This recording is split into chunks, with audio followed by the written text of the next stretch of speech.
Chapter 892. Of course, Xie Qingying didn't know that Special Assistant Yang had attended the last few trials and had even spoken to Gu Nianji. She thought they really didn't know each other. Out of politeness, she glanced at Gu Nianji and Hu Jialan to get their permission to introduce her to Special Assistant Yang. Gu Nianji glanced at Special Assistant Yang and remembered that during the fourth trial, Xie Qingying and Xie Dezhao had testified in court. Special Assistant Yang hadn't been there, so he could pretend not to know her in front of Xie Qingying. It wasn't that Gu Nianji wanted to ruin Special Assistant Yang's reputation, but every time Special Assistant Yang appeared, Gu Nianji felt like she was being targeted. She didn't know how she had offended this person, but she didn't want to back down to avoid trouble. Moreover, if they knew each other, then they didn't know each other. Was there something wrong with this person's head? Gu Nianji put down the porcelain spoon in her hand and smiled at Xie Qingying. Cousin, don't bother. Anyway, Special Assistant Yang won't remember us even if you introduce us to him. Why bother with this unnecessary effort? Xie Qingying froze. There was a hidden meaning in her words. She looked at Gu Nianji, then at Special Assistant Yang and smiled. Do you two know each other? Special Assistant Yang was even more displeased with Gu Nianji's aggressive attitude. He frowned. Miss, what do you mean? You're speaking so sarcastically. I didn't offend you, did I? No, why do you say that, Special Assistant Yang? Gu Nianji smiled at him. Because we just met in court last week and even spoke to each other. Special Assistant Yang remembered my name at that time, but it's obvious he doesn't remember it a week later. Isn't this a sign that people of high status tend to have short memories? Cousin, don't you think I'm right? Xie Qingying understood. You're saying that Special Assistant Yang went to the last few trials? Yes, he even asked me which law firm I did my trial training at. Gu Nianji giggled and continued to embarrass Special Assistant Yang. Special Assistant Yang replied, Oh, so it's about that. I'm sorry, I forgot. I'm busy with work every day. I've seen at least 80 people, and I've spoken at least 800 words. You can't expect me to remember all the trivial things clearly. Gu Nianji smiled faintly as she picked up the coconut juice and sipped it with a straw. She said casually, Special Assistant Yang's working ability is limited, so it's normal that he can't remember. It seems like Senior Speaker Long is in need of talent. She was just teasing him casually, but Executive Assistant Yang's expression suddenly changed. The atmosphere in the private room suddenly became tense. Xie Qingying hurriedly tried to smooth things over and gave Special Assistant Yang a way out. Special Assistant Yang, didn't you want me to meet your juniors? It just so happens that I admire the elites of B University. Shall we go and take a look? Special Assistant Yang understood that Xie Qingying was giving him a way out of this embarrassing situation, so he couldn't help feeling even more disapproving of Gu Nianji. Look at Xie Qingying. That's the demeanor and etiquette. That's the real descendant of a noble. Gu Nianji. He, Executive Assistant Yang did not even look at Hu Jialan. He turned around and left with Xie Qingying. When they arrived at the private room where Special Assistant Yang was treating them, Xie Qingying saw that there were 2 women and 3 men in the room. They were all dressed like students. Special Assistant Yang perked up and introduced them to Xie Qingying. These are all undergraduates from B University's Faculty of Law. They're also my high school classmates.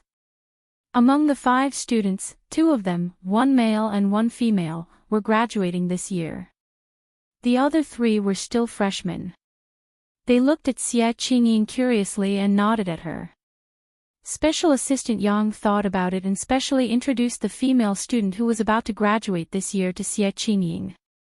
This is Rong Mingxing, the top student of this year's B University Faculty of Law. She started university at the age of 16 and will graduate this year at the age of 20. She's a real genius. Xie Qingying glanced at the pretty girl and nodded.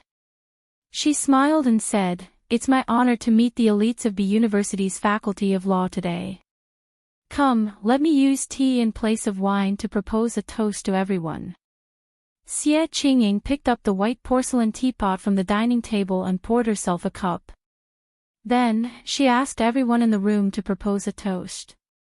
The girls drank fruit juice in place of wine, while the boys drank beer. They all drank a cup with Xie Qingying.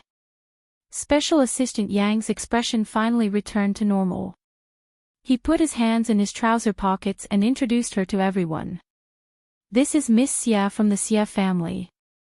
She just returned from France and is a relative of Speaker Long." The students were shocked and became even more respectful of her. Xie Qingying had only used this opportunity to invite Special Assistant Yang out for a cup of tea. She had already given him a lot of face. After exchanging a few more pleasantries and praising the students in the room, she said goodbye and left.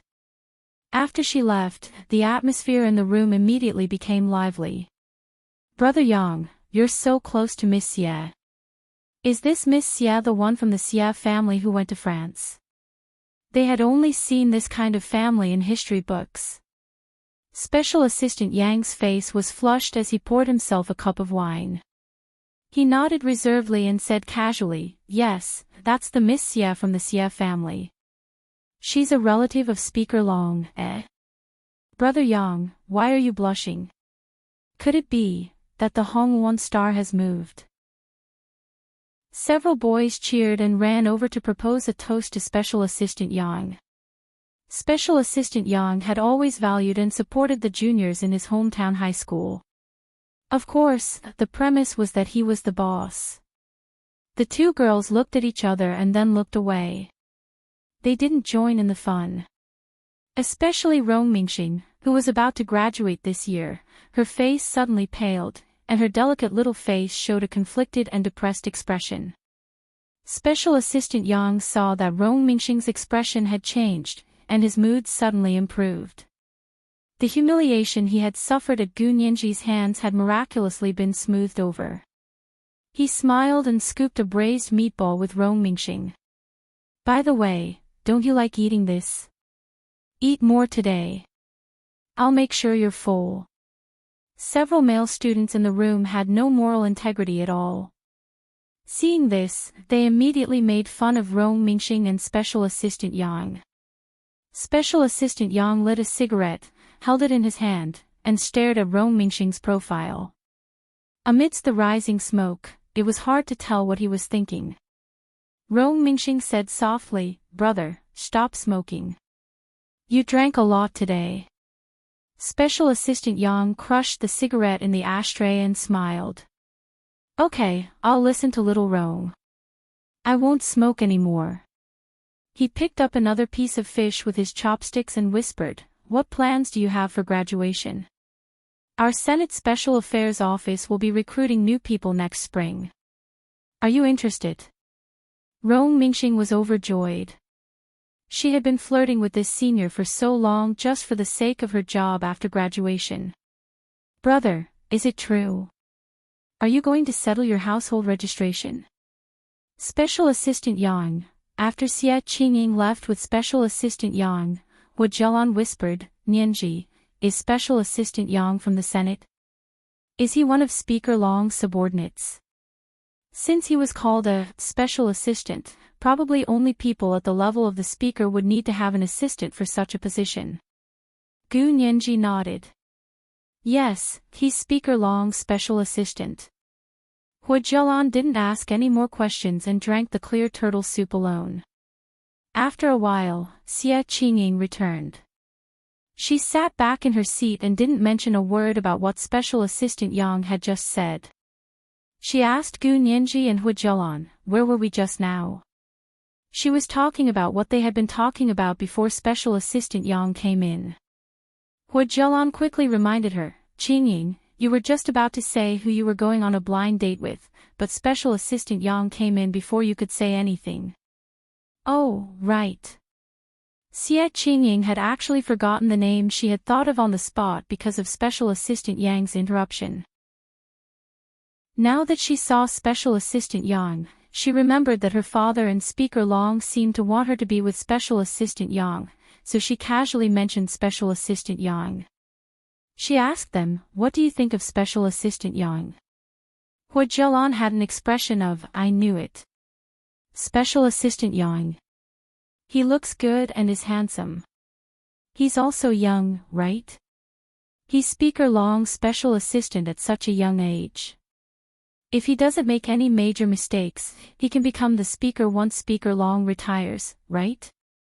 Gu Nianji didn't have a good impression of Special Assistant Yang, but she didn't want to affect Xie Qingying's criteria for a spouse.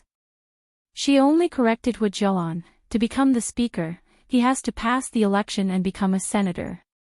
The position of the speaker is not promoted by the higher-ups. Even if Speaker Long retires, Special Assistant Yang can't become the speaker if he doesn't pass the election.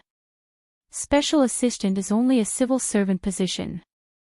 Hua Jialan didn't know much about these things, so she knew she'd said the wrong thing. She was embarrassed, but seeing Gu Nianji's glib tongue, and the fact that Hua Jialan wanted to maintain a good relationship with her, rather than offend her, she could only swallow her anger. So that's how it is. Nianji, you know so much. Hua Jialan kept flattering Gu Nianji. Gu Nianji smiled. It's basic knowledge. Miss Hua, it's in high school textbooks. High school. Ha ha ha, it's been a long time. I don't remember.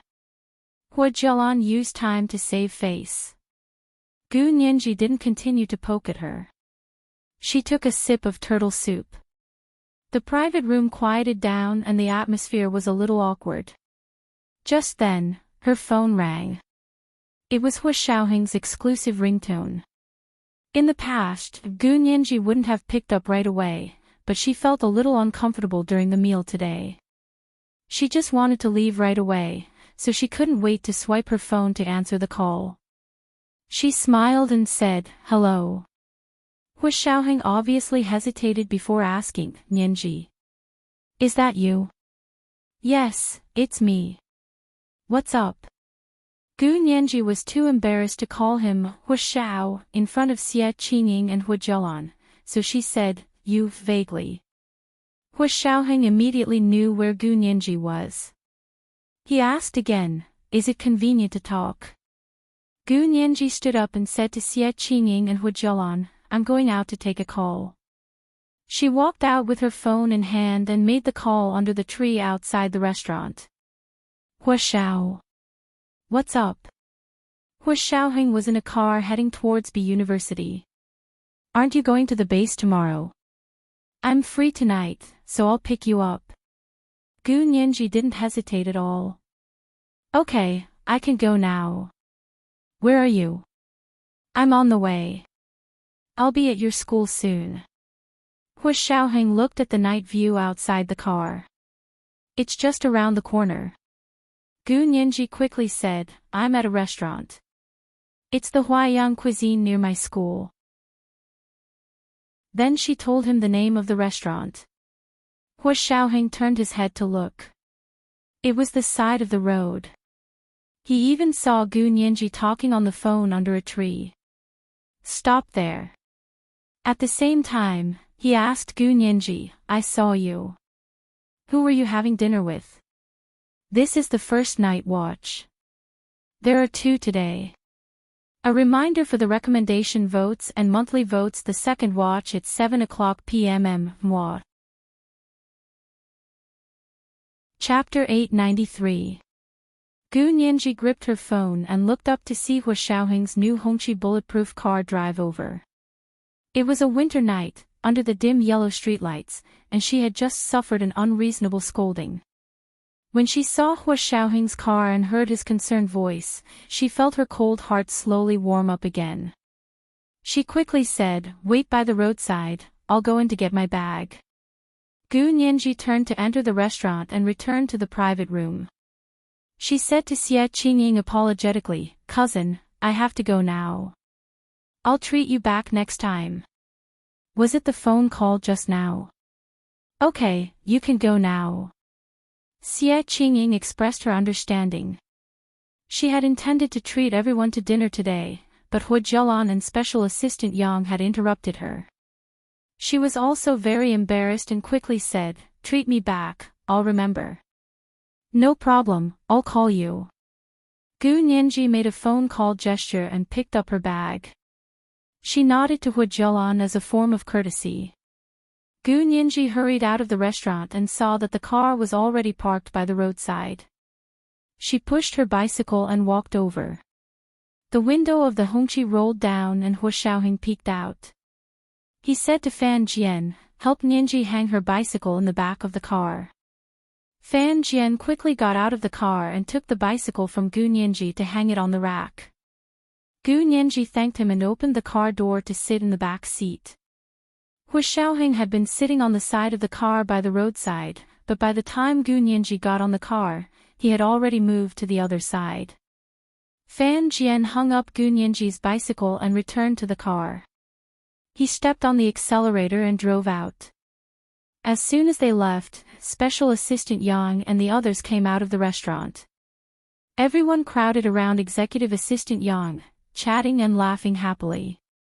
Special Assistant Yang had already seen Gu Nianji get on the Hongqi car with a special military license plate. He picked up a cigarette and lit it. The sense of urgency in his heart increased.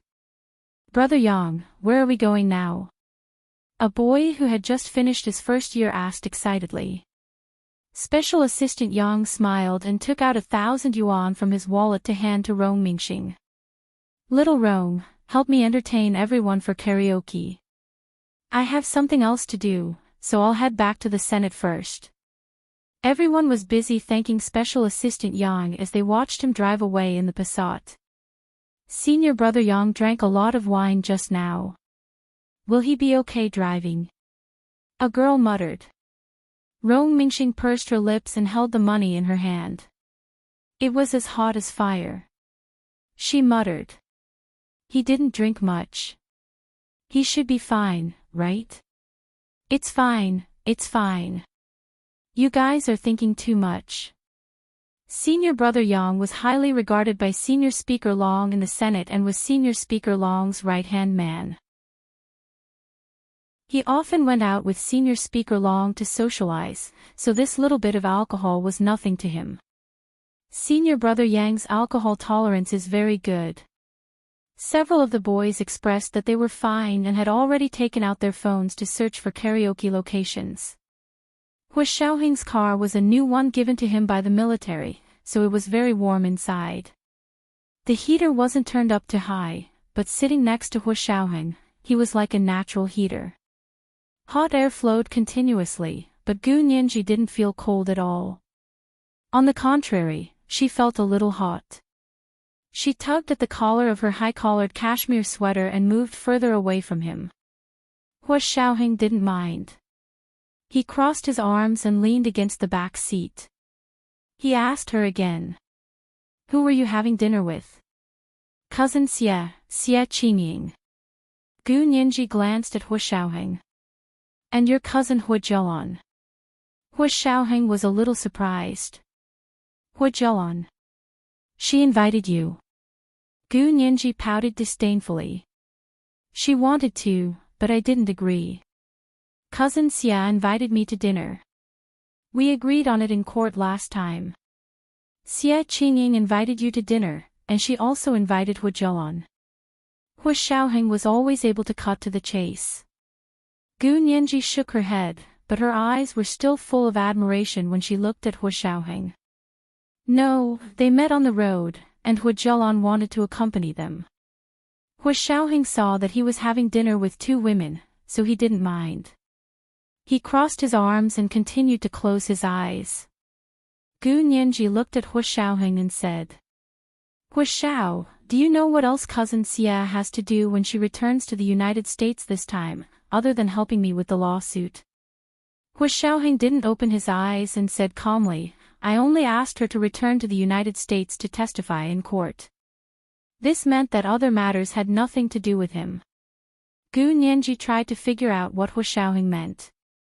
It seemed like he knew that she had another mission when she returned. Cousin Xie said that her mommy wants her to return to the United States to go on blind dates until she finds a husband. Gu Nianji finished speaking with a smile, but saw that Hu Xiaoheng didn't respond. She felt bored and turned to look at the night view outside the window.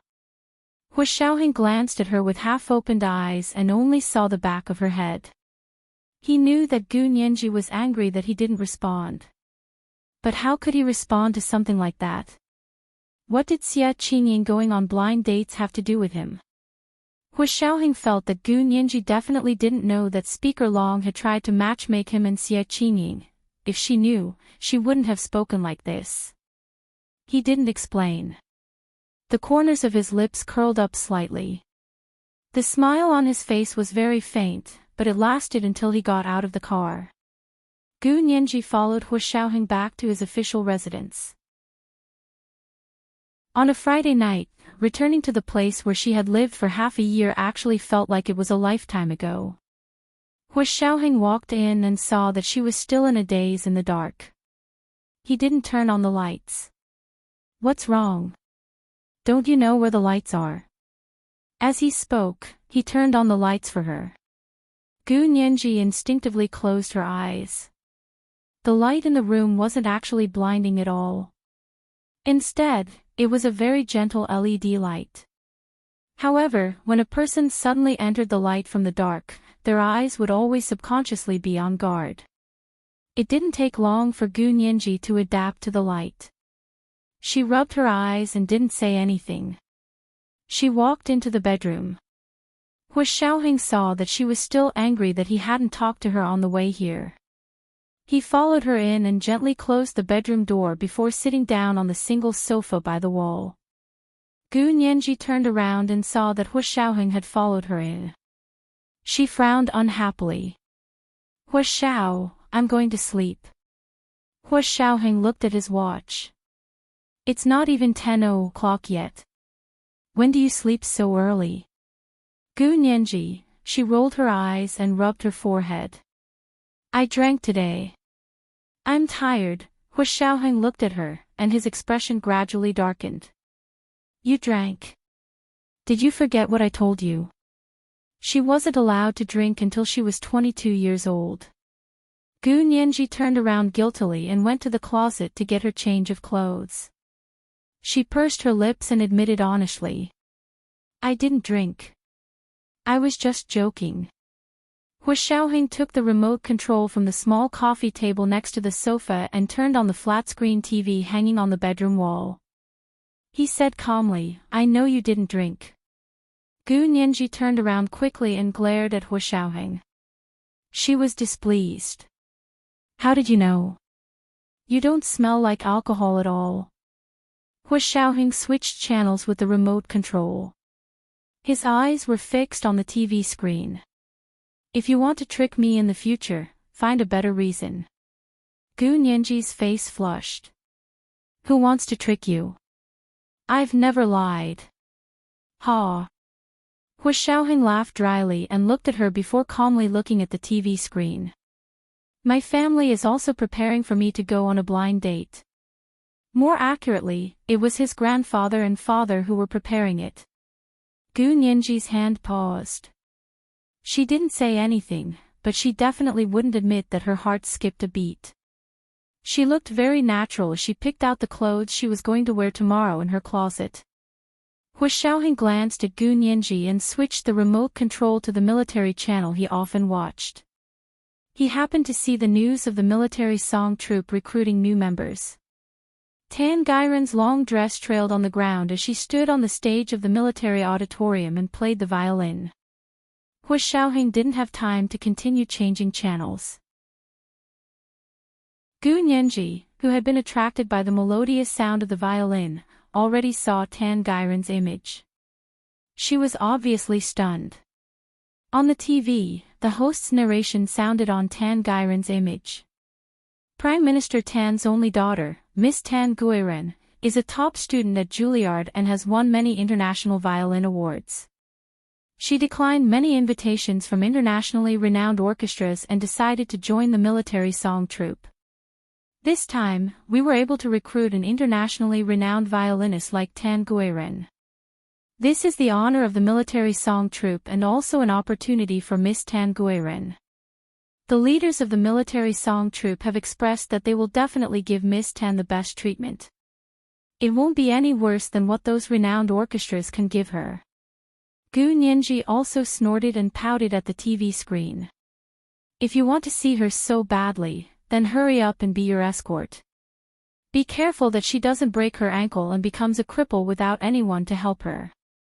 Hua Xiaoheng was speechless. He instinctively wanted to turn off the TV, but his finger twirled around the remote control. He felt that if he turned it off just like that, Gu Nianji would definitely think that he was guilty or had given in. She would be so cocky then. He couldn't let her get away with it. Gu Nianji quickly looked at Hua Xiaoheng and saw that he was still watching the TV without moving his eyes. She felt even more bored. What was she trying to do? Gu Nianji stared at the TV for a while and discovered that Tan Guiren played the violin quite well. This girl was truly talented in this area. She couldn't help but say sincerely, "Uncle Hua, if you want to find an Aunt Hua in 3 years, why don't you find Miss Tan? After all, you'll help her even if she breaks her ankle."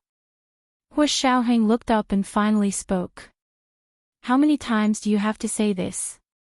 "For the rest of my life," Gu Nianji blurted out. Hua Xiaoheng smiled slowly. The light reflected in his eyes like a sky full of twinkling stars. "Are you jealous? You're too shameless. Forget it, I'm just being a busybody. It's none of my business who you marry." Gu Nianji hugged her clothes and turned to go to the bathroom. Hua Xiaoheng tossed the remote control away and strode forward to grab Gu Nianji's arm. His voice was low and magnetic as he bent down to whisper in her ear. "Don't shower yet. Let's talk." It was the second night watch. There were 2 more today. Reminder for everyone's recommendation votes and monthly votes moi. Chapter 894. Gu Nianji stopped in her tracks but didn't turn around. She faced the bathroom door and didn't know what else to talk about with Hua Xiaoheng. Until now, she was very clear that she still had feelings for Hua Xiaoheng. How could she not have feelings for him? After all, she had loved him for so many years. But this feeling was completely different from before. Before the crisis in Germany, her love for him was pure and intense. She was willing to die for him, even if it meant losing her life. But she never realized that this kind of intense love couldn't last. So at the moment of her life and death, when she was in the greatest despair, Hua Xiaoheng used his carelessness to give her a fatal blow. Her feelings were lost in the trap of life and death just like that. That's how relationships are. They happen all of a sudden, and then disappear at a specific moment. Gu Nianji took a deep breath and turned around to stare at Hua Xiaoheng seriously. She could see it very clearly. Hua Xiaoheng was completely different from He Zhichu. He Zhichu looked reserved and cold on the outside, but after getting to know him, one would realize that he was intense and passionate inside. He was a typical person who was cold on the outside but warm on the inside. Hua Xiaoheng, on the other hand, looked easygoing and calm. He could talk to anyone and wouldn't speak rudely to women. He would definitely give them face. But only those who knew him well knew that this person's will was unimaginably strong. His coldness was engraved in his bones, just like his silence. Perhaps it was the nature of his work, but he kept a lot of things to himself and locked them up tightly. He wouldn't say a word until he died. That was the reason why those military bosses could safely hand over such an important department like the Special Operations Forces to him when he was still young. In this world, there was probably no one who could touch his heart. Gu Nianji used to think that she could, but later she realized that she couldn't either. She was also very tired from chasing after him all the time. Hua Xiao, let go. After 3 years, we'll be able to separate and be happy. Isn't that great? Gu Nianji pried Hu Xiaoheng's hand from her arm finger by finger. Her eyes were clear and calm, without sadness or joy. Hu Xiaoheng's palm was scorching hot. He let go of Gu Nianji's arm but held her cheek. The heat of his palm almost matched the heat of her cheek. So both of them were very nervous. Gu Nianji realized that her thoughts were drifting away. His body smelled really good, and his military uniform made her feel very safe, to the point where she didn't want to resist. Seeing that Gu Nianji didn't push him away again, Hu Xiaoheng lowered his head and rubbed the tip of her delicate nose. His hot breath surrounded her and confused her. She couldn't think straight and didn't notice that Hu Xiaoheng had already slowly slid down to her lips. He leaned in, kissing her patiently and delicately. Her lips, which only had a trace of pink, were gradually kissed by him until they bloomed like flowers, rosy and moving. Gradually, he couldn't control himself. He just wanted to take her apart and eat her. Her plump and moist lips were almost swollen from his sucking. He loosened his mouth, and Gu Nianji was finally able to gasp for air. The tip of his tongue took the opportunity to enter the world behind her lips to taste the sweetness of her lips. Gu Nianji was dizzy from his kisses. After a while, she came back to her senses and clawed at the hand holding her cheek. She mumbled. "Didn't you want to talk? This is what you want to talk about?" The tip of her tongue was sucked by him, so her words were a bit unclear. But when the tip of her tongue moved, Hu Xiaoheng felt that he almost couldn't control himself. He wrapped his lips around her soft and tender tongue and sucked on 2 mouthfuls of it. He let go of her and pressed his forehead against hers. His slightly panting voice was low and husky, but it had a captivating magnetism to it. He sucked on her heart and soul. He hugged her to his chest and pressed his cheek against her dark hair. He didn't know what to say. Hu Xiaoheng knew that he was actually a very cold person. Other men might be fickle to women, but when it came to him, he was completely heartless. He was literally heartless. All this time, he could be normal friends, colleagues, and comrades with women, but he would never cross that line and become the kind of friend between a man and a woman.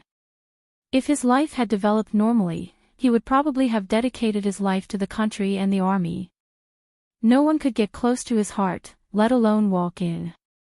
He didn't grow up in puberty, so he felt that relationships between men and women were meaningless and a pure waste of time. Until Gu Nianji fell from the sky and barged into his life. Before he knew it, she had become the only person who had walked into his heart. He thought that he would never let go of her in this lifetime. Hu Xiaoheng's voice was low and hoarse as it reverberated in her ear. "Separated and happy. Do you think this is an opera?" Gu Nianji was a bit angry. "Can't you speak properly? Don't laugh at me." "I'm not laughing at you." Hu Xiaoheng took the change of clothes from her hand and threw it on the bed. He pulled her to sit on the bed. Gu Nianji was a bit awkward and didn't want to sit on the same bed as Hu Xiaoheng. She pushed his hand away and walked to the single sofa beside the bed. Hu Xiaoheng didn't insist on pulling her over. He only glanced at her and said with a dark gaze, "I'll make it clear today. I can't leave you, and you can't leave me." Although he had hurt her heart and she had also made a fuss about breaking up, how could people who still had feelings for each other not see through each other's thoughts? Gu Nianji didn't expect to hear Hu Xiaoheng say, "I can't leave you," in her lifetime. Her already cold maiden heart suddenly tightened and was so hot that she couldn't control herself. It was like a hot air balloon suddenly filled with air, and her whole body floated up into the sky. She seemed to see fireworks exploding in the dark blue night sky. Even the stars in the sky couldn't compare to the beauty of her fireworks. But before she had enough of being dizzy, she heard the last sentence. "You can't leave me either." She immediately returned to the ground from the clouds and almost couldn't help rolling her eyes. "Ha!" Gu Nianji looked at Hu Xiaoheng but smiled without saying anything. Hu Xiaoheng didn't go overboard. It was meaningless to talk too much about feelings. He still preferred to practice what he preached. Hua Xiaoheng stood up and walked in front of Gunyanji. He bent down and put his hands on the armrests of the single-seater sofa. His tall figure instantly enveloped Gunyanji in his shadow. "What are you laughing at? You don't believe me." Hua Xiaoheng inserted his hands into the sofa base and supported Gunyanji's breasts. He pried open her legs and immediately dug her out of the soft sofa. Gunyanji was lifted into the air by him. Her legs instinctively wrapped around Hua Xiaoheng's strong waist, and her arms also wrapped around his neck. "Let go of me," Gunyanji whispered in his ear. Hua Xiaoheng laughed. "How can I let you go when you're clamping me?" Gunyanji looked at herself and quickly let go of his neck. She got down from his body and pushed him hard. She didn't expect the bed to be behind him. Hua Xiaoheng laid back and grabbed Gunyanji with one hand. She was caught off guard and also stumbled into him. The large bed seemed to not have borne such weight in a long time. It undulated a few times. Hua Xiaoheng looked at her with a smile and said slowly, "You're so passionate. Should I let you on top tonight?" Gunyanji was so angry that she couldn't speak, but his palms seemed to have some sort of magical power as it covered her chest and slowly and forcefully rubbed against it. The waves of tremors made her entire body go limp. She couldn't even breathe, let alone push him away. Immediately after, his warm lips pressed against hers. Just like last time, the kiss was gentle and considerate. It made her feel cherished and held in the palm of his hand. She had the illusion that she would never be abandoned. Her pushing hands gradually loosened and became tightly gripping his collar. He knew that she liked to be treated gently. This time, Hua Xiaoheng used all his patience. At the critical moment, Hua Xiaoheng stopped. He panted heavily and said hoarsely, "I'm going out for a while." Gunyanji couldn't get up or down. She was about to explode with anger and panic. Glaring at him, she clutched her bra and got off the bed. She rushed to the bathroom and slammed the door. Hua Xiaoheng smiled bitterly and sat up from the bed. He didn't want to do that with her today, but he didn't know why he couldn't help it as soon as he was alone with her. Does all conversations always end up in bed? Hua Xiaoheng straightened his clothes and left Gunyanji's suite. However, he returned after a minute. He changed into casual clothes and held 2 condoms in his hands. He pushed open the bathroom door that Gunyanji was bathing in. Gunyanji didn't soak in the bathtub. She only took a shower in the shower. As soon as Hua Xiaoheng came in, she was dumbfounded. She stammered. I didn't lock the door." "Fingerprint lock," Hua Xiaoheng said simply. He reached into the shower and pulled her out. Gunyanji's entire body was dripping wet. The water droplets on her skin appeared even more lustrous and translucent. When she reached out, there were 5 red marks on her skin. They were so delicate that she couldn't help but want to break them. Hua Xiaoheng kissed her lips again. Her nostrils were filled with his hot breath. He asked hoarsely and magnetically, "For me?" Gunyanji's heart trembled. She couldn't help relaxing. She was immersed in his increasingly gentle kiss. Hua Xiaoheng was so excited that he couldn't hold it in anymore. "Did you miss me?" "I'll take it that you missed me if you don't say anything." "Nonsense." Gunyanji was dizzy from being hit by him, but she still remembered to refute.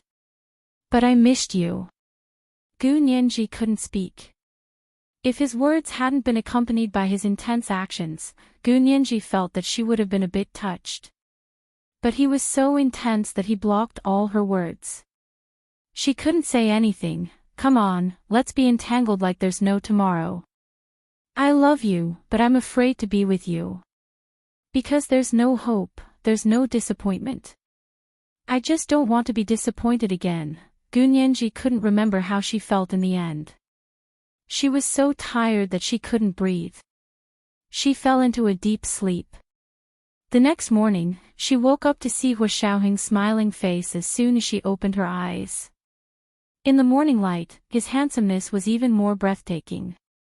One couldn't help but be intoxicated. However, Gu Nianji felt that she was already immune to it. She sat up calmly and nodded at Hua Xiaoheng. Morning. Hua Xiaoheng naturally hugged her waist. You're done. Gu Nianji calmly put on her clothes. What's done? That's a different matter. Hua Xiaoheng was speechless. Gu Nianji turned around to look at Hua Xiaoheng, who had a solemn expression on his face. She suddenly smiled. Major General Hua, we're all adults. What's wrong with sleeping for a night? You're not asking me to take responsibility, are you? This was the first update, a simplified version of underscore. Today was the third update, and there was one update to repay the reward and update debt. A reminder for everyone's recommendation votes and monthly votes today was Monday. Especially the recommendation votes at 1:00 in the afternoon, I gave leader GU, 50,000 Chidian for the update. Also, I remember the 100,000 Chidian from the two leaders. I'll slowly pay it back, 7 p.m., the third update. Mwah. Chapter 895. Hua Xiaoheng's expression was solemn as usual and didn't seem to change, but Gu Nianji still saw a trace of shock in his eyes, but it was only for a moment. But Gu Nianji had already expressed her satisfaction. Hua Xiaoheng calmly glanced at Gu Nianji's smug expression and quietly leaned back against the headboard. He extended his long arms and pulled Gu Nianji back to lean against his chest. His hands unceremoniously reached into the clothes she had just put on and said with a straight face, "Is that so? Okay, let's continue tonight." Gu Nianji froze, then blushed and frantically pulled Hua Xiaoheng's hands out of her clothes. She was very displeased. Wasn't last night enough? You still need it every day. Not only did she use up the 2 condoms yesterday, but she also did it outside her body twice. In the end, she was so tired that she fainted. Who knew if there was more? Hua Xiaoheng moved closer to her and looked into her eyes. Didn't you say we're adults? Do you know what adults need? I didn't enjoy myself to my heart's content yesterday, so of course I have to continue tonight. 4 times. You didn't enjoy yourself to your heart's content. Who was he kidding? The corners of Gu Nianji's mouth twitched and she looked disapproving. She pushed him away forcefully and got off the bed. She bent down to find a pair of slippers to put on and said calmly, "Then I'm sorry. You solve it yourself." She turned to leave but Hua Xiaoheng grabbed her arm. "Adult, did I satisfy your needs last night?" Hua Xiaoheng's voice was very low. It wasn't usually suitable to ask such a frivolous question, but when a serious person suddenly became frivolous, the lethality was multiplied. The person being asked didn't even realize it was a frivolous question. Gu Nianji turned to smile at him. "Of course, I still admire Major General Hua's abilities. I'm very satisfied." "That's good." Hua Xiaoheng also got off the bed. He only wore a pair of boxer briefs, his long legs and V-line dazzling Gu Nianji's eyes. Gu Nianji blushed and looked away. "Since I satisfied you, you have to satisfy me. So let's continue tonight." Hua Xiaoheng patted her cheek and smiled meaningfully. "Nianji, welcome to the world of adults." Gu Nianji froze on the edge of the bed as she watched Hua Xiaoheng's tall figure disappear through the bathroom door. She suddenly jumped up and scrambled to pack her things. She changed into the new clothes she had found yesterday and fled from Hua Xiaoheng's official residence. Carrying her small bag, she slipped to the entrance of Hua Xiaoheng's official residence and took out her phone to call Chen Lai. "Brother Qin. I'm Nianji. Are you up?" On Saturday mornings, if there was nothing special, Chen Lai would usually sleep a little longer. Chen Lai had just finished breakfast when Gu Nianji called. He looked at his watch and said to Gu Nianji, "It's already 9 o'clock. I should be up by now, no matter how lazy I am." "Tell me, what is it?" Gu Nianji stammered, "Can I come over to your place? I have something to show you." "Sure," Chen Lai replied readily. "What's there to be embarrassed about with your brother Qin? Come on over." He asked again, "Where are you? Do you want me to pick you up?" Gu Nianji remembered the way and walked over while talking on the phone. It was a Saturday morning at the headquarters of the Special Operations Forces, and the members still needed to do morning exercises. However, it was already 9 o'clock, and morning exercises had long since ended. It was winter in the imperial capital, and the weather was cold. Gu Nianji ran out in a hurry and didn't even put on a scarf. After walking for a while, she felt the cold wind blowing into her neck. However, she would rather freeze than go back to face Hu Xiaoheng's adult world. Hu Xiaoheng had already finished washing up and was sitting at the dining table eating breakfast. The orderly reported to him, "Hu Xiao, Miss Gu just went out. It looks like she's heading towards the medical building." Hu Xiaoheng nodded. "Is someone following her?" "Yes." Gu Nianji knew that every move an outsider made in the headquarters of the Special Operations Forces was being monitored. However, she couldn't care less.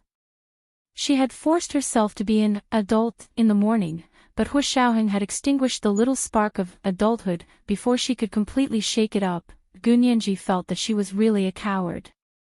However, when she thought about last night, she still felt that it was okay to be a coward. Otherwise, if he did it again, her waist would be broken in half. She didn't know if it was because it had been a long time, but Hu Xiaoheng was really like a wolf last night and wanted her desperately. Gu Nianji blushed just thinking about it. When she arrived at Chen Lai's office, he had just put down the phone. He waved at Gu Nianji, who was standing at the door. "Come in." Gu Nianji walked in with a smile and looked around. "Brother Qin, you're alone. Where's your nurse? I heard you became a PhD supervisor and have started mentoring PhD students?" Chen Lai smiled happily. "It's Saturday today, so they're on break. I'm on duty." Gu Nianji chatted with him for a while, then took out Gu Tian's medical records that Xie Dezhao had given her from her little bag and handed it over. "Brother Qin, I've been wanting to look for you for a long time. Did Hu Xiao tell you?" Chen Lai took the medical records and looked at them. "Oh, you want to ask about the Gu's daughter's genetic disease, right?" Gu Nianji nodded. "You're an expert. Can you help me see what kind of disease it is? Also, help me check to see if I have." She stopped talking. She didn't want to continue. The disease was like a shadow that shrouded her heart. Chen Lai was very fast. He looked at the medical records as he explained to Gu Nianji. From these medical records, Gu Tian's disease should be a genetic disease caused by a congenital gene deficiency. This missing gene should be on the male X chromosome and only pass down through the father to the daughter. For males, it's dominant, but for females, it's recessive.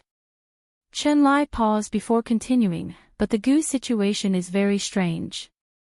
From Gu Tian's medical records, it seems that the male gene is recessive, while the female gene is dominant.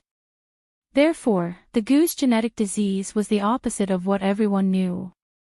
In males, it was recessive, but in females, there was a certain probability that it would become dominant. "Do you know what gene is missing?" Gu Nianji asked curiously. "It's hard to say." Chen Lai shook his head. "Do you know how many pairs of genes there are in the human DNA? This genetic disease with a gene deficiency may be different for every case. In Gu Tian's case, it's possible that the gene is missing is related to immune cells. I'll have to look into the details." Gu Nianji didn't expect to get an answer from Chen Lai right away.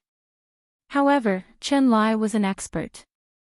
He could definitely see more from Gu Tian's medical records than anyone else. Then I'll have to trouble Brother Chin, Gu Nianji said politely, then asked Chen Lai to examine her. Chen Lai's expression was a bit strange.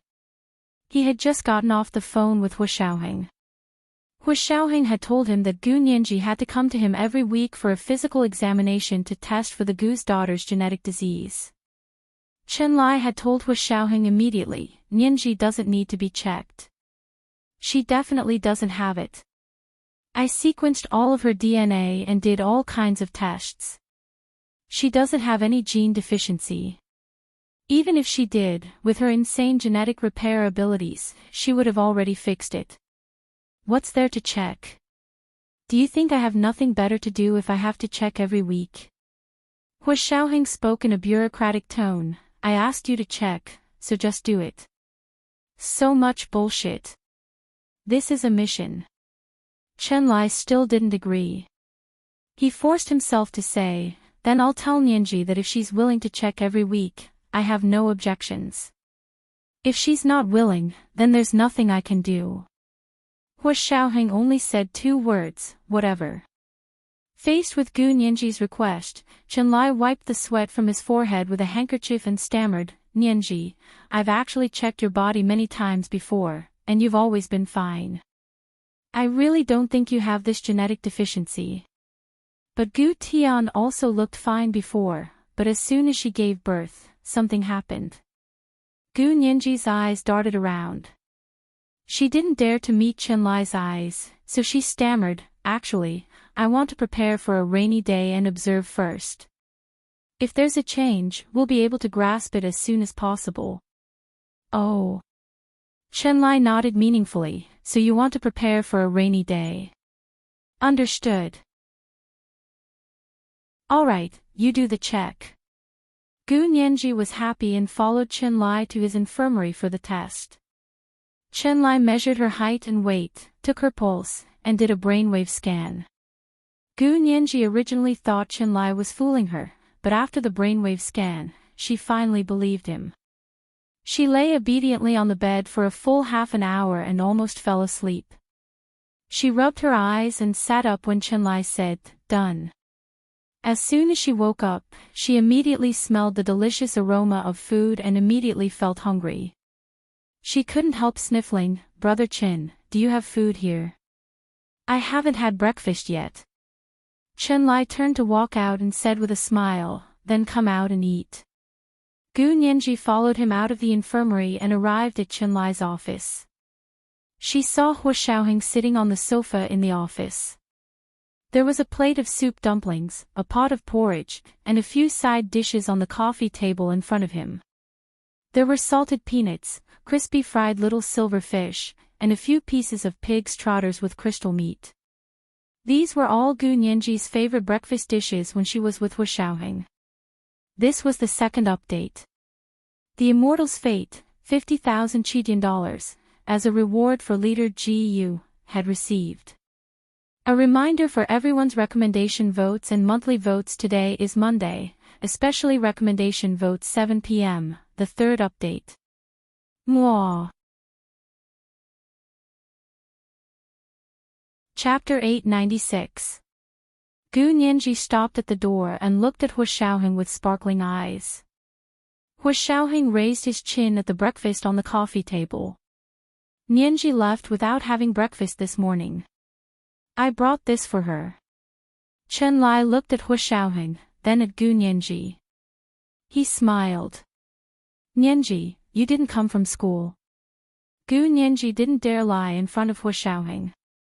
She tried to remain calm. No. But she didn't say anything else. Hu Xiaoheng didn't expose her. He moved to the side of the sofa. Come and sit. Gu Nianji braced herself and walked over to sit beside him. Although she was a bit uncomfortable, she didn't hesitate for the sake of the breakfast on the table. She buried her head in her food. Eat slowly. No one's fighting with you. Hu Xiaoheng stood up and asked Chen Lai, is it convenient to talk? Chen Lai nodded. I have something to talk to you too. They entered Chen Lai's office one after the other. Hu Xiaoheng closed the door behind him. Go ahead. What's up, Hu Xiaoheng? Chen Lai sat on the swivel chair behind the desk. Hu Xiaoheng composed himself. You tested her? Yes. Chen Lai drawled lazily. She wouldn't listen to me. Oh, she's just worried that she'll end up like Gu Tian when she gives birth. She's a little girl. Hu Xiaoheng was very surprised. What did you say? What's she worried about? Wasn't she worried about her health? Chen Lai looked at him with disdain. You don't even know that. Then what did you think it was? She even swore that she'd check it out. Hu Xiaoheng pursed his lips. He didn't want to talk to Chen Lai anymore. Chen Lai seized the opportunity to harp on Hu Xiaoheng. It's been so long. Haven't you changed Ninji's mind yet? She's a good girl. She's soft and easy to coax. You should get off your high horse and coax her. Plus, isn't it embarrassing to lower your voice in front of your wife? Although Chen Lai had never been in a relationship, he was very good at it. Hu Xiaoheng couldn't help but look at him. Where did you learn all this? Did you sit in on our special ops class? Do I need to listen in? I'm a genius, and I know the psychology of women from 60 to 16 like the back of my hand. Chen Lai stretched out his palm and gestured. He said in high spirits, I'm all ready. I'm just missing a girlfriend to put my theory into practice. Hu Xiaoheng shook his head speechlessly. He knew Chen Lai wasn't reliable in this regard. All right, I'll be serious with you. Gu Yanran's mother, Gu Jing, was the granddaughter of Kasahara Shiro, the famous military doctor in Japan. Hu Xiaoheng's expression was very serious. The Gu family's matter has escalated from an economic case to an international political struggle and war crimes. When Chen Lai heard that it was the famous Shiro Kasahara, he fell silent for a moment. Are you serious? Gu Yanran's maternal great-grandfather was Shiro Kasahara. Gu Yanran is Japanese. Chen Lai's round eyes widened even more. He hadn't seen the video of Gu Ninji's trial, and Gu Ninji had used privacy as an excuse to request a closed trial, so the media couldn't get any information. Also, Chen Lai had been busy with a surgery at the Military General Hospital for the past few days, so he hadn't had time to ask around. Therefore, he didn't know the inside story of this lawsuit. Hu Xiaoheng nodded again. Our field personnel have already confirmed it. Chen Lai's expression darkened. It was rare for him to be so serious. He lowered his voice and said, So you're saying that it has something to do with Japan's infamous bioweapons? From the looks of it, there isn't enough direct evidence yet. Hu Xiaoheng's attitude was calm. But the chain of evidence basically points in that direction. Those animals. Chen Lai slammed the table. And those shameless scientists in the United States. Just for some experimental data, they didn't even pursue such a crazy war criminal. Of course. The leader of the Japanese bioweapons used all their experimental data to exchange for the United States not to prosecute them for war crimes. Hu Xiaoheng's voice turned cold. That data had been obtained by torturing and killing Hua Xia Empire's citizens. In front of those evil animals, the citizens of the Hua Xia Empire weren't people, but pieces of wood and bricks. They weren't even comparable to animals or plants. They didn't have human senses and consciousness, and were just meat on their chopping board. They could torture them however they wanted, and their war crimes were even more serious than those of the generals who started the war of aggression. But such a serious war crime was so easily erased. These people all died of old age. Some of them are even teaching at universities. Chen Lai laughed mockingly. I wonder if those students know what methods their knowledgeable professor used to obtain that knowledge. Hu Xiaoheng glanced at him and said coldly, As long as I'm here, those who harmed our citizens can forget about dying of old age. Brother, I'm impressed. Chen Lai gave Hu Xiaoheng a thumbs up. But this. Why don't you let me study Gu Yanran? Is she valuable? Hu Xiaoheng picked up the medical records Qianlai had placed on the desk and looked at them. Will it help you understand Gu Tian's condition? Of course, it would be even better if we had the blood of her mother, Gu Jing. Qianlai rubbed the back of his head. Did you find her? Shizuko Kasahara died many years ago. Hu Xiaoheng calmly flipped through Gu Tian's medical records. Our field agents personally went to Chiba County in Japan to investigate. Chiba County in Japan. Qianlai chuckled. Most of the backbone of the infamous biochemical unit in Japan came from Chiba County. Kasahara Shiro was only one of them. Hu Xiaoheng nodded. I know.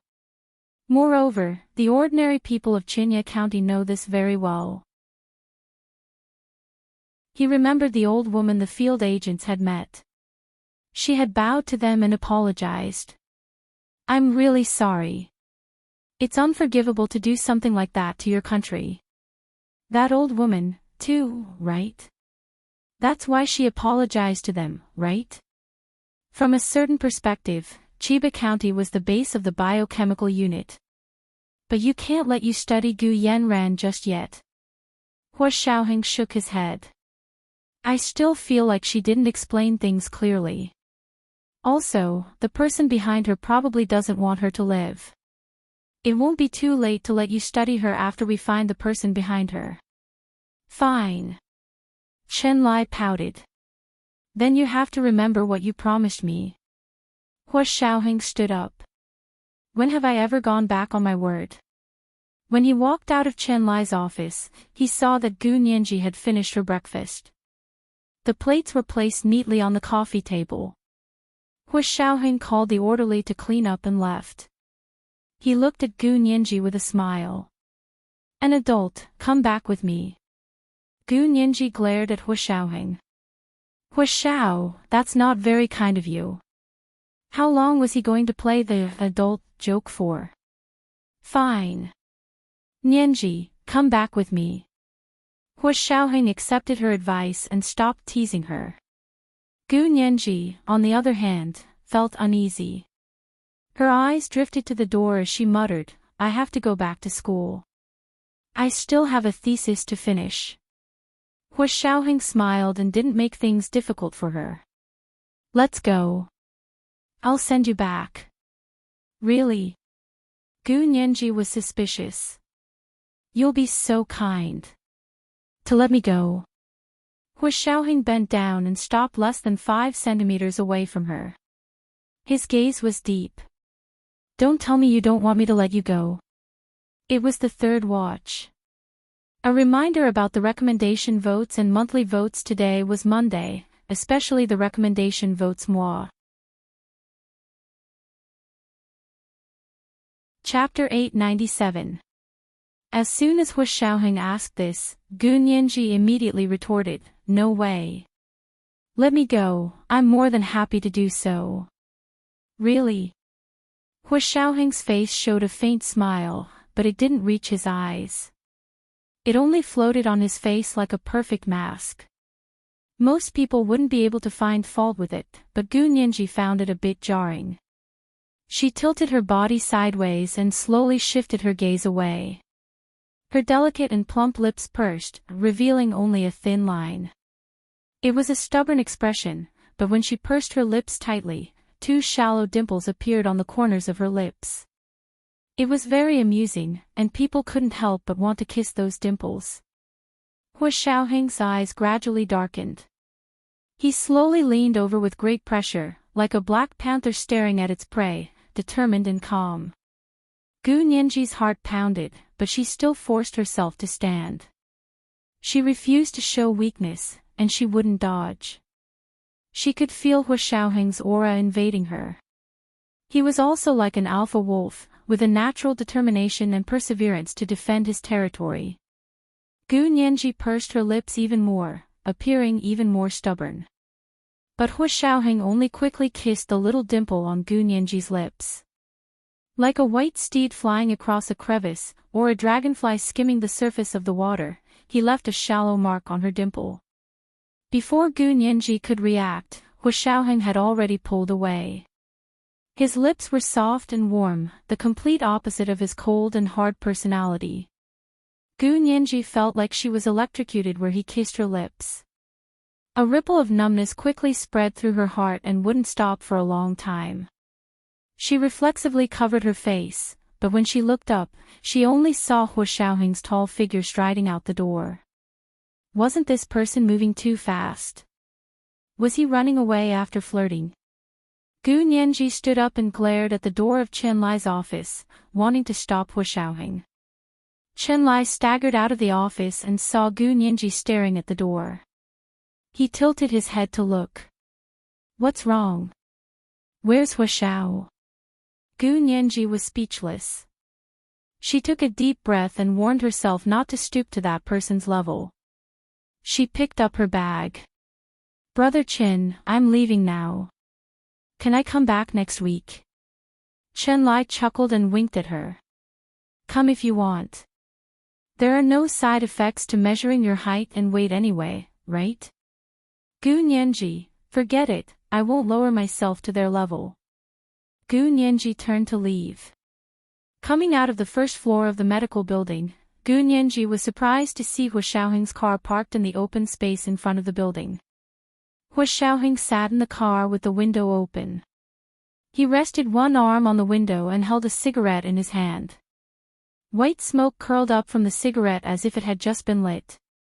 Seeing that Gu Nianji had come out, Hu Xiaoheng raised his hand and threw the cigarette into the nearby trash can. He honked and looked at her. Get in. Gu Nianji, aren't you going back to school? Hu Xiaoheng looked at her from the car, his expression calm and composed. It was as if the man who had been flirting with her in Chen Lai's office was a figment of her imagination and didn't exist at all. Gu Nianji walked over and stood in front of the window to smile at him. Of course, why wouldn't I? But how can I ask Hu Xiao to be my driver? Hu Xiaoheng poked his head out of the window and whispered into Gu Nianji's ear. I've even been your ride before. What's there to be embarrassed about being your driver? Gu Nianji froze. Ride? When did I? Didn't you ride on top of me last night? Hu Xiaoheng's voice was so low that it seemed to be whispered into the dust, but his expression remained impassive. He reached out from the car and rubbed Gu Nianji's smooth cheek with the back of his hand. It's cold. Get in the car. Gu Nianji finally understood what Hu Xiaoheng was talking about. Her face burned as she went around to the other side and got into the passenger seat. She turned to glare at Hu Xiaoheng. You still have the nerve to say that? You're the one who forced me. Up there, Hu Xiaoheng gave her a half smile and turned to look at her. He rolled up the window, started the car, and drove to the main gate of the Special Operations Forces headquarters. As they drove, the soldiers standing guard on the road saluted their car. Hu Xiaoheng waved at the soldiers outside the car as a greeting.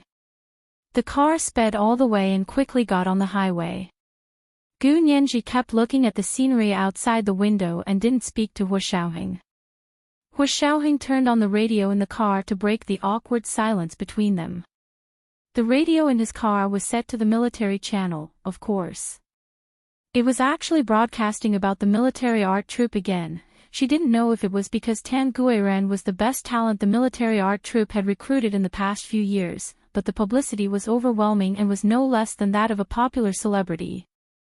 Also, because it was a military channel, it was much more impressive than those small-time celebrities. Gu Nianji wasn't angry this time. Her mood gradually improved as she listened to Tan Guiren's melodious music on the radio. Hu Xiaoheng saw that she was fascinated and couldn't help asking her. Have you ever thought about why Tan Guiren joined the military art troupe? What does that mean? What does that mean? Gu Nianji frowned. Could there be another meaning? She hadn't thought about it at first, but now that Hu Xiaoheng mentioned it, she also sensed that something was off. From what I know, Prime Minister Tan is currently being impeached, and the impeachment case in the Senate hasn't ended yet. How did Tan Guiren join the military art troupe? Gu Nianji also noticed something was off. This is joining the military, isn't it? Of course, joining the military art troupe meant joining the military. One couldn't join the military art troupe without joining the military. Gu Nianji grew up with Hu Xiaoheng in the military, so she was familiar with such basic knowledge. Hu Xiaoheng nodded approvingly and encouraged her. Yes, and what else? If Tan Guiren was able to join the military, then it means that she passed her background check and met the requirements, Gu Nianji deduced one by one.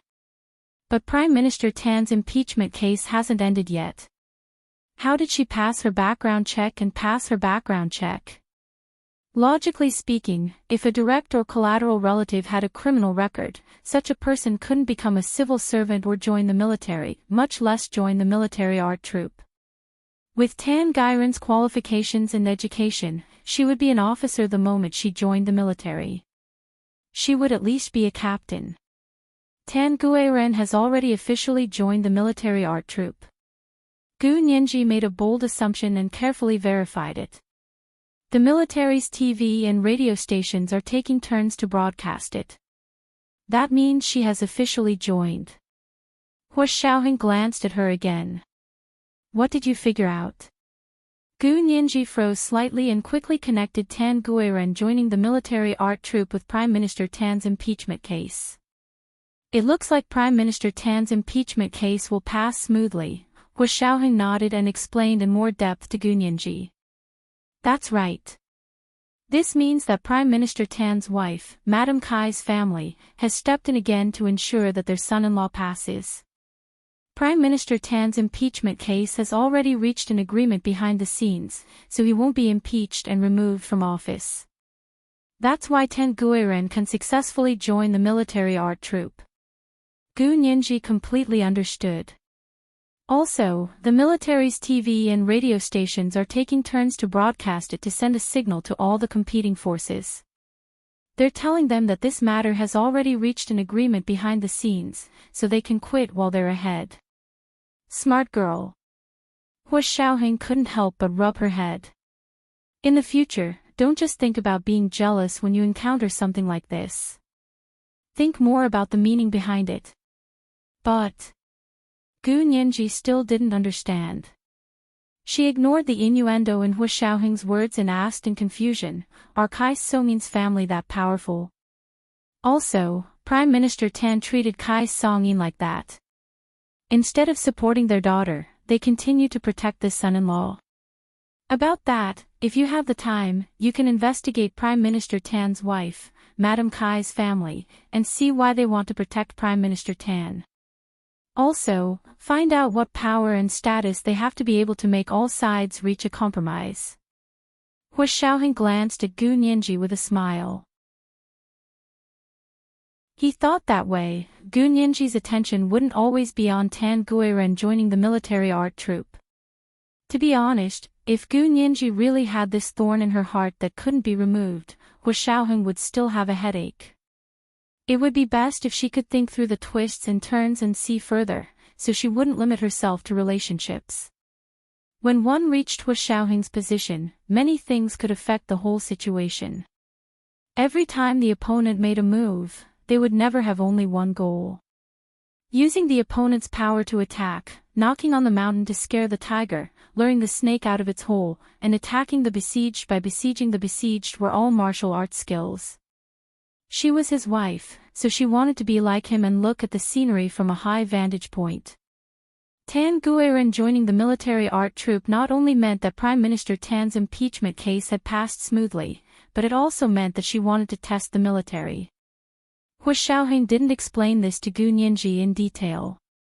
It would be best if she could think of this herself. It was fine if she didn't. Gu Nianji wasn't from the military, so Hu Xiaoheng didn't want her to have too much contact with military matters for now. As expected, Gu Nianji was attracted by Hu Xiaoheng's words. She immediately took out her phone and began to search for any information she could find on Prime Minister Tan's wife, Kai Songyin's family. Most of the information she could find online was news reports. Occasionally, she could see some sporadic discussions in a small number of forums. Most of the reports were very positive and had almost no dark history. This was too strange for Gu Nianji, who was used to watching fights on forums. Any internet celebrity would have a dark history all over the place. She asked Hua Xiaoheng on her phone. The Kais were indeed very powerful in the past, but after so many years, even their descendants are clean and innocent. That's really rare. Gu Nianji knew about the influential families, such as the Bais, the Jis, the Longs, and the Huas. She could easily find some unflattering rumors circulating on the internet, but there was no negative news about the Kais at all. It didn't make sense. Hua Xiaoheng drove to Gu Nianji's dormitory and stopped. He turned to her and said, "Then you'll have to find the answer yourself. Know yourself and know your enemy, and you'll always be victorious." Gu Nianji opened the car door disapprovingly. "What does the Kais have to do with me? I've given them face, but they want me to know myself and know my enemy. I'm just curious." This was the first watch. It was still the third watch, so the first watch would be the monthly votes. A reminder for everyone's recommendation votes and monthly votes. The monthly votes would be 3,000 plus updates at 1 p.m.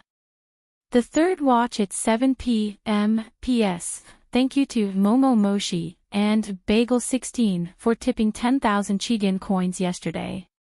Mwah. Chapter 898.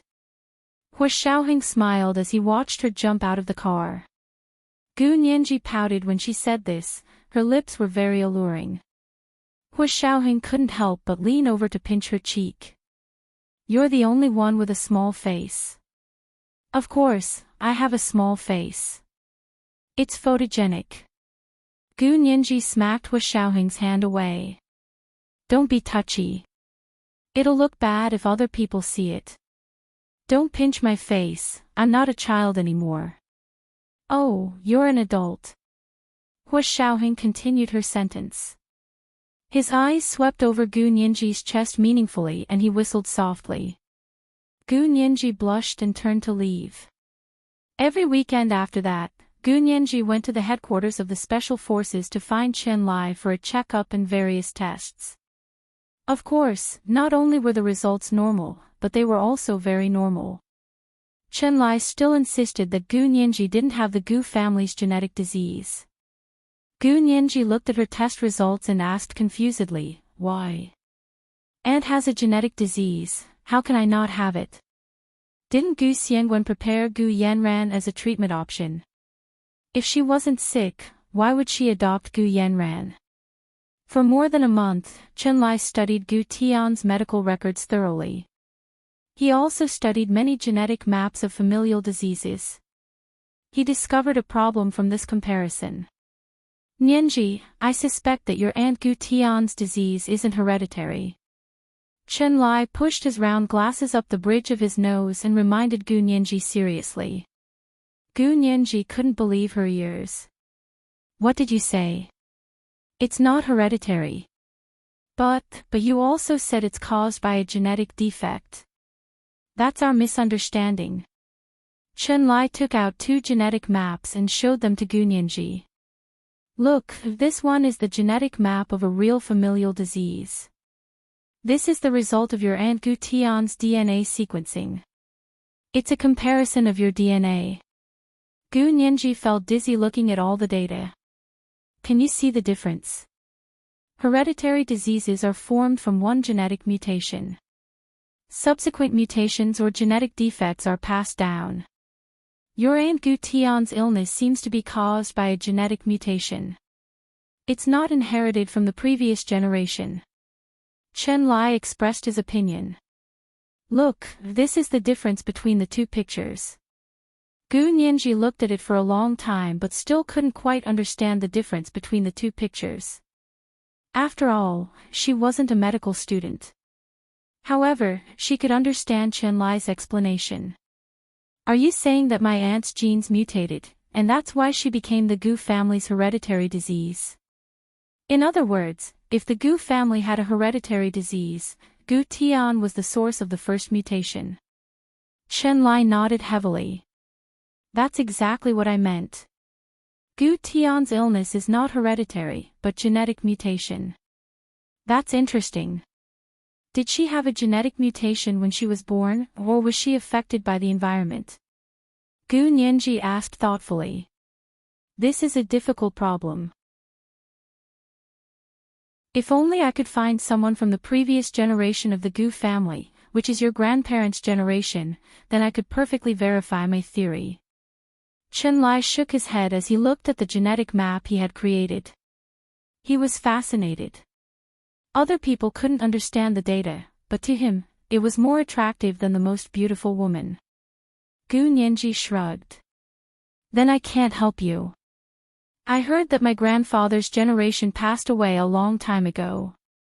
I heard that it was my father, Gu Xiangwen, who took over the family at a young age and raised my sister. This was what Xie Dezhao had said. Of course, he had heard it from Gu Tian. Based on their understanding of Gu Xiangwen's growth and fortune, it also reflected this theory. The Gu daughter's hereditary disease had officially entered a bottleneck at this stage. It looked like Gu Tian was the only one with the disease. Gu Nianji actually wasn't sick. Perhaps she had been cured. But how did Gu Xiangwen cure her? Gu Yanran definitely wasn't used for a bone marrow transplant or a gene transplant. Her mother, Gu Jing, didn't either. So why did Gu Xiangwen adopt Gu Jing and Gu Yanran? Gu Nianji couldn't figure out the series of questions. However, she firmly believed that her father was a good person. He must have his reasons for doing this. And it must be because of her aunt Gu Tian's illness. As for herself, she was inclined to believe that she was also sick. Perhaps she had been cured, or perhaps she was still in the latent stage. But now that she had been tested for a month and everything was normal, her worries gradually lessened. Chen Lai took out afternoon tea to eat with her. It's Christmas Eve next Saturday. What plans do you have? Gu Nianji was stunned. Christmas Eve next Saturday. So soon, she couldn't help but think of Christmas Eve last year. Had it only been a year? Why did she feel like she had lived an entire lifetime? Gu Nianji spaced out for a while before quietly changing the topic. She looked at Chen Lai. Brother Chen, how do you want to spend it? Chen Lai smiled and muttered, last year I spent it with Dr. Yi.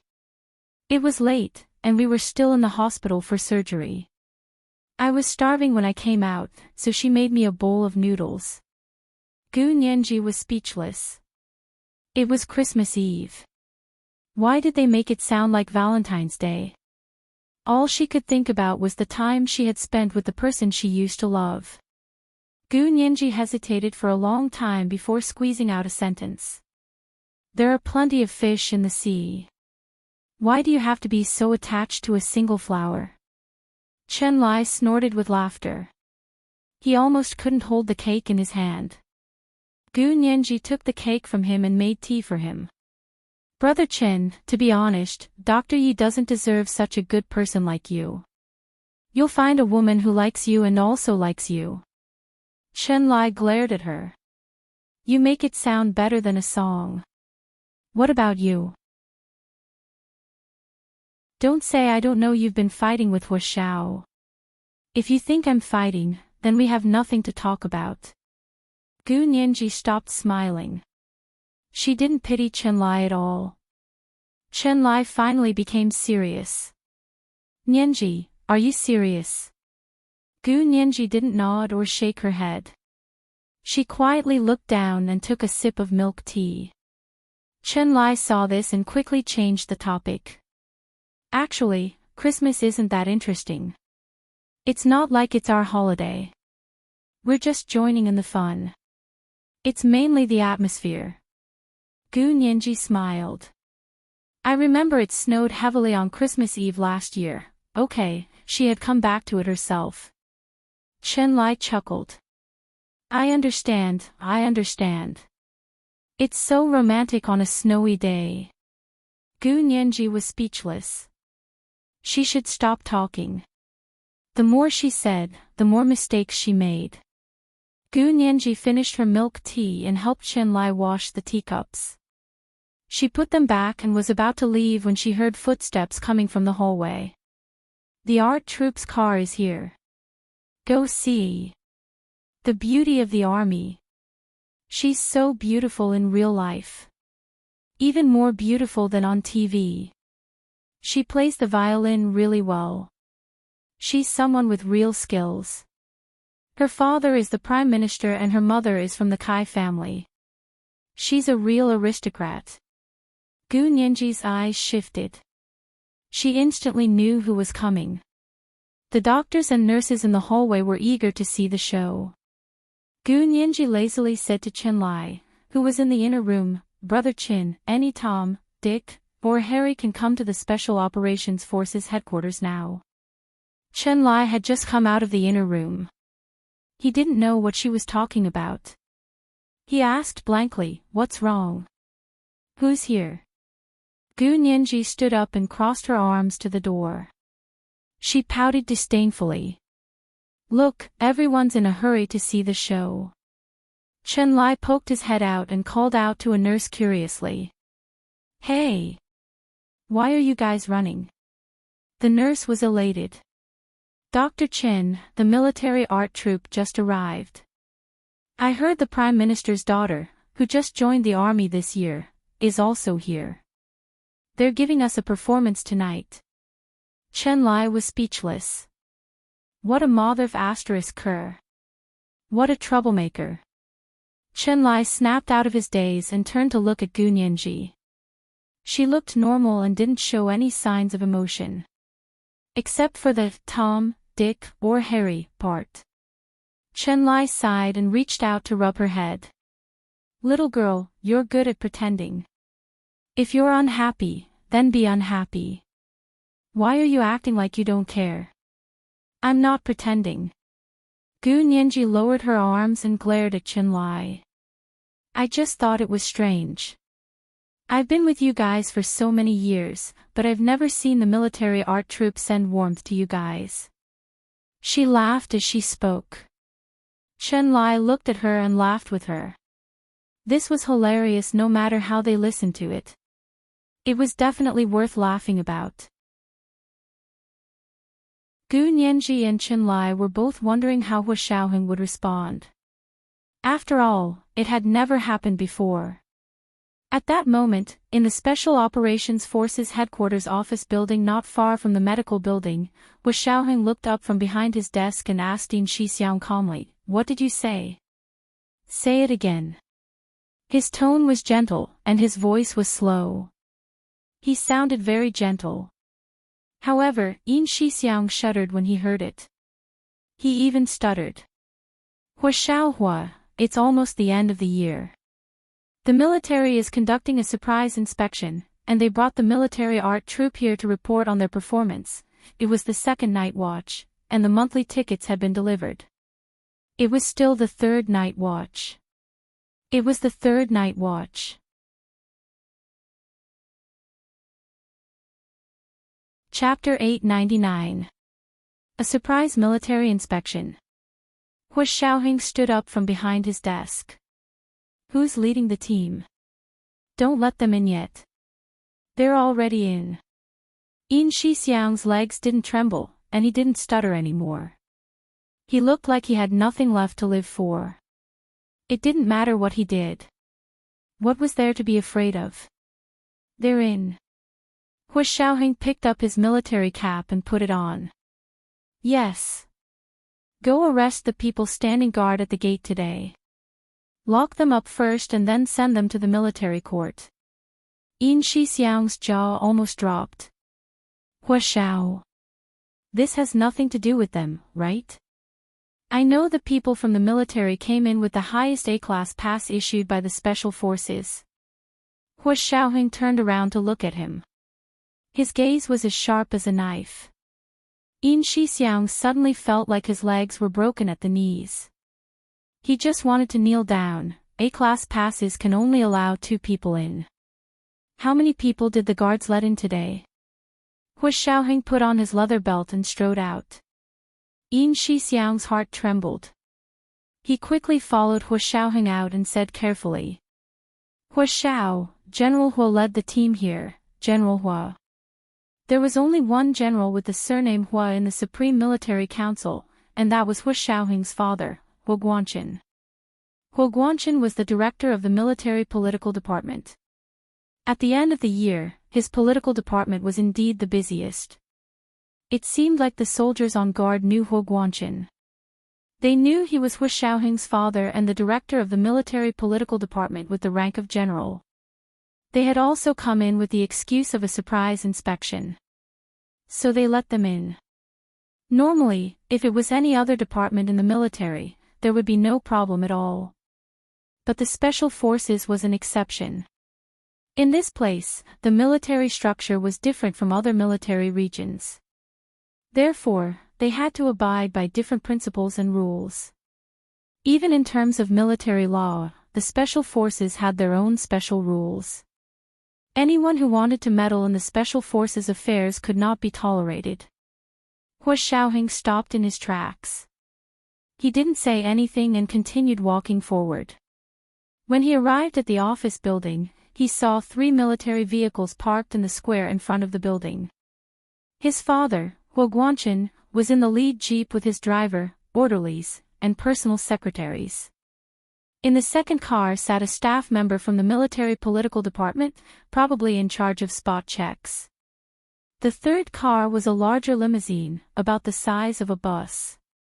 It was a special car used by the military art troupe to send warmth to the grassroots.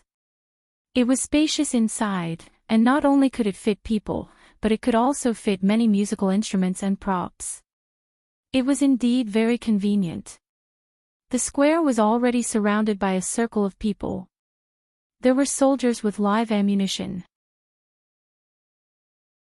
There were also medical staff in white coats.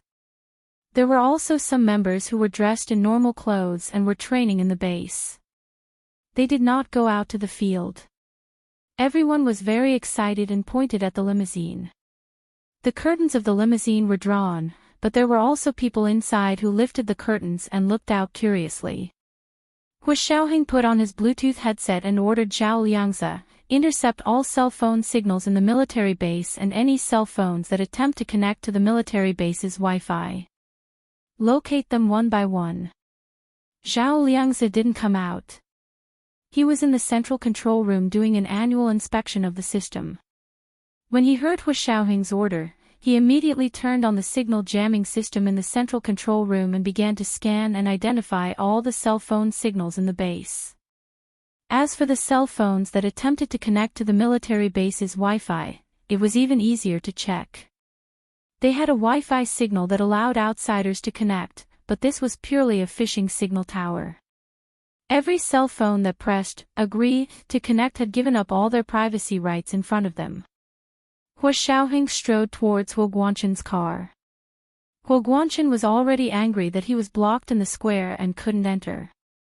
When Hu Xiaoheng finally arrived, he got out of the jeep and frowned at Hu Xiaoheng. "Tell your soldiers to put away their guns. How can you point your guns at your own people? What kind of behavior is that? Do you want to make a mistake?" Hu Xiaoheng stood in front of Hu Guanchen and saluted him. "Hello, Chief." Hu Guanchen's resentment was instantly vented. This son still remembered that he was his father in front of outsiders.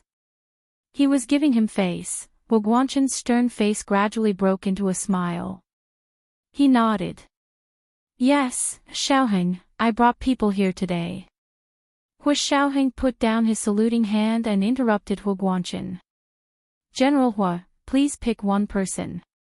The rest of the people you brought will be put in detention." Put in detention. Hu Guanchen was stunned. "Put in detention? Are you sure you got the wrong people? These people are from the political department and the military art troupe. They're not from the special operations forces. You have no right to put them in detention." Yes, it's precisely because they're not from the Special Operations Forces that they trespassed into a restricted military area.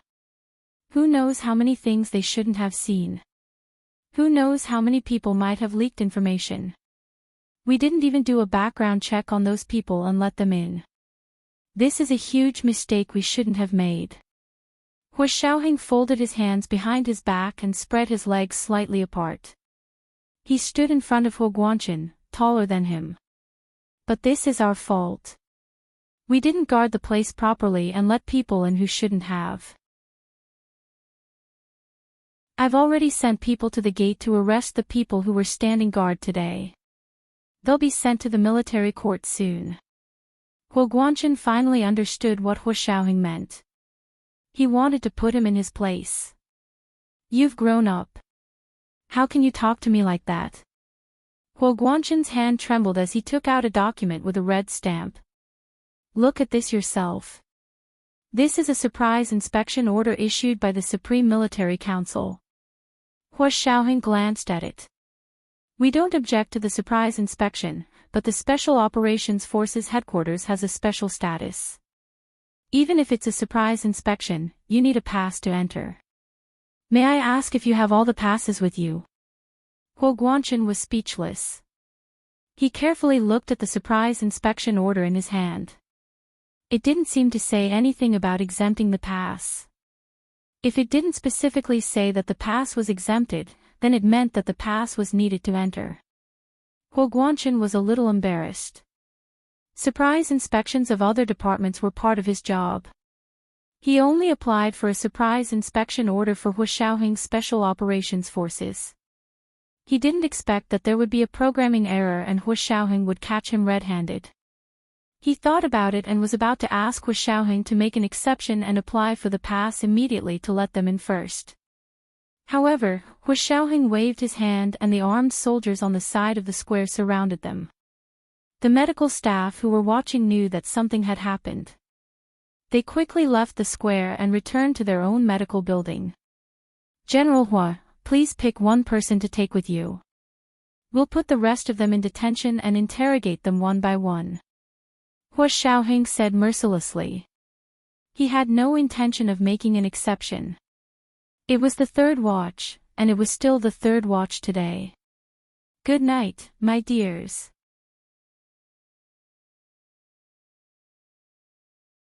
Chapter 900.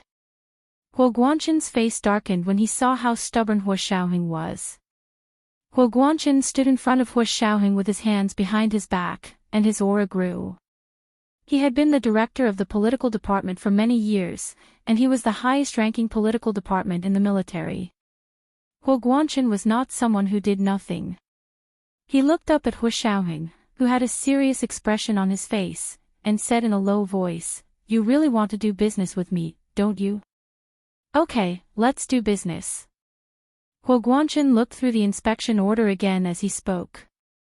He had been intimidated by Hua Xiaoheng just now and almost thought that he had really made a mistake. Now that he looked at the special inspection order again, Hua Guanchen came back to his senses and shook the order in front of Hua Xiaoheng. It doesn't say that I have to be exempted from the pass, but it also says that I am authorized to act at my own discretion. Major General Hua, do you know what act at your own discretion means? Simply put, the authorization of these words could be big or small. To put it in a big way, it meant that Hua Guanchen could do whatever he thought was appropriate. To put it in a small way, it could also mean that he would cooperate with Hua Xiaoheng's work. Therefore, these red-headed documents would never be written in stone. They would be ambiguous if they could and let the people below understand the meaning of the higher-ups. Just like the American Constitution, it only had a total of 7,500 words, but it was the foundation of American law. Its meaning lay in the court's interpretation of it during the trial. In other words, every judge could have their own interpretation, and as long as this interpretation was in line with the inherent logic of the Constitution, it was a legal interpretation and had the force of law. Hua Guanchen was now using this logic to speak to Hua Xiaoheng. His rank and position were higher than Hua Xiaoheng's. If he wanted to explain it this way, and Hu Xiaoheng couldn't think of a good way to respond. He had no choice but to give in. Hu Xiaoheng's dark eyes narrowed imperceptibly. Calmly taking the inspection order from Hu Guanchen, Hu Xiaoheng read it carefully. There was very little text on this inspection order, only a simple line. We hereby send General Political Director Hu Guanchen to lead a surprise inspection of the headquarters of the Special Operations Forces. The relevant departments should actively cooperate and act at their own discretion. It was signed with the seal of the Standing Council of the Supreme Military Council. This was the military's highest authority. Hu Xiaoheng read it carefully twice and felt that something was wrong. After staring at the inscription for a while, a thought flashed through his mind, and he remembered. He smiled as he handed the spot inspection order back to Hu Guanchen. General Hua, I'm sorry, but your spot inspection order is somewhat illegal. Can you go back and issue another one before coming back for a spot inspection? Illegal? Hu Guanchen was shocked. This is the seal of the Supreme Military Council. How dare you say it's illegal? General Hua, I think you may have forgotten that when the Special Operations Forces was established, it was authorized by both the Senate and the Supreme Military Council. At that time, it was stipulated that any actions taken by domestic agencies against the Special Operations Forces must be authorized by both the Senate and the Supreme Military Council. This spot check order of yours is only authorized by the Supreme Military Council, not the Senate. So, I'm sorry, but even you are not allowed to come in for a spot check. Hu Xiaoheng managed to block Hu Guanchen.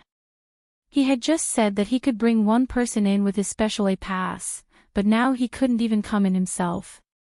How ironic. Hu Guanchen's face turned purple with anger, and his brows gradually furrowed. His dissatisfaction with Hu Xiaoheng was clear on his face. At that moment, the 3 cars that Hu Guanchen had brought with him were parked in the plaza in front of the Special Operations Forces headquarters building. The people in the cars were all quiet, and no one dared to get out. Other than that, there were only the armed soldiers of the Special Operations Forces surrounding them. There was no one else to be seen. Gu Nianji and Chenlai leaned against the window on the 18th floor of the medical building and looked in the direction of the plaza. The sky was blue and cloudless. Although the sun was shining, it was still chilly. It was a typical winter climate in the imperial capital. Because they were far away, they couldn't see clearly what was happening. Chenlai took out 2 binoculars from his office and gave one to Gu Nianji. They looked in the direction of the plaza.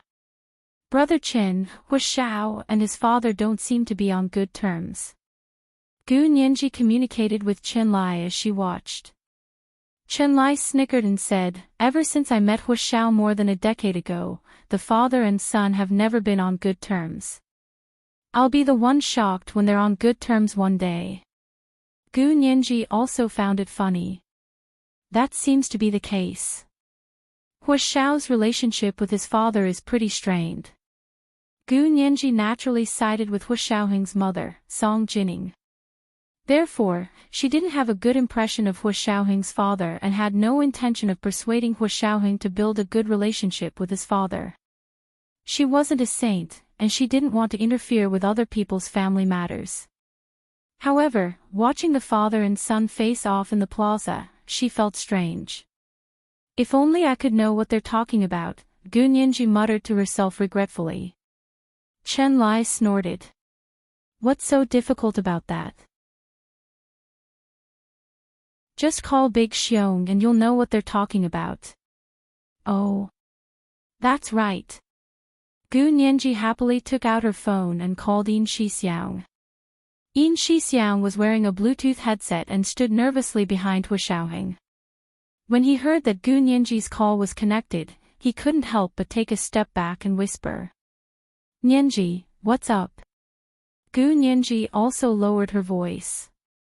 Brother Xiong, Hu Xiao is arguing with his father. What happened? Yin Shixiang knew that Gu Nianji was having a physical examination with Chenlai today. After thinking about it, he turned on the speaker function of the Bluetooth headset and whispered. Listen to it yourself. This time, Gu Nianji could not only see the situation in the distant plaza through the binoculars, but she could also hear everything that was happening in the plaza through the phone. The Special Operations Forces had specially made multifunctional Bluetooth headsets for field missions. Of course, they weren't the same as the regular ones on the market. The voices were as clear as if they were standing next to Hu Xiaoheng. Chen Lai said from the side, "Use the speaker and let me listen too."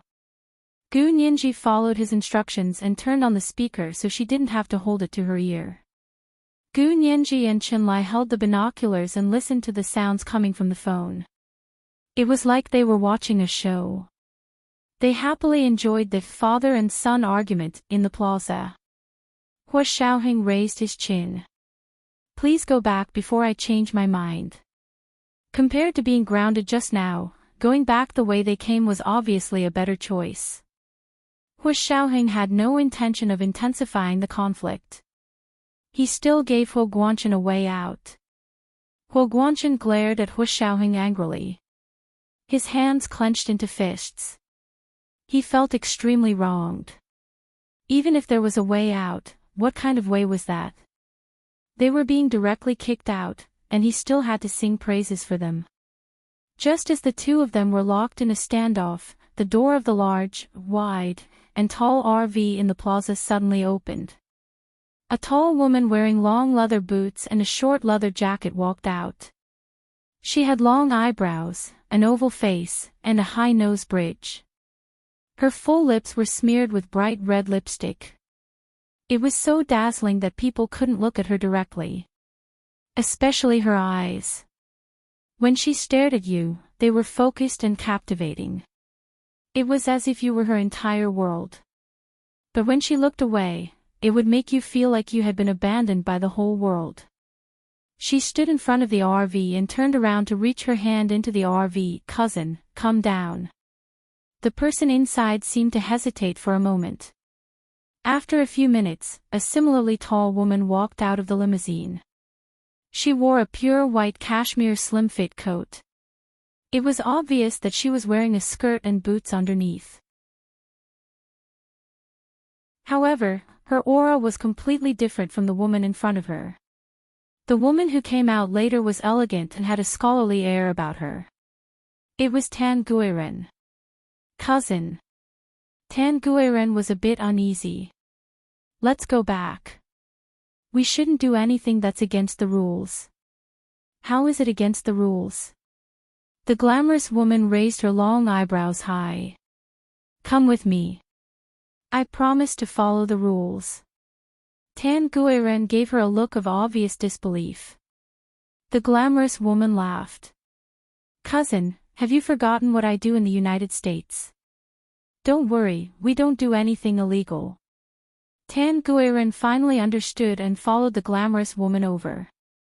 Standing next to Hu Guanchen, the glamorous woman narrowed her eyes and looked Hu Xiaoheng up and down. Although she had always had high standards and had seen many handsome men in her years abroad, she had to admit that a man as handsome as Hu Xiaoheng, who was so handsome he left people speechless, was extremely masculine and extremely manly. "General Hu, what's the matter?" Although she was attracted by Hu Xiaoheng's elegance, this woman was past the age where she would be smitten by a man's appearance. So she only glanced at Hu Xiaoheng before turning to Hu Guanchen. Hu Guanchen saw that she had come over and his attitude softened a bit. He said gently, "Madam Kai, I've embarrassed myself." As he spoke, he turned to Hu Xiaoheng and introduced, "This is Madam Kai Xingnan, who just returned to the country not long ago. She is currently the head lawyer for Prime Minister Tan and his wife's legal team. She is also his personal assistant and has a very close relationship with the Senate." The last sentence was actually a deliberate reminder to Hu Xiaoheng. Hu Xiaoheng's heart skipped a beat. Madam Kai Xingnan's information had just been placed on his desk not long ago. It could be said that Madam Kai Xingnan, who had just returned from the United States, had been able to successfully pass Prime Minister Tan's impeachment. Kai Xingnan was also 29 years old this year and was half a year younger than Hu Xiaoheng. She had always been a lawyer in the United States and was a partner of the second-largest law firm in the United States. She was still very famous in the American legal community, but not many ordinary people knew about her. However, almost everyone in the United States knew about her father, Kai Su-min. More than a decade ago, there was a president in the United States who was impeached by Congress because he had an affair with his female intern. He was almost forced to step down. Madam Kai Shing-nan's father, Kai Su-min, was the head lawyer for that president's personal legal team at the time. He was the one who had helped that president overcome a difficult situation and settle the United States House of Representatives and Senate, which prevented the president from being impeached and removed from office. More than a decade ago, Kai Shing-nan, who had just entered university, had followed her father through the entire impeachment case. She had been influenced by how it was handled and learned many things. She had also been able to draw inferences about other cases from one case and had helped the legal team come up with many ideas. At the time, the impeachment case had been successfully passed. Kai Shing-nan, who had just entered the industry, had also put in a lot of effort. Prime Minister Tan's wife, Kai Song-yin, was Kai Song-yin's biological aunt. When Prime Minister Tan encountered this difficult situation, Kai Song-yin had finally gone to her older brother from her maiden family to help. Her older brother had sent his daughter, Kai Shing-nan, back to the Hua Xia Empire to personally handle it. Finally, they had settled the upper and lower houses of the Hua Xia Empire's parliament. Now that this person was standing in front of him, she was no longer the cold data on the report. She was a real person. Hua Xiaoheng nodded politely at her. "Hello, Madam Kai. Please return to the car. This is not a place for you." "Oh.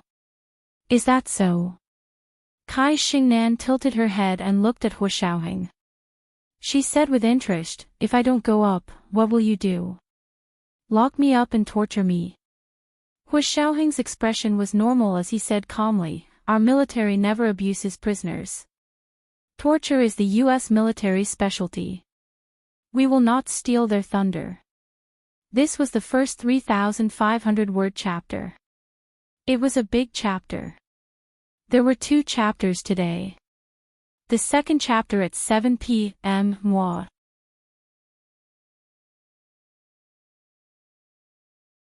Chapter 901. Kai Shing-nan folded her hands behind her back and smiled with interest. Major General Hua truly lives up to his reputation. I'm impressed. Hua Xiaoheng remained calm and glanced at the guards. A few guards immediately walked over and pointed their guns at Kai Shing-nan. They said in a fierce voice, "Get in the car." Kai Shing-nan's expression didn't change despite being surrounded by guns. She smiled at Hua Xiaoheng and said, "Major General Hua, don't be so impatient. Since we can come, we naturally completed the procedures. Can you get your people to put away their guns?" Hua Xiaoheng admired Madame Kai's courage for being able to remain calm with so many people pointing guns at her head.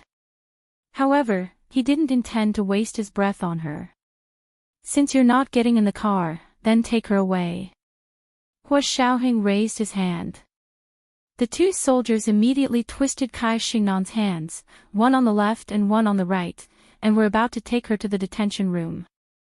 Kai Shing-nan finally realized that Hua Xiaoheng was serious and meant what he said.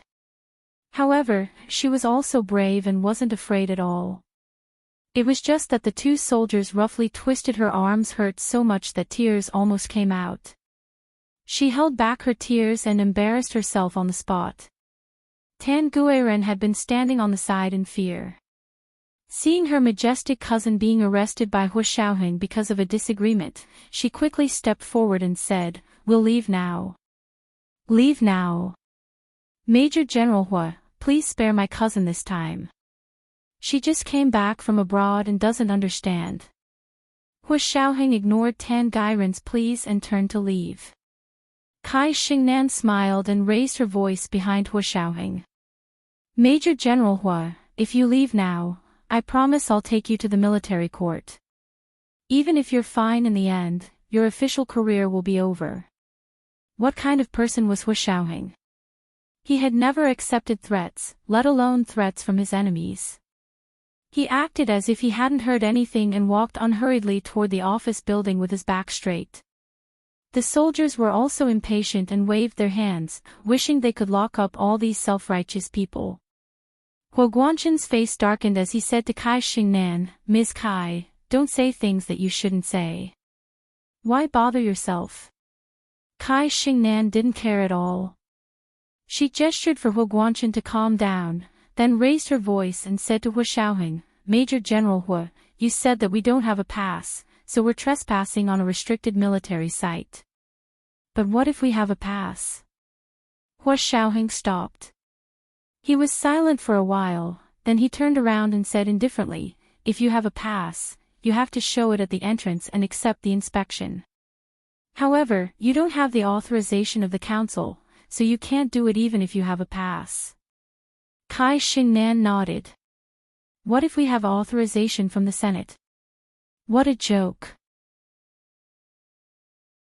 When had she, Kai Xingnan, ever made a mistake in her work? In order to come to the headquarters of the Special Operations Forces, she had already thoroughly studied all kinds of laws and regulations.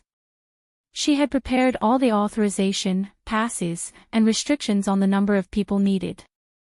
Huo Guangqin had been in the military for too long, so he might not have paid much attention to these details. To be honest, he didn't need to pay much attention to them, but Kai Xingnan was different. She had just returned to the country, and she worked in the legal field. She had always been very strict, and this was a restricted military site. Of course, she had to know herself and the enemy to win every battle. Hu Xiaoheng narrowed his eyes and thought for a moment. He slowly walked back. "You have authorization from the Senate, right? But why didn't General Hu know about this?" Huo Guangqin's expression became even more unpleasant. Kai Xingnan was using him as a tool to test Hu Xiaoheng's attitude, wasn't she? She didn't use the authorization from the Senate. Was she deliberately watching him make a fool of himself? "Madam Kai, if you had authorization, why didn't you tell me in advance? Besides, I didn't even apply for authorization from the Senate. What's the use of your application?" Huo Guangqin was very dissatisfied with Kai Xingnan's attitude. Kai Xingnan smiled and comforted him. "I'm also helping out in Speaker Long's office right now. I asked him for an authorization to give to you. I didn't think I would need it at first, but I was just preparing for a rainy day. I didn't expect it to really come in handy." She looked at Hu Xiaoheng, then at Huo Guangqin, then pursed her lips and smiled. Although her arms were twisted behind her back by the two soldiers, they were much less forceful now. Kai Xingnan didn't feel any pain at all. "Let her go." Hu Xiaoheng ordered calmly and walked towards them. Kai Xingnan's arms were free now. She took out a folded authorization from her small bag and handed it to Huo Guangqin. Huo Guangqin looked at it and put it together with the surprise inspection order issued by the military. It became a qualified and legal authorization to conduct a surprise inspection of the headquarters of the Special Operations Forces. Hu Xiaoheng nodded and asked someone to take the staff of the General Political Department under Huo Guangqin's command to the entrance of the base to be re-inspected, including the authenticity of their passes. Huo Guangqin watched his staff being taken away to go through the procedures again and breathed a sigh of relief. This way, they wouldn't be chased away. If they were chased away just like that, how could he carry out his work in the future? This was also thanks to Kai Xingnan's careful arrangements. The discomfort Huo Guangqin felt towards Kai Xingnan gradually disappeared. However, Hu Xiaoheng was still harsh towards Kai Xingnan and the others. "As for you guys, either leave now or go into detention." "Huh? Why are you so stubborn?" Kai Xingnan didn't believe it. "We have passes and the authorization from the Senate. Why can't you let us in? Besides, we are the military art troupe." "Madam Kai." Hu Xiaoheng interrupted her. First, the authorization from the Senate is to authorize the General Political Department to conduct a surprise inspection of us. It has nothing to do with the performance of the military art troupe. If you want the military art troupe to perform here, please apply for another authorization from the Senate and the military. Second, even if you have passes, we have the freedom to not let you in. Madam Kai, you must have done your homework this time. You must have studied the meaning of passes, right? Kai Xingnan narrowed her eyes and admired Hua Xiaoheng even more. This kind of improvisational wit and orderly logic, TSK, it was amazing. Third, you are not a member of the military art troupe. Don't use a chicken feather as a token of authority.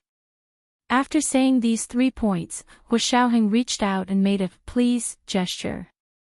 Can we go now? The square was completely silent. The leader of the military art troupe shrank in the car and trembled. He almost scolded Kai Xingnan for causing trouble. You can King Su, but what about us? Kai Xingnan stood in the square and looked at Hua Xiaoheng quietly. She didn't leave, but she didn't walk forward either. She had been abroad for more than 10 years and only had a permanent residence permit in the United States. She hadn't been naturalized. Therefore, in terms of nationality, she was still a citizen of the Huaxia Empire. If it weren't for this important reason, Hua Xiaoheng would have gotten someone to arrest her and put her in detention as soon as she stepped out of the limousine. However, she had just returned and obviously hadn't joined the military yet. The military art troupe really had nothing to do with her. However, she had been interacting with the Senate more recently and received Speaker Long's recognition. It had already been decided that after Prime Minister Tan's impeachment case was over, she would no longer be Prime Minister Tan's chief lawyer. Instead, she would become Speaker Long's chief legal advisor. She had come here today because she had received special permission from Speaker Long to come to the headquarters of the Special Operations Forces to do research. In her opinion, this organization had too much authority and didn't have a specialized organization like the United States. For example, the United States Central Intelligence Agency, CIA, was under the supervision of the Federal Bureau of Investigation, FBI, in the United States, and the FBI was under the supervision of the Senate at all times. This was a management style that she approved of. Moreover, she had an A-level pass, authorization from the Senate, and approval from the military. The only thing she hadn't done was to not be inspected at the entrance of the military base. However, this wasn't her fault. The guards at the entrance of the military base had let them in after seeing Hua Guanchen's special A-level pass and the spot check order. They hadn't asked for their passes one by one. If Hua Xiaoheng really wanted to put her in detention, she would definitely sue him until he was disarmed. Kai Xingnan raised her head and looked at Hua Xiaoheng, unwilling to be outdone. She took out all of her documents and said, Major General Hua, although I'm not a member of the military art troupe, no one said that only members of the military art troupe can ride in their limousine. I'm here on behalf of the Senate. These are my documents. In terms of height, Kai Xingnan was about 1.72 meters tall. She was wearing high-heeled boots, so she was almost 1.8 meters tall. This kind of height was taller than most men. However, she was still half a head shorter than Hua Xiaoheng. However, she had a strong aura and had the demeanor of a queen. Hua Xiaoheng looked down at the stack of documents she had taken out. He didn't take it and only said, everyone has their own specialties. Verify the documents and find the guards at the entrance. Kai Xingnan didn't say anything else. She turned around and pulled Tan Guiren into the car. Let's go to the entrance. You don't have to go through the trouble. I've already ordered the guards at the entrance to not receive the military art troops' warm welcome today. Please go back.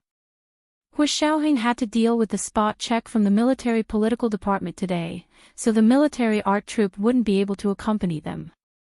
Kai Xingnan saw that Hua Xiaoheng didn't pretend to be polite and had an idea. She wanted to see how strong this Major General Hua was to be so arrogant. She shook off Tan Gairen's hand and wanted to argue with Hua Xiaoheng. Tan Guiren grabbed her tightly and begged, "Cousin, that's enough. Let's go. Don't give Major General Hua any more trouble. You're not even close to him. Why are you being so virtuous?" Kai Xingnan poked Tan Gairen's forehead in exasperation. "Won't he have you under his thumb in the future if you keep acting like this? How can I trust him to take care of you?" "Cousin, what are you talking about?" Tan Gairen's face turned red. "Don't talk nonsense." Kai Xingnan saw that her cousin was so embarrassed that her ears were red, so she could only keep quiet. However, it was impossible for her to leave just like that. She sent Tan Guiren to the RV, then turned around to get out and walk to Hua Xiaoheng. "Major General Hua, according to our country's constitution, the Senate has the power to legislate and supervise. I'm representing the Senate to investigate your organization. You have no right to chase me away." Kai Xingnan spoke pleasantly and respectfully. She didn't mean to be rude at all. However, her words were the most rude to Hua Xiaoheng. As soon as she said that, not only was Gu Nianji, who was watching from the medical building with binoculars, unhappy, but even Bai Yueran, the director of the Special Forces Legal Department, who had just arrived, had a change of expression. These words were too insulting to the Special Forces' reputation. It was the second watch. There were 2 watches today.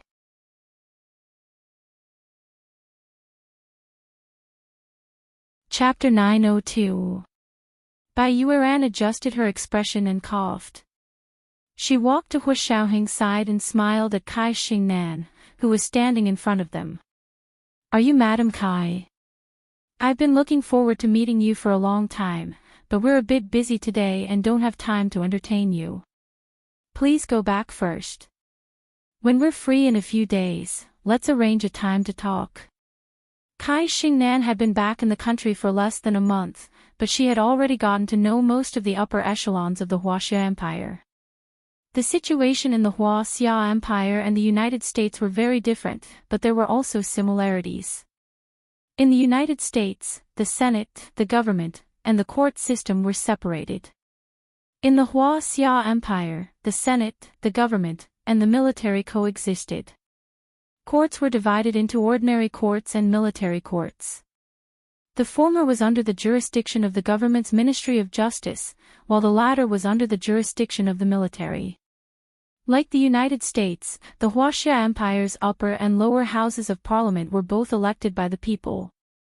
The elected members of parliament represented the interests of all parties. There were many interest groups behind them, and there were even foreign forces mixed in. But this is normal in any country with democratic elections. Lobby groups that represent the interests of all parties are legitimate, and lobby groups can represent foreign powers. As long as everyone played according to the rules, it was allowed. Speaker Long was the Speaker of the Senate and had been a member of the Senate for more than 30 years. From a fledgling member of the Senate to the powerful Speaker of the Senate, his status was certainly not ordinary. Moreover, as the Speaker of the House of Lords, he had the right to recruit personal assistants, just like the Prime Minister. Although it was paid for by the state, it was still within his power. The fact that the voters chose him meant that they recognized this privilege. For example, the newly elected President of the United States did not hesitate to place his daughter, son-in-law, and son into important positions in the presidential palace. No one said that he was nepotistic, because that was how everyone played. The President of the United States also needed the permission of the Senate to appoint government officials. But for the officials of the presidential palace, only the President had the final say. This was considered his personal sphere of influence, similar to the existence of an advisor in the ancient Huaxia Empire. The only difference was that in ancient times, the advisors were supported by the officials themselves. However, the officials in the presidential office of the United States, although they were within the president's personal sphere of influence, were supported by the country. Now, Kai Xingnan was the chief legal advisor that Speaker Long had privately chosen to provide legal support and services for his personal affairs. He had yet to enter the council's special office. But with her momentum, it was only a matter of time. As long as she could pass the background check. In order to achieve this goal, Kai Xingnan had put in a lot of effort in the upper-class families of the Huaxia Empire. Kai Xingnan had long heard of Bai Yueran, the chief of the Judicial Department of the Special Operations Forces. She was very appreciative of professional women who held high positions at such a young age, so she treated Bai Yueran kindly. "May I ask if you are Director Bai?" "Oh. Ms. Kai knows me." Bai Yueran raised her eyebrows in surprise. She couldn't help but be more wary of Kai Xingnan. "I've heard my uncle, Prime Minister Tan, and Speaker Long mention that you've already made a name for yourself in the legal world at such a young age. You made a name for yourself in the International Court of Justice at The Hague all those years ago. I'm very impressed." As Kai Xingnan spoke, she took the initiative to shake hands with Bai Yueran. Bai Yueran smiled even more meaningfully. "Oh. She even knows about my case at The Hague International Court of Justice. Ms. Kai is really considerate." "Of course. Only by knowing yourself and your enemy can you win every battle." Kai Xingnan laughed heartily and withdrew her hand. She took out the stack of documents in her hand and handed them to Bai Yueran. "Since Director Bai is here, please take a look at these documents for me. Your Major General doesn't allow me to enter, so I think this request is a bit illegal." Bai Yueran didn't take her documents. She put her hands behind her back and stood as straight as Hua Xiaoheng. "Ms. Kai, you only know one side and not the other. First of all, I'm not a professional at checking documents, so I can't tell if they're real or fake, so it's useless even if you give them to me." Kai Xingnan's expression finally changed. She interrupted Bai Yueran. "Director Bai is saying that my documents are fake. I'm not taking the blame for this. Don't be angry. I didn't say whether your documents are real or fake. I just said that I don't have the authority to check your documents," Bai Yueran said with a smile. Her tone was very kind, which made the straightforward Kai Xingnan seem a bit unreasonable. Kai Xingnan finally understood what it felt like to have a needle in a velvet glove. She took back her documents and said slowly, "Does it have to be so complicated? Are you really not deliberately making things difficult for me?" "Ms. Kai, how can you say that? You came back from the United States and have been a practicing lawyer in the United States for many years. Don't you know the importance of procedures? Checking documents when you enter the door is proper procedure, so don't ask someone else to check after you enter the door." "Wasn't it because of procedures that General Huo was stopped by our Major General Huo earlier? You even deliberately showed the procedures you went through. Have you forgotten about the pass and authorization letter you obtained?" Bai Yueran began to show her expertise as the director of the Judicial Department of the Special Operations Forces. Hua Xiaoheng stood calmly to the side with his hands behind his back. He didn't interrupt the two women's verbal battle, but he didn't have any intention of leaving either. Kai Xingnan was stunned by Bai Yueran's words, but she quickly found an opening and sneered. "Procedures. You ignored the authorization letter and pass generated by the procedures and left us outside the door without saying a word. Now you're actually talking to me about procedures? Ms. Kai, be reasonable. You can't be talking to us about procedures when we're talking to you about the law.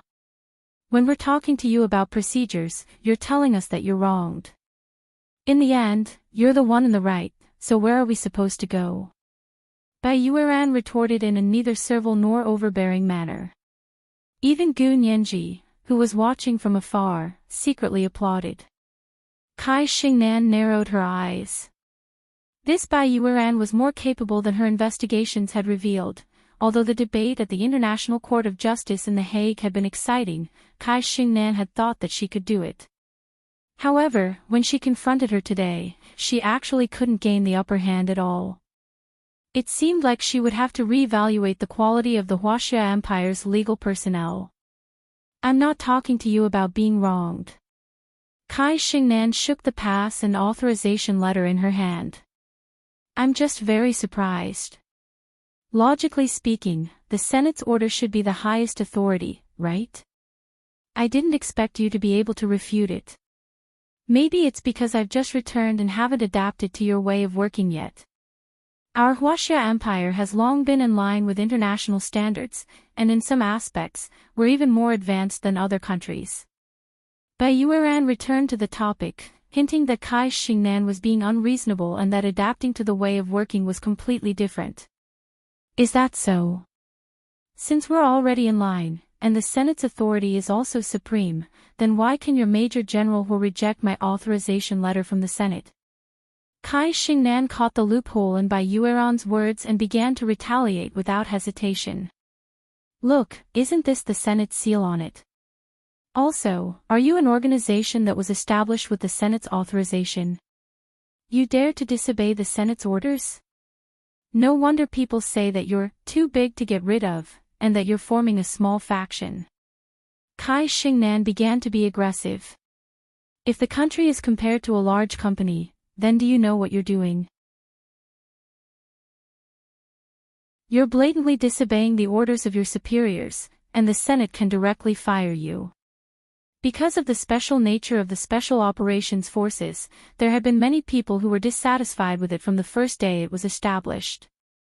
It was only because of the strong protection of Speaker Long and General Ji, two heavyweights, that they had been able to get to where they were today and reach their current scale.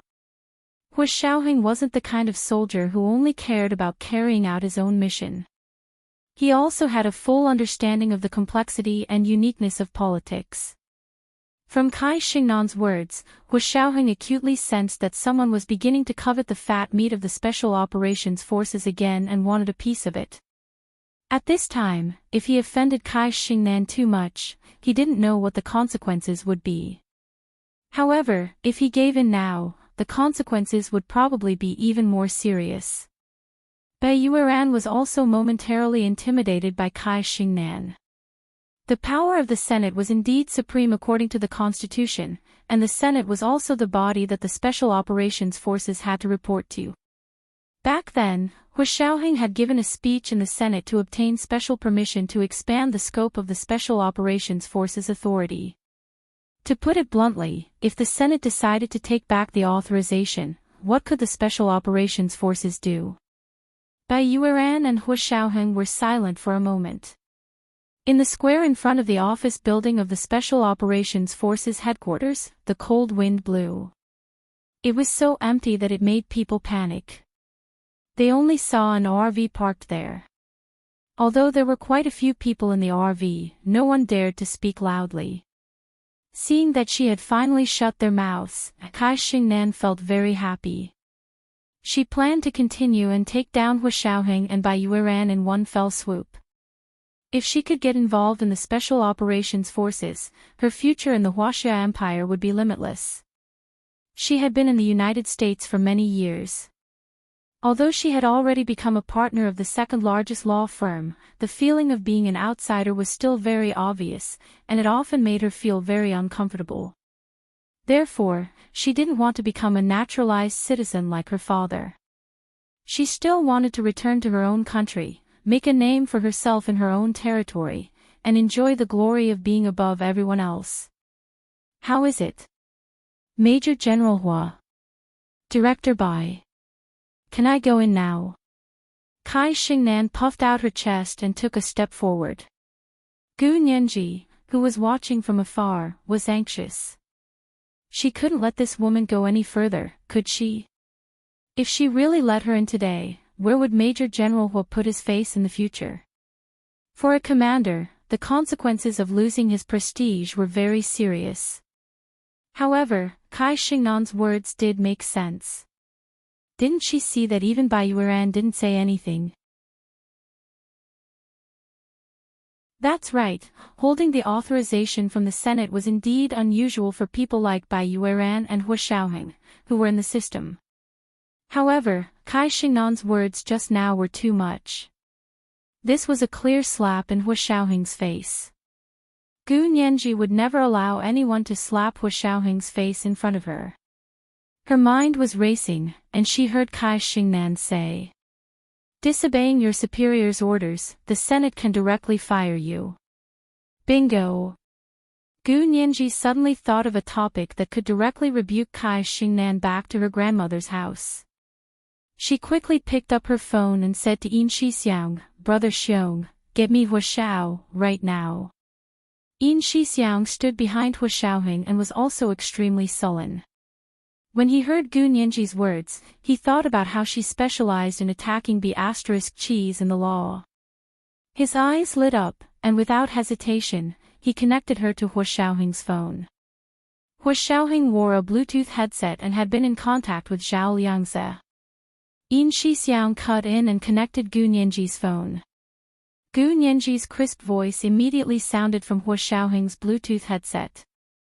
"Hua Xiaoheng, tell her that the Senate can't even oust Prime Minister Tan, who was impeached by the grand jury, so she shouldn't talk nonsense and think that she can casually fire people."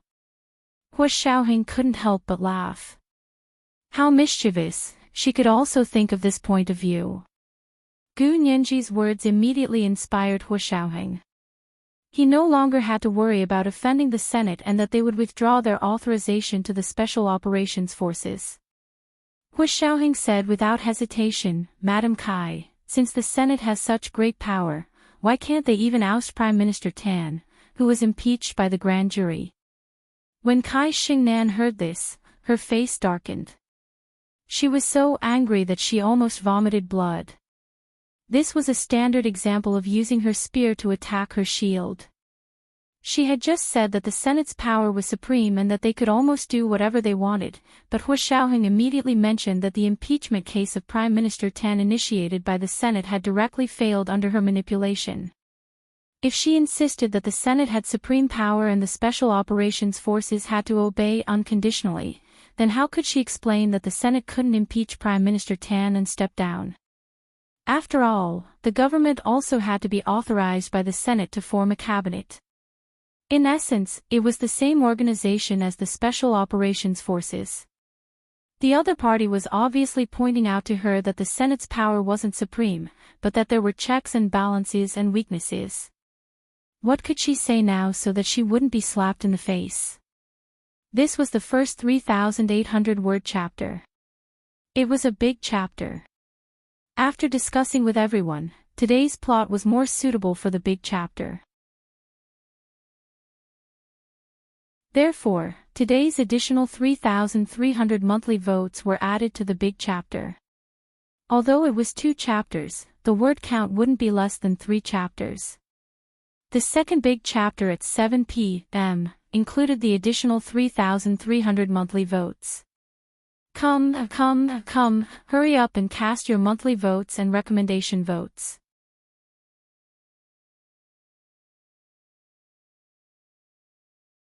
Chapter 903. The expression on Kai Xingnan's face was very conflicted. It was as if she had experienced happiness, anger, sorrow, and joy in an instant. It was the first time in her life that she was rendered speechless by someone. This was a very novel experience for Kai Xingnan, who had been a straight-A student since she was young and had become a straight-A student even after she went to the United States. She frowned and thought quickly, but realized that she couldn't immediately think of a response. It wasn't that she couldn't say a word, but she always felt that there were loopholes in everything. As soon as she said it, she would immediately be rebutted. She could only blame herself for being too careless. Prime Minister Tan was her uncle, so she didn't need to spend any effort to win him over. Helping him settle the impeachment was enough. Her goal was the Senate. However, the impeachment she settled was a slap in the Senate's face. Only Speaker Long, who was broad-minded and didn't stick to one style of talent, would praise her and be willing to let her be his personal legal advisor. So since she wanted to have a foot in both camps, it seemed like she had to endure Hua Xiaoheng's humiliation. Using the spear to attack the shield was too good at exploiting loopholes. She had lost. Kai Xingnan wasn't a sore loser. This time, she had come with the intention of testing the waters and taking a good look at what the most mysterious place in the Xia Empire was like. However, on this trip, she didn't see anything other than the plaza and alleyways that led in all directions. She didn't even step into the door of the office building. However, although she couldn't enter the building, just looking at the environment outside, it didn't seem any different from a regular military compound. However, the people here really gave her the biggest surprise. That Major General Hua's reaction was too fast. It completely overturned her view of soldiers. She couldn't help but look at him in a different light. This kind of favor was also very rare for Kai Xingnan. She even felt her heart palpitate with excitement as if she had met her match. It had been a long time since she had met a man who could make her submit and even surrender. Kai Xingnan was born in the Xia Empire and grew up with her grandparents. After going to university, she went to the United States to stay with her parents. Because she grew up in the Xia Empire, she had a very good relationship with her youngest aunt, Kai Songyin, and treated her like half a mother. This was also one of the reasons she was willing to return to the Xia Empire to help her youngest aunt. Standing here, she seemed to be able to see her future. Kai Xingnan finally regained her composure. She smiled and nodded at Hu Shaoheng and Bai Yueran. She extended her hand to Hu Shaoheng. "All right, you win. Major General Hua, I didn't expect you to be so quick-witted and clear. You're as smart as the best lawyers in the world. Thank you for letting me see the best side of you." Hu Shaoheng had no intention of shaking hands with her. He nodded slightly. "You flatter me, Ms. Kai. I still have something to do, so I won't keep you company." With that, he turned around and left, leaving Kai Xingnan with a cool back view. Bai Yueran looked at Kai Xingnan, who was staring at Hu Shaoheng's back, and smiled. "Ms. Kai, please go back." Kai Xingnan came back to her senses and turned her hand to Bai Yueran. "Director Bai, you're amazing too." Bai Yueran shook hands with her nonchalantly and said with a smile. "Not as good as Major General Hua, right? That's how it should be. That's why he's the boss here, and I'm just a director." Ever since the leak at Dou Qingyan's birthday, Hu Shaoheng's identity had been exposed to the world. Later, the military simply promoted him and allowed the Special Operations Forces to surface. It became a place that looked like any other military organization. That way, there would be fewer prying eyes. The people who really needed to be hidden were the field personnel of this organization. Someone with Hu Shaoheng's status naturally wouldn't go on field duty anymore. Hu Shaoheng had already disguised himself when he made the deal with the big shots to go to the United States to rescue Tan Guiren. Even acquaintances couldn't tell that he was Hu Shaoheng. Therefore, these people were no longer strangers to him. Kai Xingnan stopped being arrogant and turned back to the military art troops RV. She said to the team leader dryly, "Let's go back." The team leader had been itching to leave this place for a long time, so he quickly asked the driver to drive away. Kai Xingnan sat next to Tan Guiren and narrowed her eyes at Tan Guiren. Tan Guiren asked quietly, "Cousin, what were you talking about with Major General Hua and Director Bai?" "Nothing much, just some work-related stuff." Kai Xingnan looked at Tan Guiren's innocent expression and felt a little stifled. She took out a lady's cigarette from her bag and wanted to smoke it, but then remembered that she couldn't smoke in the car. She twisted the cigarette with one hand until it almost turned into smoke. "Cousin, what's wrong? Is something bothering you?" Tan Guiren asked curiously. She couldn't understand why her omnipotent cousin would have such a melancholy expression. Kai Xingnan sighed deeply. Only a poem echoed in her mind. "When I first met you, it was like returning an old friend." She rolled the cigarette into a ball and held it in her hand. She smiled faintly. "It's nothing." As she spoke, she asked Hu Shaoheng, "Cousin, are you very close to Major General Hua? Uncle and Auntie really think highly of him." Tan Guiran blushed slightly as she recalled how Hua Xiaoheng had done his best to save her in America. Just thinking about it made her feel sweet. Although Hua Xiaoheng's mother was harsh with her, if Hua Xiaoheng had her in his heart, she would be with him no matter what. She would also try her best to please Hua Xiaoheng's mother and be filial to her. She would never make things difficult for her. Unfortunately, she couldn't read his mind. This man was a difficult question for her, but she still wanted to try her best to solve it. What if she was right? Tan Guiran reminisced and once again talked about how she was rescued by Hua Xiaoheng in the United States. Kai Xingnan listened quietly and didn't comment. Kai Xingnan finally said to Tan Guiran, "I don't think Major General Hua is a good match for you. You're more suited for a simpler man and family. Major General Hua is too complicated for you. You won't be able to control a man like that." Tan Guiran actually agreed with Kai Xingnan's words, but it just felt awkward no matter how she heard it. She couldn't figure out why she felt awkward. It was clearly a very sincere suggestion. Perhaps good advice was unpleasant to the ear. Tan Guiran comforted herself. "Cousin, I already said that I'll listen to Mom and Dad on this." Tan Guiran rejected Kai Xingnan's suggestion tactfully. Kai Xingnan didn't know why, but her mood immediately sank. She forced a smile. "Okay, you've always been the most obedient." Kai Xingnan got her car and drove away in a daze. After the military performing team left, the people from Huguanchen's political department had already checked their passes at the entrance of the military base and let them in one by one. They were the official organization that came for the annual inspection. Hua Xiaoheng could refuse the military performing team and Kai Xingnan, but he couldn't refuse the surprise inspection this time.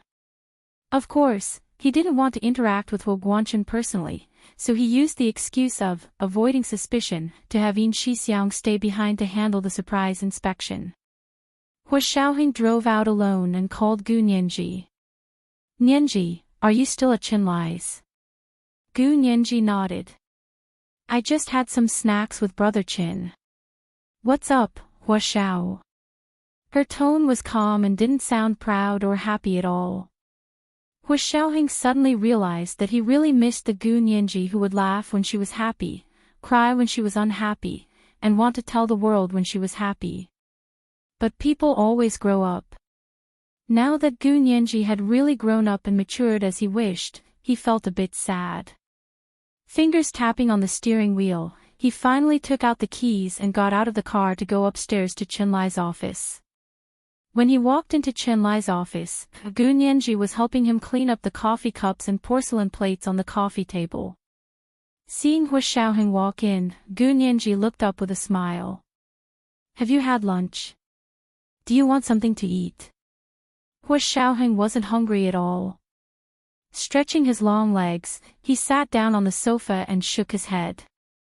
"No need. How's your checkup?" "It's still the same." Gu Nianji sat across from him. "Brother Qin said I might not have that illness." She sighed deeply and seemed to be in disbelief.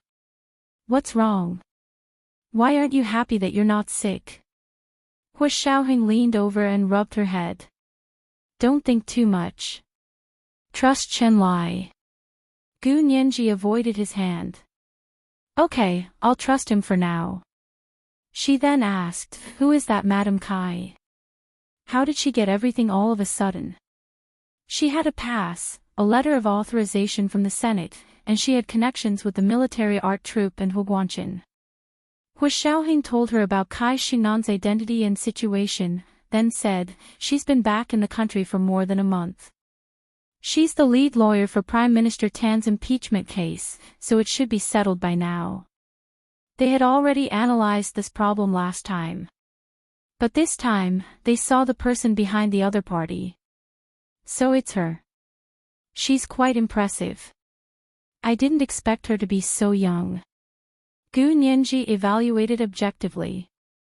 Actually, if it weren't for the fact that she wanted to help the Prime Minister and curry favor with Speaker Long, I wouldn't have said that to her. Hua Xiaoheng smiled. What you said today was very appropriate, and it helped me a lot. I haven't thanked you properly yet. Oh, Hua Xiao, you don't have to be so polite. You sending me back to school is the best way to show your gratitude. Gu Nianji quickly waved her hand, afraid that Hua Xiaoheng would thank her properly again. When she came to Qinlai for a checkup last week, Hua Xiaoheng was also there. She only helped him translate a document, and Hua Xiaoheng said he wanted to thank her properly.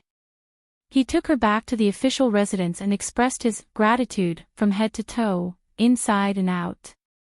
The direct result was that Gu Nianji lay in his bed from Saturday to Sunday. Her bones were about to fall apart. So when Hua Xiaoheng said, "I haven't thanked you properly," Gu Nianji quickly declined. Hua Xiaoheng seemed to also remember last weekend. He lowered his head and smiled for a while before standing up. "Let's go. I'll take you back." The two of them chatted and laughed in the car along the way, and the atmosphere became much more harmonious. When they arrived at school, Gu Nianji was about to get out of the car. Hua Xiaoheng kissed her cheek before letting her go. Gu Nianji returned to her dorm and had just tidied up her desk when she saw He Zhichu call. "Nianji, it's Christmas next weekend. What plans do you have?" "Gu Nianji, Professor He, I want to study. My thesis is almost finished. I want to revise it properly in the next few days." He Zhichu agreed. "Ask me if you have any questions." Gu Nianji originally wanted to say that there was no problem, but she suddenly remembered seeing Kai Xingnan today. She asked, "Professor He, do you know Kai Xingnan?" She's a Chinese-American female partner of the second largest law firm in the United States. "Do you remember her?" He Zhichu replied calmly, "I'm not very familiar with that law firm." He then asked, "Why are you asking about her?" "If you need me to, I can help you look into it." Gu Nianji bit the tip of her pen and thought about it for a while. In the end, she decided to put it aside for now. After all, she still didn't understand what this woman's intentions were. She didn't want to alert them, and she didn't want to give them face by paying attention to them. Putting down the phone, He Zhichu looked at the calendar in front of him. On his desk was a large red gilded invitation. It was the invitation to the military performing troops' Christmas performance. This kind of high-class performance ticket couldn't be bought with money. The Special Operations Force's surprise inspection ended very quickly. Huo Guanchen originally thought it would take 10 days to half a month, but the results were many times better than he had expected. When he left with the people from the General Political Department Secretariat, Hua Xiaoheng still personally came to see him off. When Huo Guanchen got into the car, he looked at him a few times. He wanted to say something to him but stopped himself. In the end, he didn't say anything.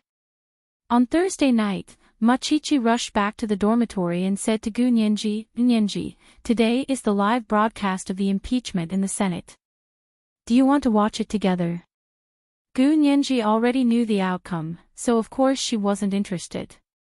However, seeing that Ma Qiqi seemed to care, Gu Nianji also watched the television with her.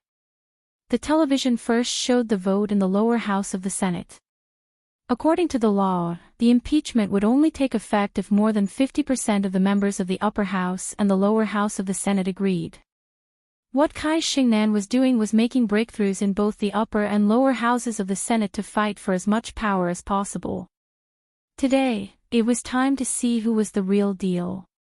Gu Nianji picked up an apple and nibbled on it.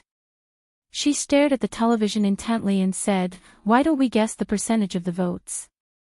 "I'll give you 2 points, okay?" Ma Qiqi glared at her. "You said the same thing last week, and in the end, you took all my pocket money. That's because you were careless." Gu Nianji leaned lazily on the sofa. "Come on, maybe you can beat me. If you can't, you won't lose anything." Ma Qiqi was a bit tempted by her words, but she looked at the complicated numbers and calculation formulas.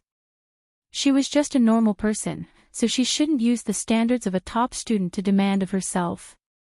The television finally turned to the voting hall of the lower house of the Senate.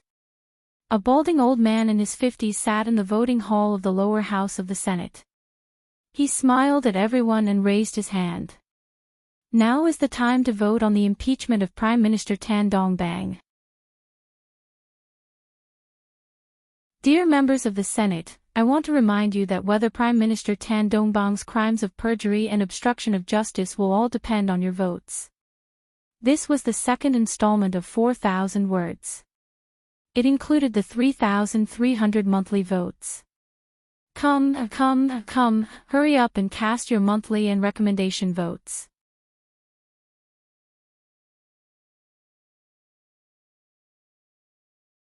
Chapter 904. Tan Dong-bang's impeachment started because of the video he and Gu Yanran had an affair in. However, to the Prime Minister, being unfaithful to his wife was at most a moral issue. His wife was the one who should be angry, and the Senate wouldn't go so far as to impeach him for having an affair with someone else. However, after the original video was recovered, more details were revealed. Everyone discovered that Tan Dong-bang and Gu Yanran had an affair in the Prime Minister's office. Previously, when the Senate questioned Tan Dong-bang about the affair, Tan Dong-bang claimed that his affair with Gu Yanran didn't affect his work at all, and that he had never brought Gu Yanran to his office. When the social network was attacked by a hacker and was forced to restore the previous backup, the deleted short movie reappeared. It was restored by the technical department and revealed all the details. Everyone was shocked to discover that the affair in the video happened in the Prime Minister's office. Therefore, lying to the Senate and perjury immediately became Tan Dong-bang's first charge. What followed was all sorts of obstruction and misleading of the Senate's investigation team. Therefore, the second charge of obstructing justice was also brought by the grand jury. As for Tan Dong-bang and Gu Yanran's affair, it still couldn't be brought to light, so it wasn't officially charged by the grand jury. After more than a month of investigation, evidence collection, and debate, the Senate would officially begin voting today. According to the Xia Empire's constitution, impeaching a prime minister required 2/3 of both the Senate's votes to succeed. This was also the first prime minister to be impeached by the Senate since the Xia Empire's constitution was established. The entire nation was paying attention to this impeachment case.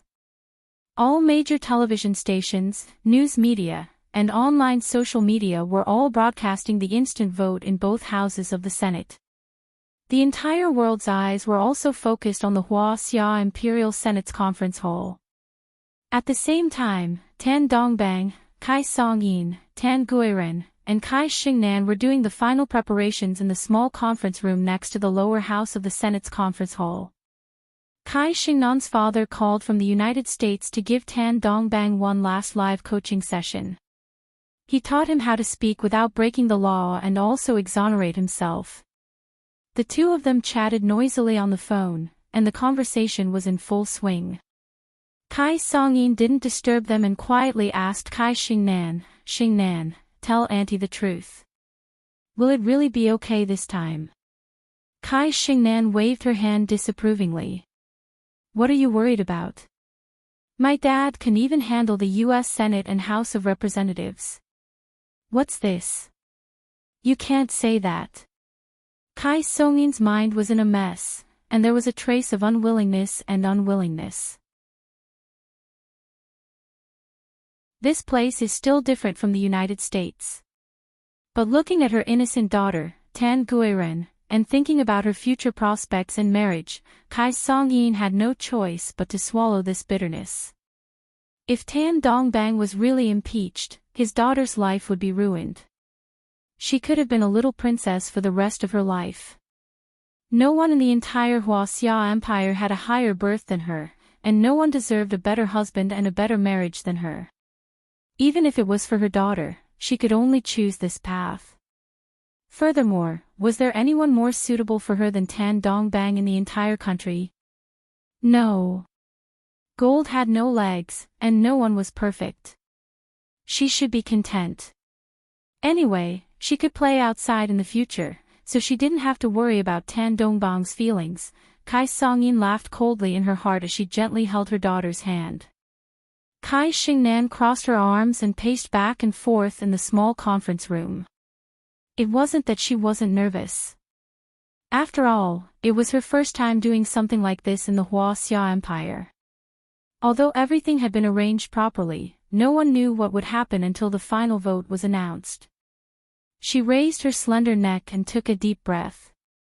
It was as if she was trying to convince herself, but it was also as if she was trying to explain to Kai Songyin. There are 660 people in the lower house of the Senate. So far, we've already convinced 450 people to vote against. The other 20 people are undecided. That's more than 2/3 of them. There are 100 people in the upper house, and 70 people have already agreed to vote against. So as long as they understand the situation, there shouldn't be a problem. Will anyone betray us? Kai Songyin asked worriedly. How did you convince them? You didn't break the law, did you? How? Kai Xingnan looked up at Kai Songyin with her mesmerizing eyes. Of course I used the votes they care about the most. Why would I do anything illegal? Wouldn't I be waiting for them to send me to jail if I did something illegal to a senator? Am I that stupid? She had used open and above-board legal means. Senators cared about votes the most.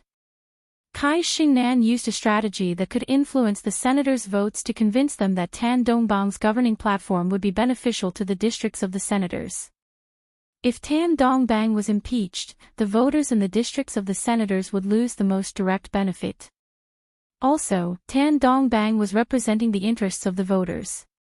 The media controlled by Kai Songyin had already turned the entire impeachment case into a battle between political factions. They even whitewashed the short film into saying that it was his opponent who uploaded it using the IP address of the office of the Prime Minister. The goal was to attack Tan Dongbang's political advantage and smear his political reputation. With Kai Songyin's media water army controlling the situation, many political forces that wanted to take advantage of the situation could only give up. If they moved, they would be dragged out and beaten up. The hot topic was shifted, and everyone's focus was off. It had to be said that Kai Songyin understood the psychology of the audience very well. She knew very well that to the audience, the political battle of the upper class would always be more convincing than the news of the Prime Minister's affair. It would also make them believe that this was the truth. Even if the Prime Minister really had an affair, his wife didn't care and tried her best to defend her husband. Who would care if he really had an affair? Was it really not the Prime Minister's political opponent who made such a big fuss? Under this kind of public opinion, Tan Dongbang's impeachment case didn't cause too many problems. Everything was carried out in an orderly manner under Kai Songyin and Kai Xingnan's control. Today was the day to test the results of their work. On the other side, Tan Dongbang ended the long-distance call with his brother-in-law and felt much calmer. He adjusted the little bow tie on his black tuxedo in front of the mirror. Kai Songyin looked at him from behind. The man in the mirror with smooth hair and a handsome face was her childhood sweetheart husband. Of course, this man was capable. He was best at giving speeches. That kind of incitement wasn't something an ordinary person could do. That was why he was able to stand out under the Tan and Kai family's schemes. He suddenly rose to prominence and left by Jianqing, who had been far ahead. Kai Songyin brushed the non-existent dust off his back and gently pushed him. Go. Tan Dongbang turned around to hold her hand and kissed it.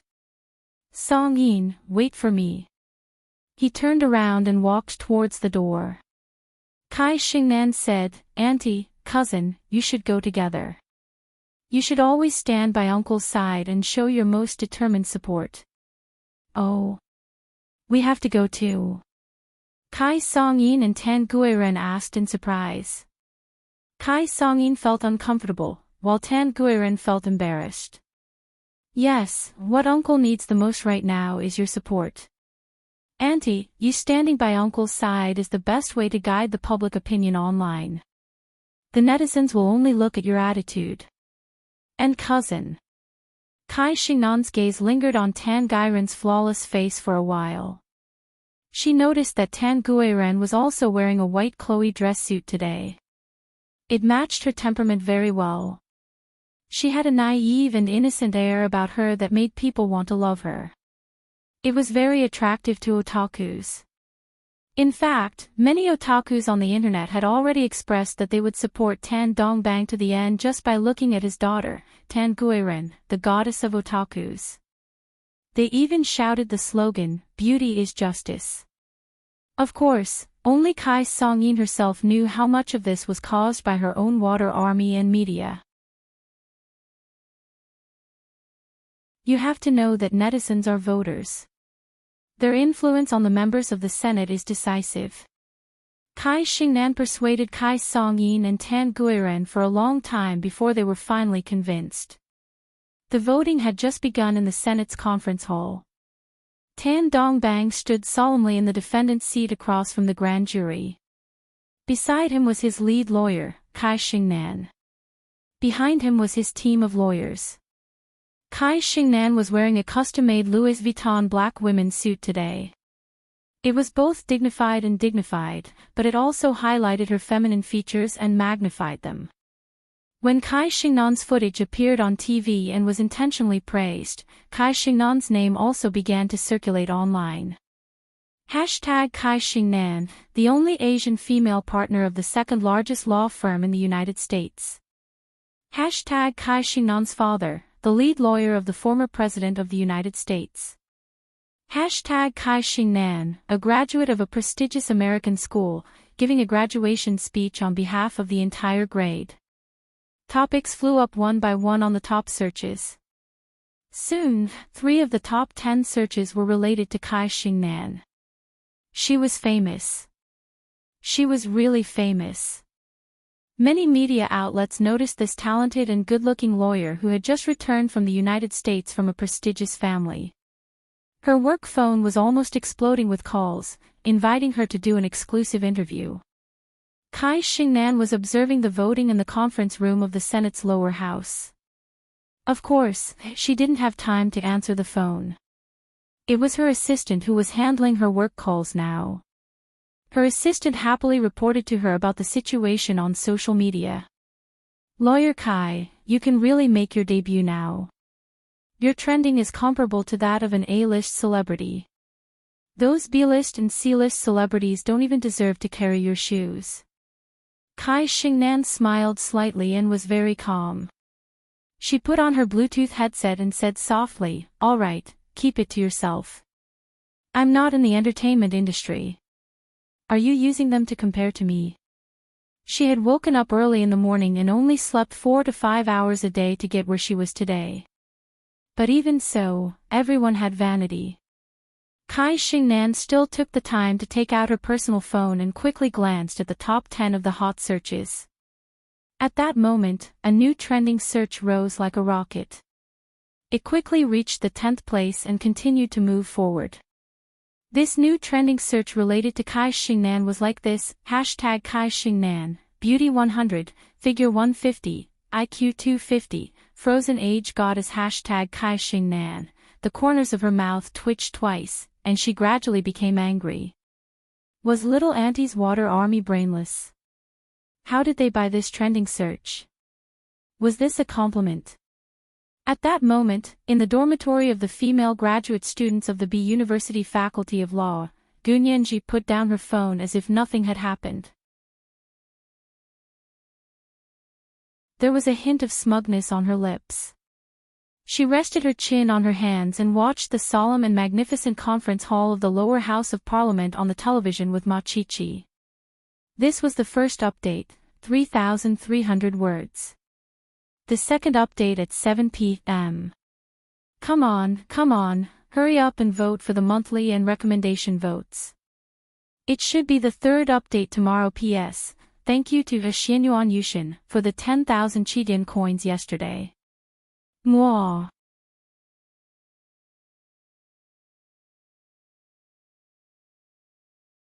Chapter 905. Gu Nianji had just discovered that the trending searches about Kai Xingnan on social media were all over the place. She could tell at a glance that they had bought the trending searches, and there was a water army leading the way. Gu Nianji couldn't stand the sight of Kai Xingnan being so arrogant at the Special Operations Forces headquarters that day and almost humiliating Hu Xiaoheng. Since you like being on the trending searches so much, I'll give you a hand. She quietly hacked a water army account controlled by Kai Songyin's media company and used that account to post a topic. Hashtag Kai Xingnan, Beauty 100, Figure 150, IQ 250, Frozen Age Goddess hashtag. Then their water army thought it was a mission and didn't look carefully before immediately buying the trending searches. Kai Xingnan watched as the trending search climbed higher and higher. Soon, it went from 10th to 8th, then from 8th to 4th. It had already surpassed the previous 3 serious trending searches. She was really annoyed. What kind of topic was this? It was fine if it was 100 points for her looks, but she still had some confidence. Figure 150. Wasn't the extra 50 referring to her weight? Kai Xingnan had lived in the United States for many years and was used to the strong and beautiful Americans. She worked out very frequently and had slightly bulging muscles. She didn't feel it when she was in the United States, but when she returned to the country, she realized that she was about 1 or 2 sizes bigger than the beauties in the country. Okay, let's put weight aside for now. Maybe she was thinking too much. But that IQ of 250 was definitely an insult to her.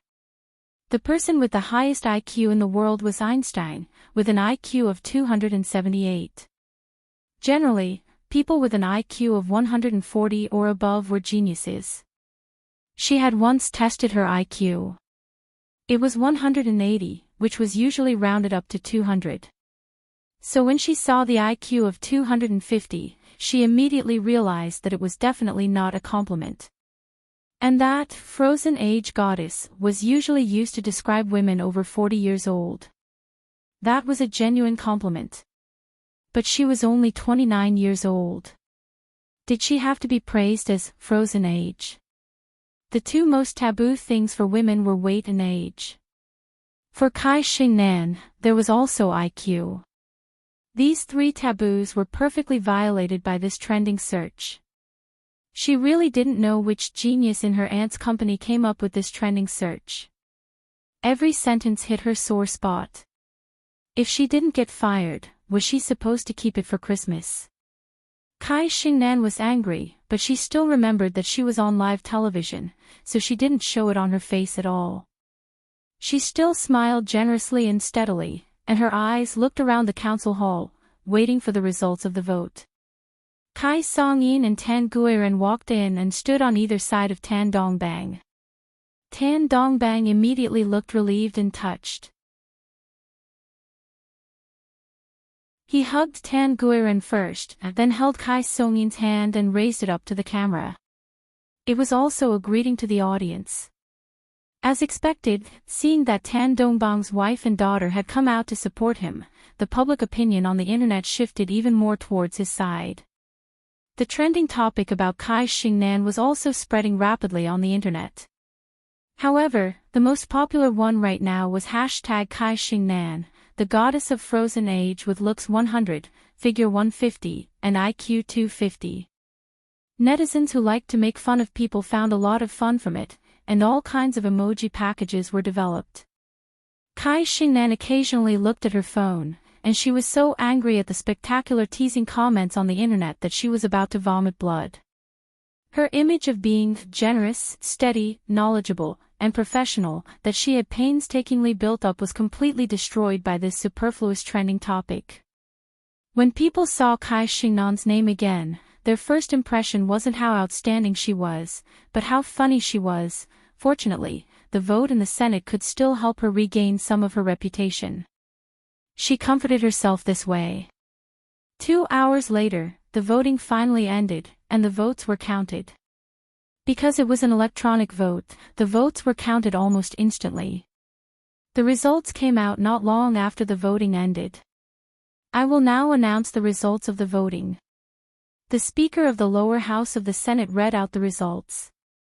There are a total of 660 members in the lower house of the Senate. 630 were present, and 30 requested leave. There were 600 votes, and 30 abstained.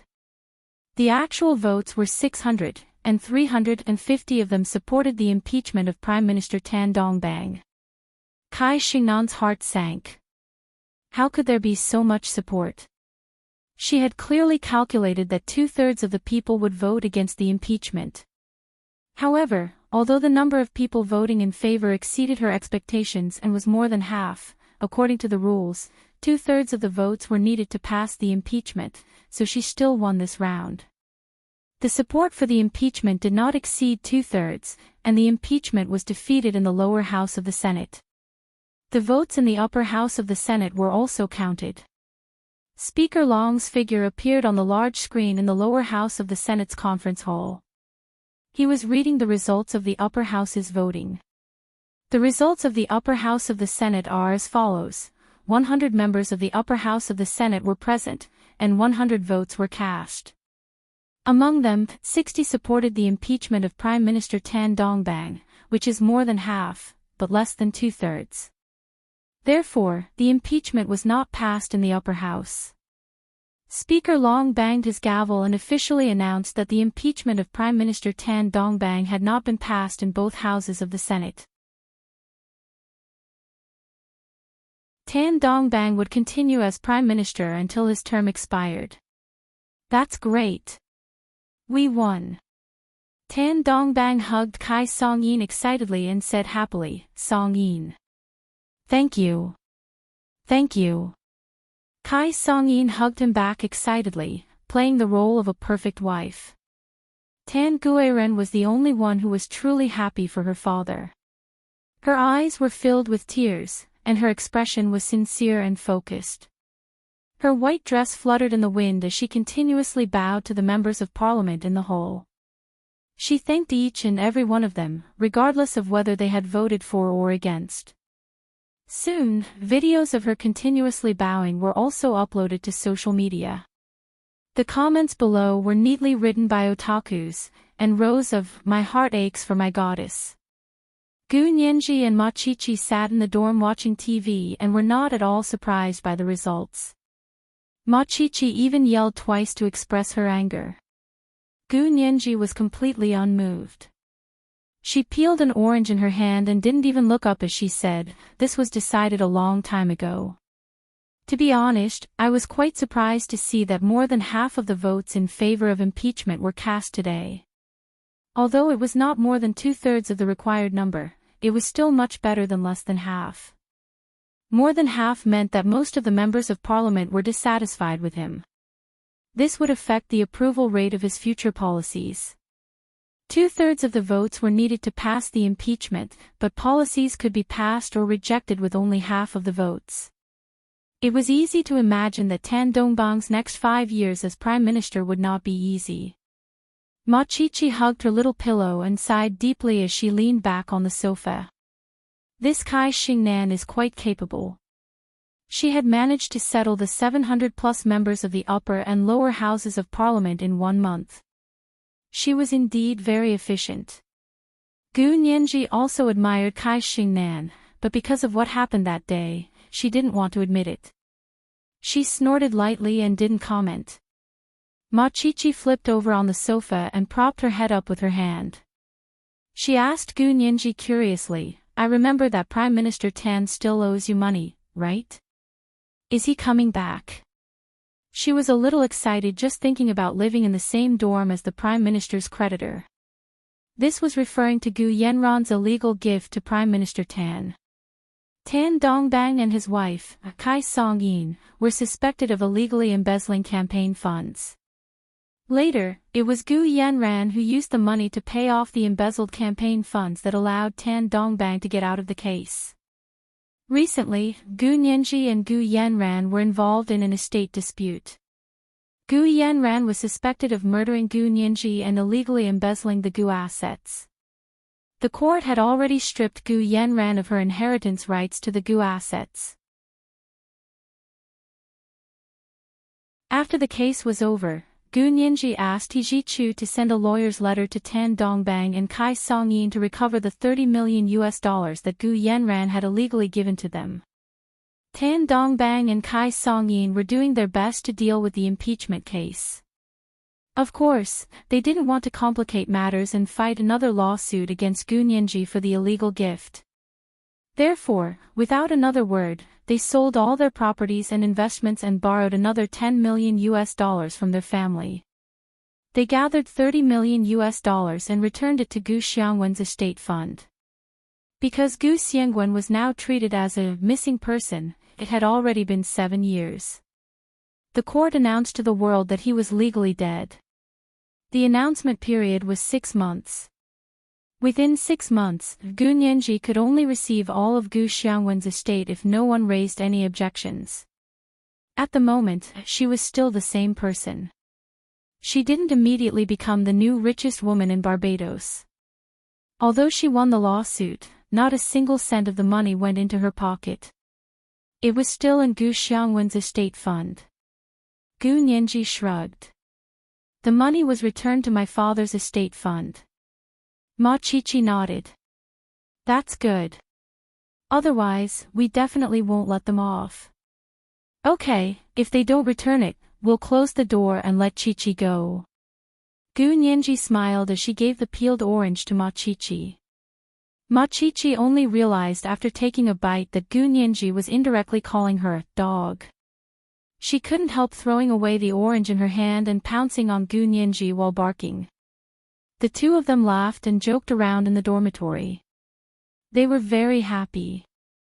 When the vote for Tan Dongbang's impeachment case was being held, the Military Supreme Council was also watching the live broadcast. Hua Xiaoheng sat next to General Ji. His expression was calm and composed. Of course, everyone in the meeting room was a sly old fox. Everyone had a normal expression on their faces. Those who were always smiling were still smiling, and those who were always serious were still serious. No one revealed any special emotions. When the results came out, everyone laughed and praised Tan Dongbang's top lawyer, Kai Xingnan, in unison. This lawyer Kai is really not bad. There were so many people in the Senate, but she managed to settle them all within a month. Yes, it was not easy to control the number of votes in favor to below 2/3. For old Tan to be able to pass this time, he has to thank his wife and his niece. That's right. At the end of the day, his wife is still the best. Who's his mistress again? Gu Yanran is Gu Nianji's older sister. When someone said this, they looked at Hua Xiaoheng meaningfully. Everyone knew that Hua Xiaoheng and Gu Nianji had a special relationship. Previously, Hua Xiaoheng had used the opportunity to go to the United States to save Tan Guiren to negotiate with them and force them to approve Gu Nianji's background check and his marriage report. Now someone remembered and asked Hua Xiaoheng, "Xiaoheng, how are you and Nianji? When do you plan to get married?" Hua Xiaoheng shook his head with a smile. No need. Because they were already married. However, General Ji was the only one there who knew about his marriage. However, they had agreed to keep it a secret for now. Therefore, General Ji was happy to play dumb and not expose Hua Xiaoheng. Hua Guanchen, who was sitting on the other side of the conference room, was overjoyed but still sighed and went along with Hua Xiaoheng's wishes. What a pity. Nianji is also not bad. Although she's not as good as Lawyer Kai, she's still young. Her future is limitless. The few big shots sitting beside him also expressed their regret, but they were actually quite happy. General Ji didn't say anything until everyone left. He only asked Hua Xiaoheng to stay behind and said, "I know about your father's surprise inspection at your place a few days ago." Hua Xiaoheng smiled and slowly put the pen and paper on the conference table into his briefcase. The inspection results were all normal. You know about that too, right? Of course. I trust you to handle things. General Ji rubbed his almost bald head and laughed heartily. However, he didn't laugh for long before saying, but that day, you really didn't give our art troupe any face. Hua Xiaoheng was speechless. Then what do I have to do to give them face? Hua Xiaoheng shook his head, his expression unchanged. Our department is special. It's also very difficult for us to have them come uninvited. I know that. General Ji smiled and tried to smooth things over. But Xiaoheng, there are no fish when the water is too clear, and there are no disciples when the water is too clear. Your position is getting higher and higher, so you have to do things more and more meticulously. For all kinds of unexpected situations, you can't just chase them away. You can say that the art troupe doesn't have any real power, and indeed, it doesn't. But if you say that it has real power, sometimes its power is greater than you and I can imagine. You understand what I mean, right? Of course, Hua Xiaoheng understood what General Ji meant. Civil servants in the military were all like this. He chuckled. I understand. I've troubled you, sir. That's good. General Ji patted his shoulder. This Saturday, the art troupe will perform in the auditorium. The military requires all officers above the rank of colonel and above to be present. Go back and tell them that the situation over there is special. Just have Big Xiong and Little Zhe, the two deputy generals, come. General Ji didn't want his secret troops to be in public every day. Hua Xiaoheng, Zhao Liangze, and Yin Shixiang were already public, so it was fine to show up occasionally. Yes, sir. Hua Xiaoheng saluted without batting an eyelid. He picked up his briefcase and turned to leave. After returning to his office, Hua Xiaoheng called Yin Shixiang and Zhao Liangze over. General Ji just instructed us to attend the art troupe's performance in the military auditorium this Saturday night. The requirement is for officers above the rank of colonel and above, but our department is special. Only the two of you will be able to go. What do you think? Yin Shixiang's face fell instantly. Hua Xiao, this Saturday is Christmas Eve. I've been planning for a long time too, with Chi-Chi. He really didn't want to go to this art troupe's performance. Zhao Liangze didn't mind. He rubbed his chin and said, I'm fine with it.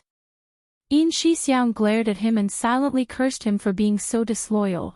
Hua Xiaoheng looked down at his schedule and raised his hand. Forget it. I'll go with Little Zhe. Big Xiong, you take the day off. Yin Shixiang was already 27 or 28 years old. As a superior, Hua Xiaoheng had to think about his subordinates' lifelong happiness. This is the second chapter, 4,200 words. It's a big chapter. Come, hurry up and vote for the monthly and recommendation votes. It should be the third chapter tomorrow. Good night, my dears.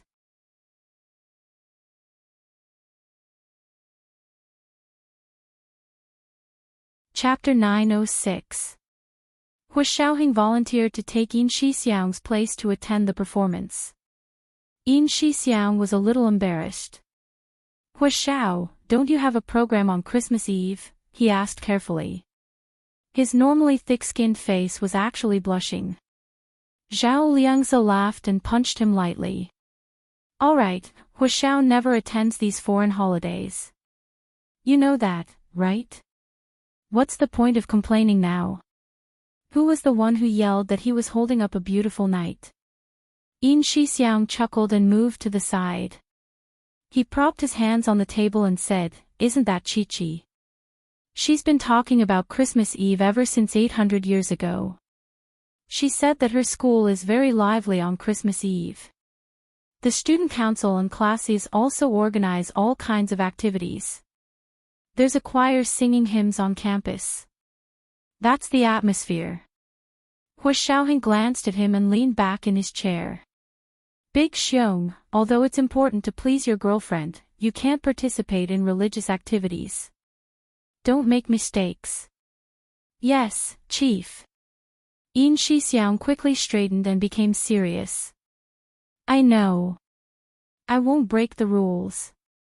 For people like them, it was fine to eat and sing karaoke on Christmas Eve, but it would be a mistake to actually attend a church. Okay, go. Hua Xiaoheng waved his hand. Hand over the work and review the emergency plan. We're on vacation, but the enemy doesn't care if you're on vacation or not. Yin Shixiang and Zhao Liangzi shouted in unison, yes, Chief. Yin Shixiang and Zhao Liangzi left Hua Xiaoheng's office and went to review their own work. The three of them wouldn't be at the headquarters during the weekend, so the people on duty and responsibilities were even more important. Of course, Hua Xiaoheng's own matters were even more important. He didn't sleep the entire night and went through the work at hand again. He checked the missing parts and filled in the gaps. If there were problems, he sent them to rearrange them. If there were clues, he had to keep an eye on them. There was also the rotation of field personnel, the placement of family members, and the global layout of the Special Operations Forces. He had to be aware of all the big and small things. There were many things that he didn't need to do personally, but as the head of the Special Operations Forces, he had to be responsible for the thousands of field personnel in the Special Operations Forces. They were soldiers. Although they fought on a battlefield without gunpowder, they also used their lives to carry out missions and protect the interests of their country and people. The slightest oversight on his part could cause an avalanche of consequences. He didn't want to bear the consequences, and he didn't want to use other people's lives to pay for his tuition. His work only came to an end when it was almost 10 o'clock on Friday morning. Of course, he couldn't say that he had finished everything, but his current arrangements could last for 10 days to half a month. Standing up from his seat, Hua Xiaoheng returned to his official residence. First, he went to the gym to do an hour of extreme exercise. Sweating profusely, he instantly felt much more refreshed. He then went to the bathroom to take a shower and changed into his casual clothes before sitting down for lunch.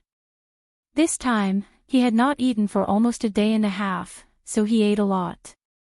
He ate 6 pieces of steak, which was cooked to medium well with special butter.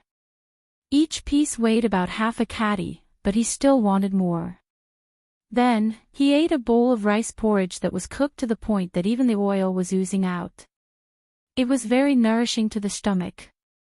There were also a few stir-fried side dishes on the table.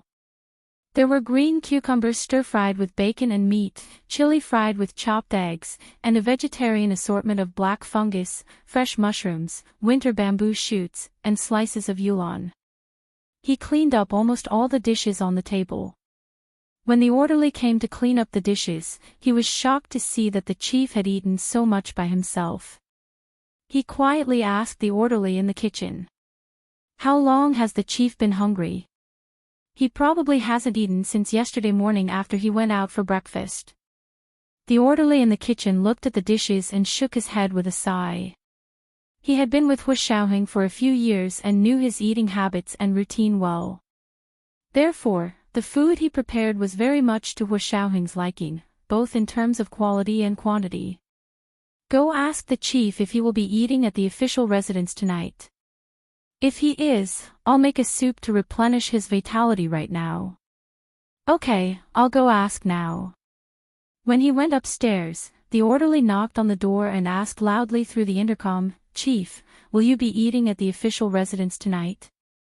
The kitchen needs to be prepared." Hua Xiaoheng didn't open the door. He only said into the intercom, "I won't be back for dinner tonight. I have something to do this weekend. You guys should rest early and take a break." "Yes, Chief." The voice answered cheerfully. He returned to the kitchen and said to the 3 orderlies who were in charge of cooking, "The chief said he won't be back for dinner tonight and told us to rest early. He also said he'll give us 2 days off. He has something to do this weekend." The 3 orderlies in the kitchen all laughed. "The chief is so considerate. We can go out for a walk this weekend." Are you going to see your girlfriend?" "What girlfriend? We're an old married couple." The orderlies laughed as they cleaned up the kitchen. The official residence was instantly filled with a festive atmosphere.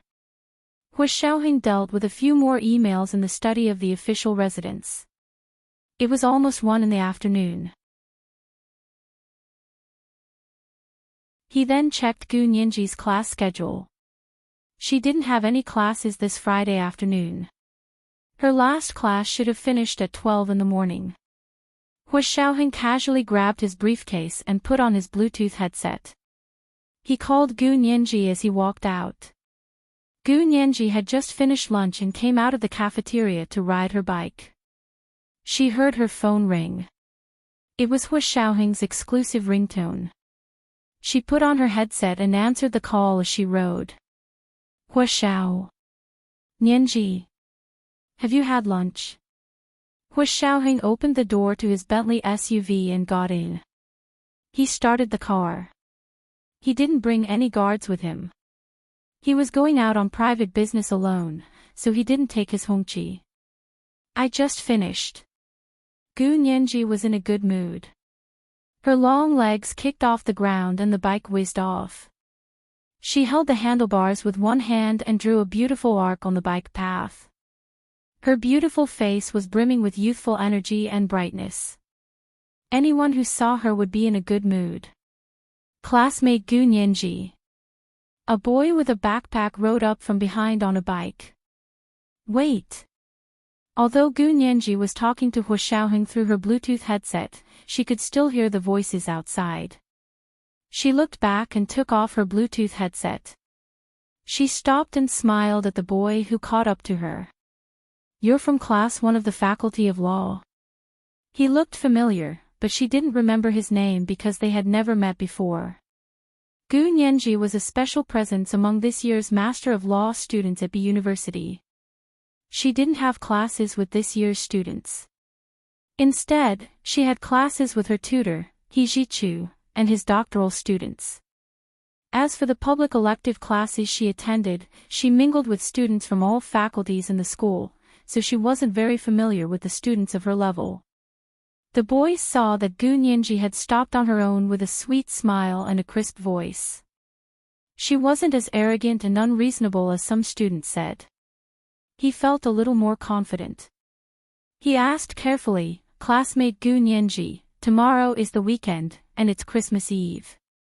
The class wants to have a dance party to give the students a chance to socialize. Would you be willing to do us the honor? I know you're not in the same class as us, but we're all in the same year. You don't want to graduate and not even know your classmates' names, do you? They had originally asked Gu Nianji's roommate, Ma Qiqi, to inform her, but Ma Qiqi said she had an appointment on the weekend and couldn't attend class activities. She also didn't want Gu Nianji to feel awkward because of her, so she declined and didn't agree to pass the message for them. The boys thought about it and still wanted to take the initiative to ask Gu Nianji. They wouldn't lose anything if they asked. What if Gu Nianji agreed to come? Then the dance party for their law faculty class 1 would be a sensation on campus. Gu Nianji looked at him with a smile and tilted her head. I bet you don't know my name. The boy laughed self-deprecatingly. Gu Nianji smiled sheepishly and nodded. Okay, I'll go. Oh my. That's great. The boy was so happy he actually jumped up and his bike fell to the ground. Gu Nianji laughed so hard she bent over and quickly propped her bike to the side to help the boy up his bike. Tell me the time and place. I should be free on the weekend. She answered quickly. She had been studying very hard recently. In order to graduate early, she only slept 4 to 5 hours a day. She felt like she should reward herself. She hadn't tried a dance party with her peers yet. The boy nodded and gathered his courage again. Can you tell me your phone number? I'll send the time and place to you. Gu Nianji didn't hesitate and gave him her phone number. The boy immediately called. Gu Nianji's phone rang. Okay, we'll send it to you when we confirm the place. The boy waved his phone and beamed. Gu Nianji was confused. You haven't confirmed the place for the dance party today. The boy shrank back and smiled sheepishly. It's like this. We're planning on booking a bar outside of campus, but we haven't agreed on the terms yet. So, oh, I see. Gu Nianji understood. Then let me know when you're sure. The boy repeatedly agreed and happily rode away on his bike. Of course he had to go back to report the good news. A few rich boys in their grade had announced that if they could invite Gu Nianji to the Christmas dance party, they would pay for the booking. Gu Nianji was so focused on her studies and lawsuits that she didn't know she had unknowingly become the top student goddess in the law faculty. She was smart, beautiful, and had top-notch professional skills. A girl like her would never lack admirers. There were indeed many boys interested in Gu Nianji, but they couldn't find a chance to interact with her. Although Gu Nianji was an orphan, she had an amazing tutor, He Zhichu, who was famous for being protective of her. When Gu Nianji was in school, she spent most of her time with him. He Zhichu would glare coldly at anyone who approached her before Gu Nianji noticed. She also heard from Ma Qiqi that her relatives also had connections with high-ranking military officials. Therefore, the people who had looked down on Gu Nianji because she was an orphan didn't dare to do anything now. On the contrary, people with average backgrounds didn't even dare to think about her. It wasn't easy to get a chance to have a class activity. Those who thought they could give it a try were all rubbing their palms and getting ready to spend Christmas Eve with the beautiful girl. Because Gu Nianji was talking to the boy, she took off her Bluetooth earpiece and didn't hang up on Hu Xiaoheng. Therefore, Hu Xiaoheng could hear her entire conversation with the boy. This was the first chapter with 3,300 words. It was the third chapter today. Monthly votes at 1 p.m. and 3,600 additional chapters.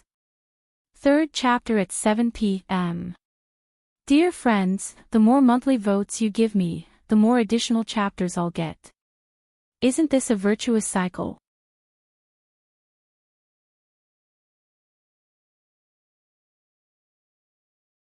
Chapter 907. After the boy left, Gu Nianji put on the other Bluetooth earpiece. Hu Xiaoheng listened quietly for a long time before asking, "You're going to the ball this weekend?" "Yes."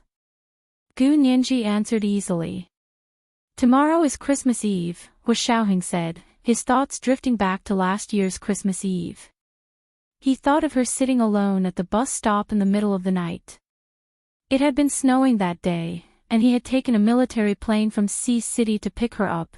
It seemed like it had happened yesterday, but it had already been a year. Gu Nianji's long legs kicked off, and she got on her bike again. She asked Hu Xiaoheng nonchalantly, "Yes, what's wrong with Christmas Eve?" "I thought Hu Xiao didn't like foreign holidays." "Oh right, did you need me for something?"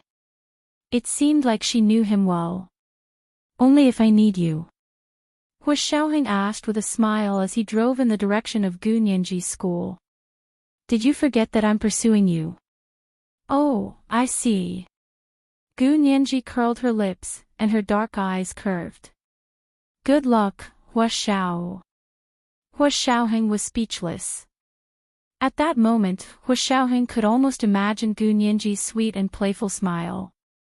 Her plump lips must be curved upwards, as if she was tempting him to kiss her. His throat immediately felt dry. Hu Xiaoheng coughed lightly. "You don't have class in the afternoon, so I'll pick you up to the new house." The new house he was referring to was the second-hand house Gu Nianji had bought.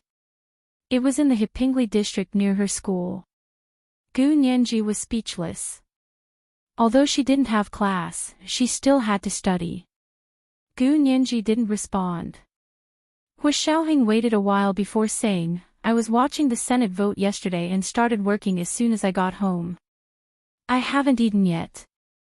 Gu Nianji sighed, thinking that Hu Xiaoheng wasn't having it easy. Her voice softened. "Then go eat. Why are you looking for me?" "I don't know how to cook." "Come to the new house." I'll make Spanish seafood fried rice for you.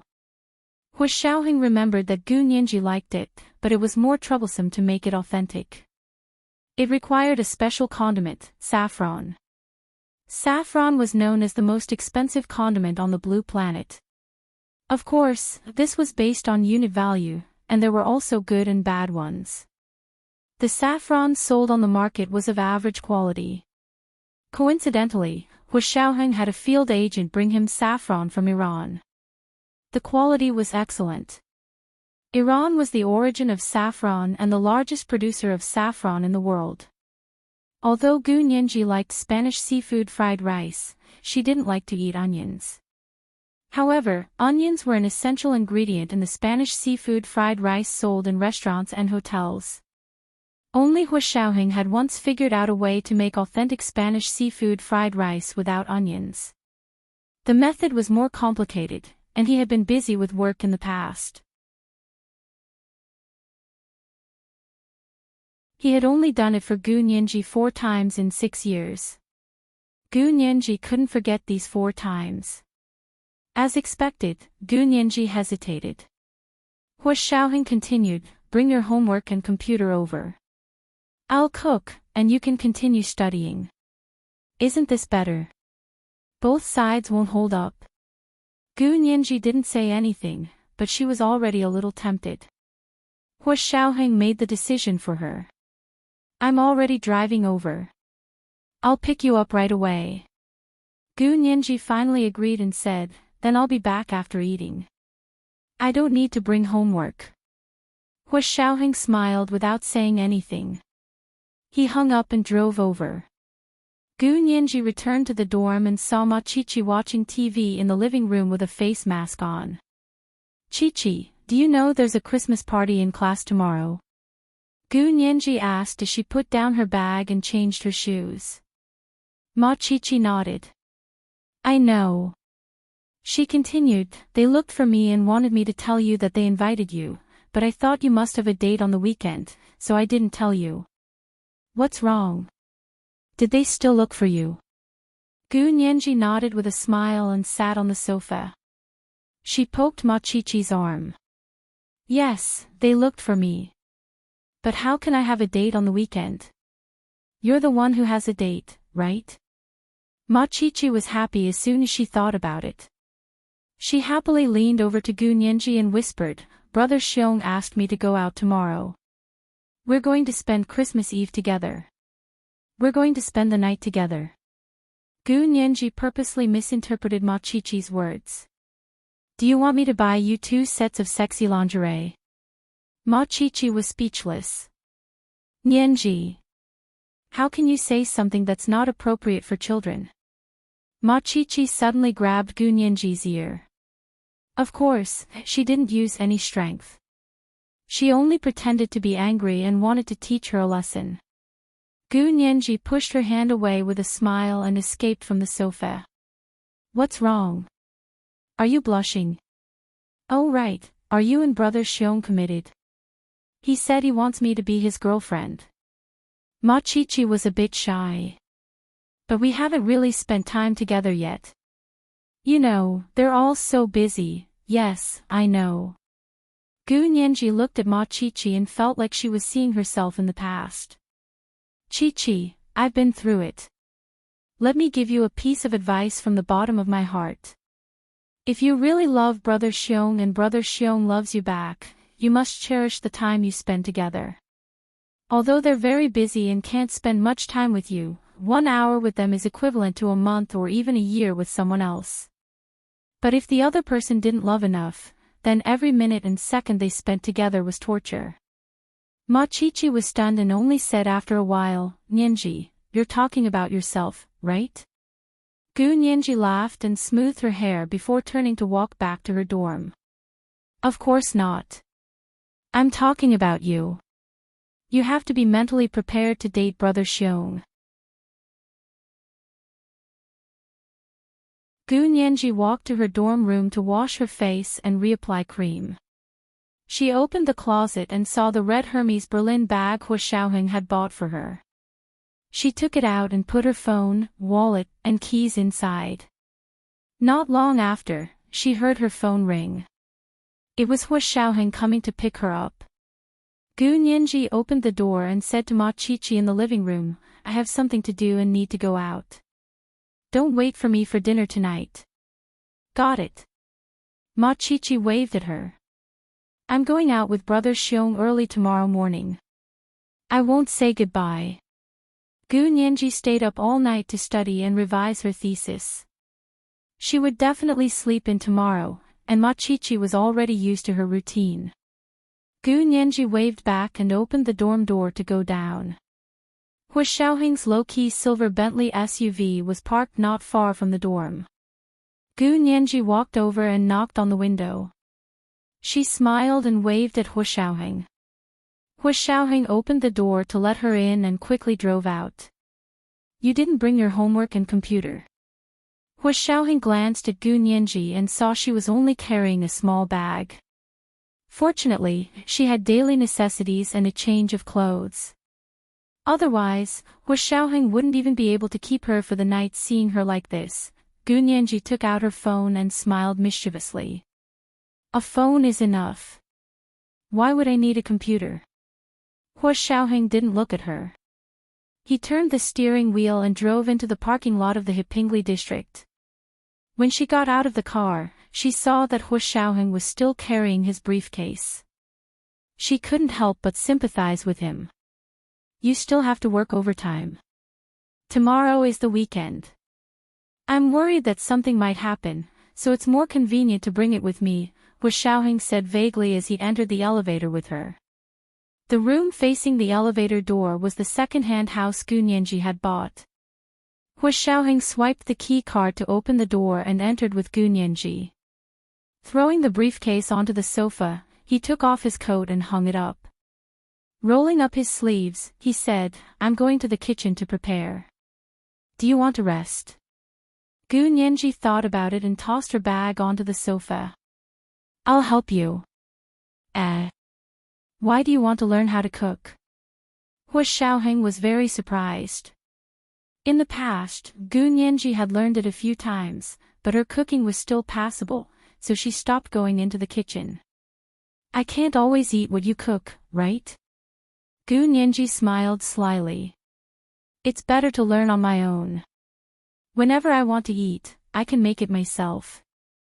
Her words sounded a little awkward. Hu Xiaoheng patted her head. His voice was deep and had a rare hint of sensuality. "As long as you want to eat, I'll always make it for you." Gu Nianji tilted her head but smiled without saying anything. Who knew what would happen in the future? It was better to learn how to cook on her own. Hu Xiaoheng looked at her deeply and understood what she was thinking. Did she think that if she didn't say it, he wouldn't know? This was the second chapter. The monthly votes for 3,600 plus chapters had arrived. It was the third chapter today. The third chapter at 7 p.m. The more monthly votes my dear friends vote, the more chapters I'll get. Isn't this a virtuous cycle? P.S. I'm conflicted like this every day. Should I ask for monthly votes? Why don't I ask for it? I'm tired of asking for it every chapter. But I won't forget to ask for it. So asking for monthly votes is just a reminder.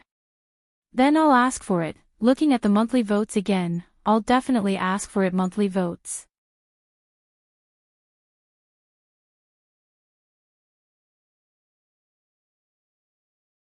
Chapter 908. The two of them went to the kitchen. Hu Xiaoheng opened the fridge and took out the bag of saffron. He picked out 2 saffrons, ground them into powder, and put them in a small plate with white orchids. Gu Nianji watched from the side and occasionally asked for technical advice. For example, what's the ratio of saffron to rice? If the prawns were replaced with lobsters, would the taste be the same? There were also whimsical ones. Can we put crab in the Spanish seafood fried rice? Can you change the lantern peppers to Spanish peppers? Would it taste better if it was spicy? Hu Xiaoheng was preparing the ingredients on the side, occasionally replying to her. He didn't say much, but every sentence was on point. Gu Nianji's camera-like memory recorded Hu Xiaoheng's every move in her mind. She remembered the weight and composition of the ingredients clearly. 2 hours had passed by the time he finished stir-frying all the ingredients and placed them into the pan with a lid to cook. Gu Nianji wiped the sweat from her forehead. Cooking is such a waste of time. As long as you don't think it's a waste when you eat it. The two of them went to wash their hands and sat down in the living room. Hu Xiaoheng asked again, "Are you going to your class's Christmas party?" "Yeah." Gu Nianji didn't even look up as she took out her phone and scrolled through Weibo. Hu Xiaoheng reached out and took the phone from her hand. He said sullenly, "I'm talking to you. It's rude to play with your phone." Gu Nianji knew that she was only using her phone as a cover because she didn't want to face Hu Xiaoheng alone. She had to admit that Hu Xiaoheng put a lot of pressure on her. "I don't want to play anymore. Give me back my phone." Gu Nianji smiled and spread her hands. "I promise." Hu Xiaoheng looked at her for a while before returning the phone to her hand. "I'll confiscate it if you play with it while talking to me again." Fine. Whatever you say." Gu Nianji turned to put her phone back into her purse and secretly made a face at him.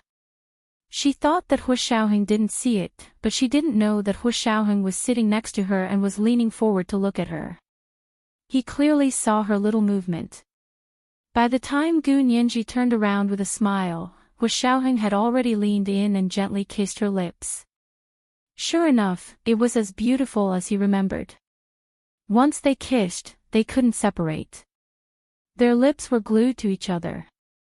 Every time Gu Nianji wanted to retreat, Hu Xiaoheng would chase after her relentlessly. She didn't know when his big hand had climbed up her slender waist and wrapped around it. With a little force, he lifted her up and placed her on his lap. His muscular waist pushed her legs apart and he kissed her face to face. Gu Nianji was practically kneeling on the sofa. His lower body was sore from that thing that had suddenly hardened. He had no choice but to raise his body slightly to avoid touching that heat. Hu Xiaoheng noticed and tightened his arms, almost pinning her to the ground. She was unable to move. She tried her best to lean back and struggled to break free from his shackles. Unfortunately, she was too weak and couldn't break free at all. She could only mumble, "Let me go. Be gentle. Don't bite me." How would she be able to go to the ball tomorrow if she got bitten? She didn't dare to struggle too much, afraid that Hu Xiaoheng's mouth would be even harsher. Hu Xiaoheng really wanted to bite her and leave his mark on her lips to declare his ownership. But there was still a sliver of reason that prevented him from doing so. Gu Nianji had her own life. Although he wasn't happy that she wanted to go to the class ball, he had no reason to stop her. Also, he was also busy. He had to attend the art performance on Christmas Eve. If he couldn't accompany her, wouldn't he let her find her own entertainment? His heart would ache to see her depressed all by herself. Hu Xiaoheng's movements softened and he stopped sucking on her lips. But he still touched her lips from time to time. Feeling the softness of her lips, he felt dizzy and suffocated. Finally, he stopped and hugged her. Their heads touched as they sat on the sofa. The two of them were quiet and didn't speak. Gu Nianji felt his body calm down and then carefully sat down. She moved back a little and tried to stay away from the indescribable important part. Hu Xiaoheng chuckled quietly and touched her forehead. His voice was a little hoarse. "Sit however you're comfortable. Don't worry about me. I'm just looking for a comfortable place," Gu Nianji said angrily. She patted Hu Xiaoheng's leg. "It's hard everywhere. It's not comfortable no matter how I sit. Put me down." Hu Xiaoheng was quiet for a moment.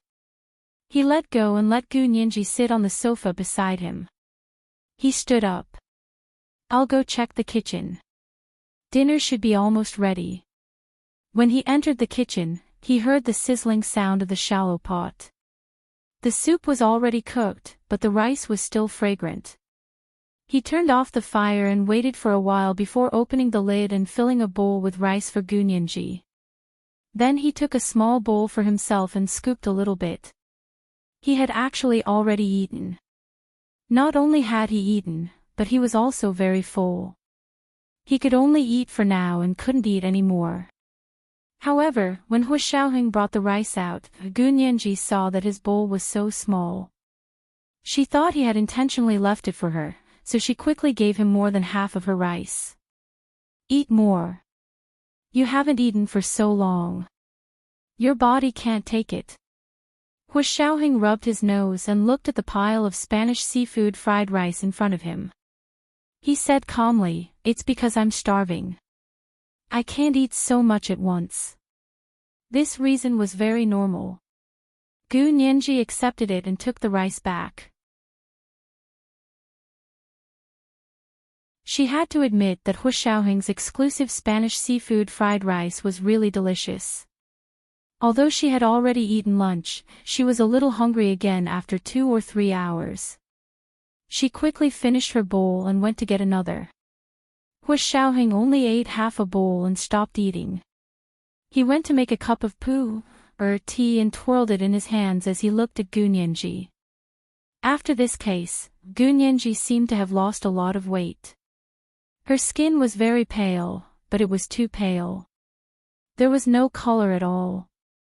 Her waist seemed to have become slimmer. He remembered that he seemed to have done too much the previous weekend. He still remembered that his red fingers were imprinted on the snow-white skin of her waist like 2 blooming saffron flowers. The soft and beautiful curve of her back suddenly narrowed to a small circle at her waist. Further down, her chest didn't lose any weight at all, so her waist seemed even slimmer. He pinched it from behind. Hu Xiaoheng's mouth was dry, and he quickly took another sip of tea. After Gu Nianji finished eating, she took the initiative to clean up the dishes and put them in the dishwasher. Then she wiped the kitchen. From the direction of the kitchen, she saw Hu Xiaoheng sitting alone in the dining room with a teacup in his hand. His fingers were long and strong. His palms weren't thick, and they were perfectly shaped. However, there were faint calluses on the inside of his fingers. This was the mark of someone who held a gun all year round. His facial features were very defined. Under the soft light of the setting sun, there was an indescribable charm to him. He was so handsome that it made people speechless. However, Gu Nianji had already passed the stage of being infatuated with his looks. She only sighed at such a beautiful person, but didn't have much heart. Sometimes, a careless attitude was even more painful than betrayal. Betrayal could make you angry, but carelessness would only make you sullen. Gu Nianji looked away and turned to take off her apron. She walked out of the kitchen. Hu Xiao, thank you for the Spanish seafood fried rice. It was delicious. But I have to go back. Hu Xiaoheng didn't move. He still sat quietly in the dining room with one hand supporting his head and the other holding the teacup. Suddenly, his gaze fell on Gu Nianji. He was silent, but it seemed like he had 1,000 things to say, but didn't know where to start. Gu Nianji was a bit at a loss. She slowly walked to the sofa in the living room and picked up her small bag. When she walked to the door, Hu Xiaoheng finally caught up to her. He hugged her from behind and began kissing the back of her neck. Nianji, stay with me. His extremely magnetic voice lingered in her ears and drilled into her heart. It knocked again and again, stubbornly and firmly, to knock on the door of her heart. Gu Nianji didn't know why, but she turned around and hugged him. The two of them entangled and quickly took off their clothes from the living room to the bedroom. Tops, pants, bras, and underwear were all scattered on the floor. When they finally lay on the bed, the two of them no longer had anything to hide. Gu Nianji lay on the bed, revealing her snow-white, deep cleavage. In Hu Xiaoheng's eyes, this was the sexiest part of a woman's body. He leaned over and, bit by bit, patiently and meticulously, kissed from the top of her cleavage all the way down. Gunyanji felt like her back was on fire. The fire spread from her back all the way down to her tailbone, and then with a loud bang, it soared up again, almost burning her limbs and bones to ashes. She didn't know when she fell asleep, but before she fell asleep, she was still thinking about taking a shower. In the end, she was hugged in the bathtub again. Finally, before she fainted, she vaguely thought that no wonder Hua Xiaoheng wanted to cook for her. He was feeding her before he started. When she woke up the next day, she found herself snuggled tightly in Hua Xiaoheng's arms. One of Hua Xiaoheng's arms was under her neck, and the other was still on her waist. His leg was also pressed against hers in a completely possessive posture. No wonder she felt so tired from sleeping last night, as if she had been climbing a mountain and carrying a log, so, it was this thick log. Gu Nianji moved back and freed herself from Hua Xiaoheng's shackles. Hua Xiaoheng opened his eyes and looked at her with a smile. "You're awake." Gu Nianji twisted her neck and sat up. "What time is it?" She leaned over Hua Xiaoheng and picked up the phone beside the bed to look at it. "Oh. It's already 10 o'clock." She had slept enough. She looked at the phone again and saw the location of the Christmas party that the boy had sent her. Jinling Bar. Gu Nianji looked at it and opened Qiandu to search for the bar. Hua Xiaoheng got up to take a shower. He originally wanted to drag Gu Nianji to shower with him, but Gu Nianji's phone happened to ring. Hua Xiaoheng didn't insist and went to the bathroom alone. When Gu Nianji answered He Zichu's call, she didn't know why, but she felt a little guilty. "Professor He. Nianji, where are you? I didn't see you at the library." He Zichu stood in front of the B University library as he called Gu Nianji. Gu Nianji forced a smile. "I'm not at school." "Professor He, do you need something?" "Oh, yes." He Zichu seemed to understand something.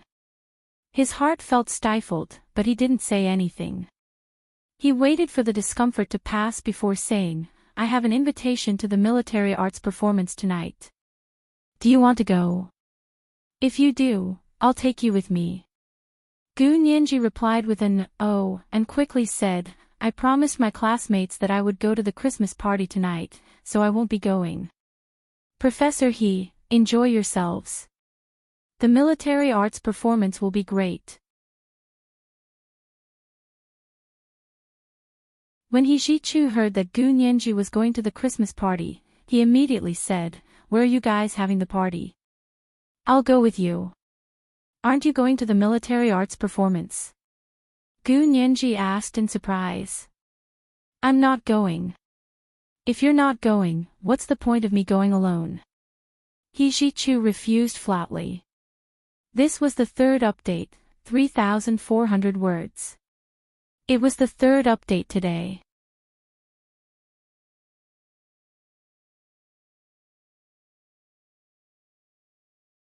Chapter 909. Oh. Gu Nianji was taken aback. "You're going to our class's Christmas dance." But what? Don't tell me they don't welcome us." He Zichu said slowly, one hand in his coat pocket gradually clenching. "Or, you don't want me to go?" "Of course not." Gu Nianji instinctively denied it. She sat up on the bed with her phone in her hand and pulled the blanket up to her neck. She said carefully, "Professor He, this Christmas party is actually a place for classmates to get to know each other and bond." Gu Nianji didn't dare to imagine what the occasion would be like if the professor went. He Zichu snickered. "Are you afraid of dragging you down?" "Don't worry, I'll go by myself. I won't affect you." After saying that, he hung up the phone. Gu Nianji smiled wryly as she listened to the beeping sound on the other end. She actually didn't care about that, but when she thought about it carefully, it didn't seem right if He Zichu went to the Christmas party with her. He Zichu was a professor, and she was his student. She was also his teaching assistant. Because of their work and studies, they spent more time together. Although Gu Nianji didn't have a close relationship with her classmates, she knew people were gossiping about her behind her back. She was magnanimous, so she didn't take it to heart. But if he appeared at the Christmas party, the gossip behind his back would probably be even worse. Gu Nianji didn't care, but she knew it would hurt her teacher's reputation even more. Therefore, she did not call back. If He Jichu had another way to attend their class's Christmas party, Gu Nianji would be quite happy. After all, she didn't know many classmates in her class. Ma Qiqi, who was the closest to her, had already made it clear that she wasn't going. She had a date with her boyfriend on the weekend.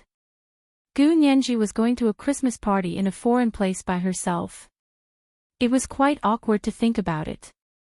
However, if He Jichu went as well, it would be good to talk to him when the time came. As long as they didn't arrive at the same time as her, no one would gossip. After thinking it through, Gu Nianji no longer felt conflicted.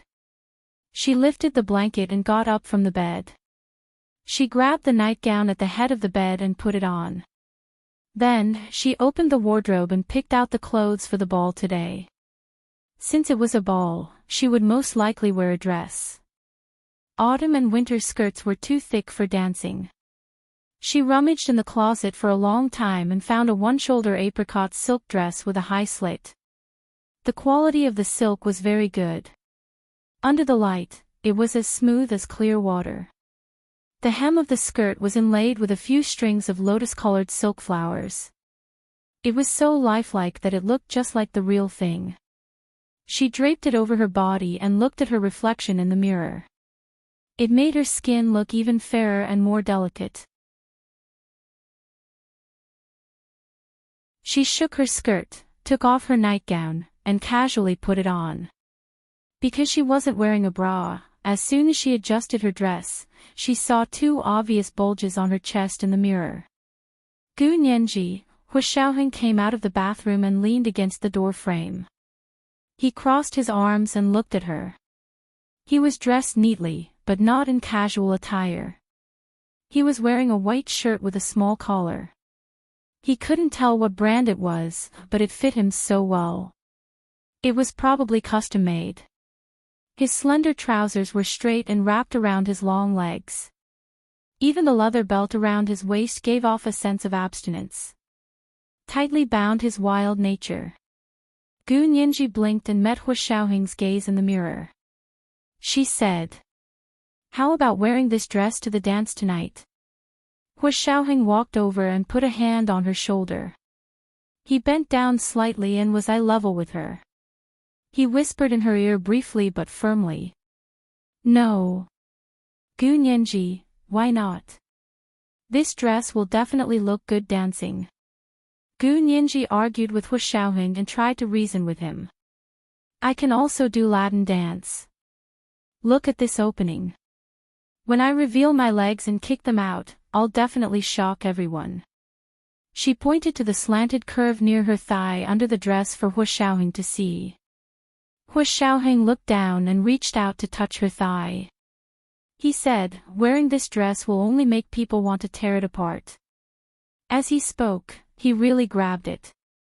Gu Nianji quickly grabbed his hand. "No. I like this dress very much. If you dare to tear it, You'll what?" Hu Xiaoheng leaned forward and held her slender waist with both hands. His palms were faintly burning. Gu Nianji opened her mouth and wanted to say something harsh, but Hu Xiaoheng didn't let her speak at all. He lowered his head and kissed her. Gu Nianji quickly pressed her lips together and turned her head away from him. She mumbled, "Don't. I haven't brushed my teeth yet, it's not like I despise you." Hu Xiaoheng held her head and kissed her in the end. As he kissed her, he took out his phone and glanced at it. He swiped it open to open an application control app. Not long after, the sound of distant and warm music began to play in the house. When the house was renovated, the bedroom and living room were all equipped with surround sound Bluetooth speakers. Gu Nianji could tell it was the carpenter's famous "Merry Christmas" darling, Merry Christmas, my darling baby." The carpenter's voice from half a century ago had been baptized by time and was like a crystal polished by time. It was even more pure and affectionate, without any impurities. Hu Xiaoheng took a step back and reached out his hand. He looked down at her and said quietly, "May I?" It was actually the prelude to a dance. His gaze was so focused that it was impossible to ignore it. His dark, jade-like eyes seemed to be able to absorb souls. Gu Nianji seemed to be bewitched. She placed her hand in his. Hu Xiaoheng held her soft little hand with one hand and placed the other on her waist. He slid a step forward and began spinning her in the small bedroom. Gu Nianji had never known that Hu Xiaoheng was also an expert at ballroom dancing. His sense of rhythm was very strong. His arms were strong, so he led her in a slow, and smooth dance. They spun and intertwined. You advance, I retreat. You front, I back. Her intertwined palms were sweaty and a bit wet. Her heart was pounding, and her footsteps were almost flustered. She almost stepped on Hu Xiaoheng's feet several times. But he was able to pick her up and spin her with a little force in his arms. He felt her nervousness and lowered his head to kiss her forehead. His warm lips gradually calmed Gu Nianji's heart. She composed herself and began to dance to Hu Xiaoheng's rhythm. She had also learned before. She had secretly practiced with Little Temptress and the others when she was in college, but she had never had the chance to dance with anyone else. She had once had a small selfish wish that her first dance had to be with Hu Xiaoheng. If it wasn't for Hu Xiaoheng, she would never have danced in this life. But after so many things happened, she decided to leave him, and her previous wish disappeared. She didn't expect Hu Xiaoheng to use this kind of method to secretly fulfill her dream. Gu Nianji looked down to hide the wetness in the corners of her eyes. The music slowed down, and only 4 sentences kept repeating. All the cards have been sent, the busyness of the holiday is also gradually fading, but I still have one wish I haven't made, for the most special you, Merry Christmas, darling. When the music finally stopped, Hu Xiaoheng also stopped in his tracks.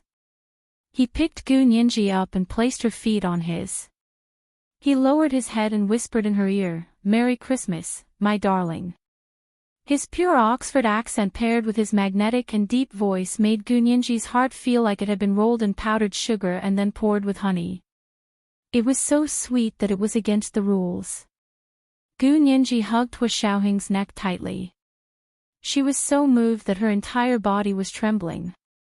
Hu Xiaoheng didn't move and let her hug him tightly. His 2 arms crossed behind her and protected her in his arms. He didn't use any force, but it made her feel extremely safe. The sense of security that she cherished the most seemed to be returning bit by bit. After a while, Gu Nianji said in a hoarse voice, "I won't celebrate foreign holidays if you don't celebrate them. You don't have to do this in the future. Besides, this kind of rare time was good enough to have once. She could reminisce about it for the rest of her life. It would be boring if it was too much." Hu Xiaoheng patted her back. "It's fine at home. It wasn't like they were going to church with great fanfare." When it was just the 2 of them, Hu Xiaoheng didn't mind satisfying some of Gu Nianji's small wishes. Gu Nianji snuggled in his arms and grunted softly.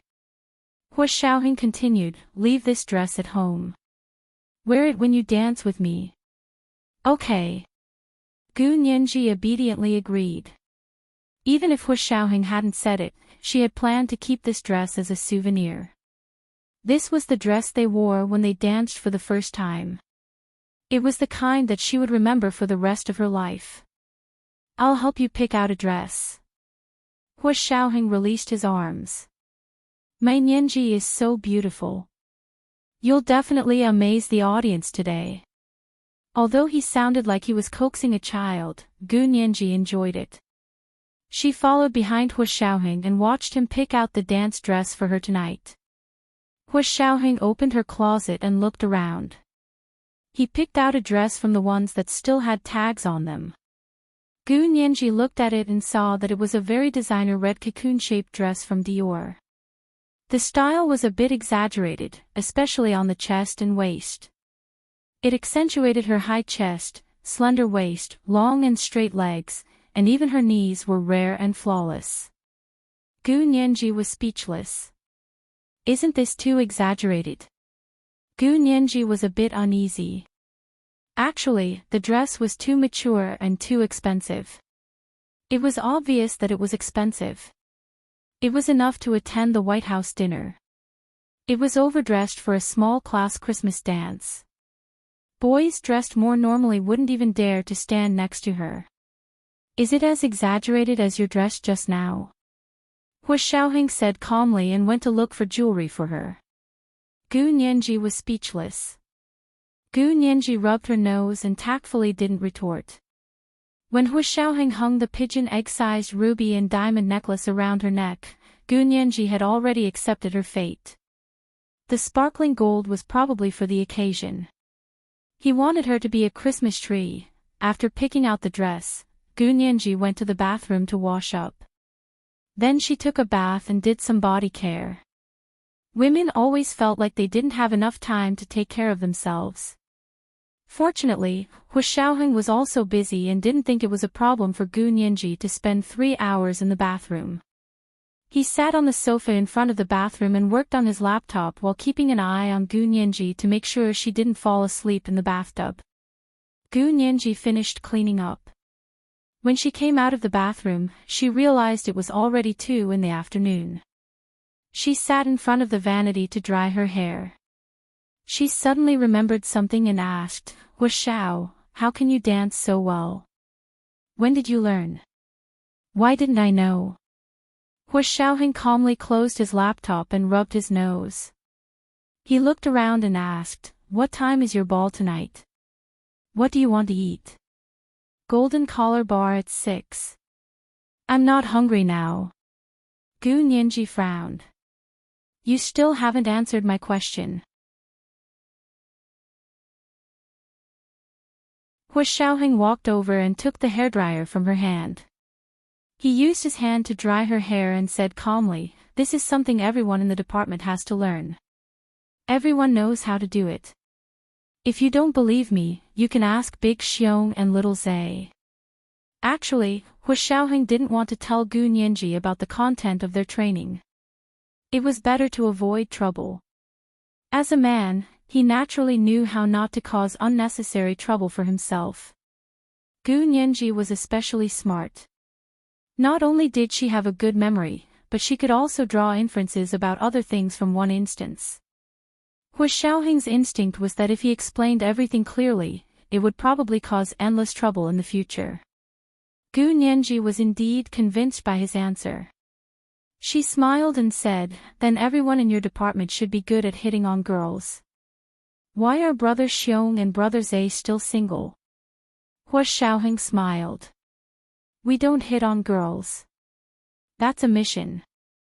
It was precisely because they knew too much that they didn't want to use it in their own lives. They were better than most people at distinguishing true feelings from false ones. Gu Nianji smiled knowingly. Time passed especially quickly when the two of them were together. Soon, it was already 5:30. It was winter in the imperial capital, so the sky darkened especially early. Hu Xiaoheng called Fan Jian to drive over. I'll have Fan Jian give you a ride. Hu Xiaoheng narrowed his eyes as he adjusted the necklace around Gu Nianji's neck. Call me when you're done. Gu Nianji nodded and put on her coat before following Hu Xiaoheng downstairs to the parking lot. Fan Jian was already waiting in Hu Xiaoheng's Bentley SUV. The two of them got into the car and sat in the back seat. Fan Jian quickly drove to the road in front of Golden Collar Bar. Gu Nianji got out of the car. Several classmates waiting at the bar entrance waved happily at her and called out, Gu Nianji. This way.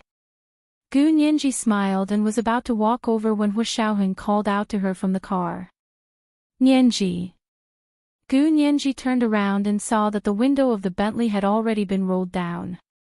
Hu Xiaoheng was wearing sunglasses, revealing half of his side profile. He was so handsome that it made her heart flutter. There were no lights in the car. Only the light from the street lamps shone down. It was half bright and half dark, making his aura even more mysterious and vast. "What's the matter?" Gu Nianji walked back to the window and bowed slightly. She looked at Hu Xiaoheng in surprise. Hu Xiaoheng suddenly reached out and grabbed Gu Nianji's neck. He gently pulled her down.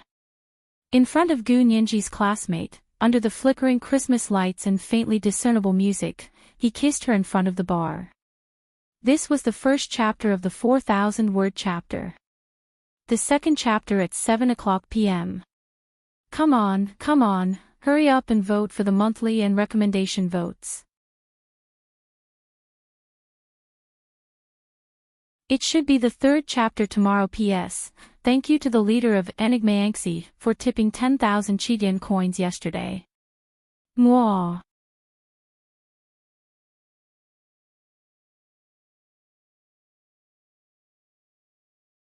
Chapter 9-10. Gu Nianji's mind instantly went blank. She could hear the Christmas song Edelweiss coming from the bar. The sound was faint and lingered in her ears. The melodious and warm tune drifted through the winter night like someone was gently brushing her ears with a feather. She was clearly kissing her lips, but she felt her ears burning. She groggily opened her eyes and looked behind Hu Xiaoheng. Looking out of the car window, the street lights were orange-yellow, bringing with them a rare warmth on a winter night. However, it was pitch black inside the car, so outsiders couldn't see what was going on inside. They could only see Hu Xiaoheng's exquisite jaw exposed and the slight curve of his lips. He was very close to Gu Nianji. The male students in front of the bar were dumbstruck and completely didn't know how to react. They even forgot to take out their phones to secretly take a picture. After all, a luxurious car, a beautiful woman, and a mysterious handsome man in sunglasses kissing passionately. If this photo was posted on Weibo, it would easily get thousands of reposts. Unfortunately, the man's aura was too strong. Even though he was just sitting in the car and showing half his face, it was enough to make these self-proclaimed pillars of society's university law students unable to move. After a moment of dizziness, Gu Nianji finally snapped out of it. She thought a long time had passed, but it had only been a few seconds before Hu Xiaoheng let go. "Go, have fun." Hu Xiaoheng patted Gu Nianji's cheek and was satisfied to see her face blush. Gu Nianji straightened and instinctively wiped her lips with her hand. Hu Xiaoheng had probably eaten all the pink lip gloss she had put on when she left the house. Hu Xiaoheng calmly took out a tissue and wiped his mouth. Sure enough, he saw a bright red stain on the snow-white tissue. He smiled and waved at Gu Nianji before ordering Fan Jian, "Go to the military compound." Fan Jian started the car and drove off in the direction of the military hall. Gu Nianji stood by the side of the road and silently watched Hu Xiaoheng's car disappear into the night. She patted her face. It was so hot. She turned around and, as expected, saw a row of male students staring at her with their mouths open and eyes wide. Gu Nianji walked over and waved at them. "What's wrong? Don't you recognize me?" She acted as if nothing had happened, which made the students too embarrassed to ask her. "How could that be?" "Gu Nianji, this way, we've booked the whole place for today." The class president of Class 1 was a bespectacled man who wore a pair of gold-rimmed glasses all year round. He was quite good-looking and handsome, much better looking than Mei Xiaoan, the class president of Gu Nianji's undergraduate years. He was usually the one to notify Gu Nianji when something happened in class, so he was more familiar with her than the others. Gu Nianji nodded at him and followed him inside. The bar wasn't too big, but it was decorated warmly. Furthermore, it was specially decorated for Christmas. There was a huge Christmas tree as soon as they entered the door. It was rare that it wasn't a fake plastic tree, but a real fir tree from who knows where. As he walked closer, he could smell the fresh scent of pine leaves. The tree was covered with all kinds of sparkling trinkets. The top of the tree was decorated with a winged doll of a saintess. There was a halo above her head, and it was actually colorful. The lights in the bar matched the colors of the Christmas lights, illuminating everyone in a variety of colors. Gu Nianji followed her classmates inside. The middle of the bar had been cleared for a dance floor. Directly across from the dance floor was the bar counter, where the bartender was already mixing drinks.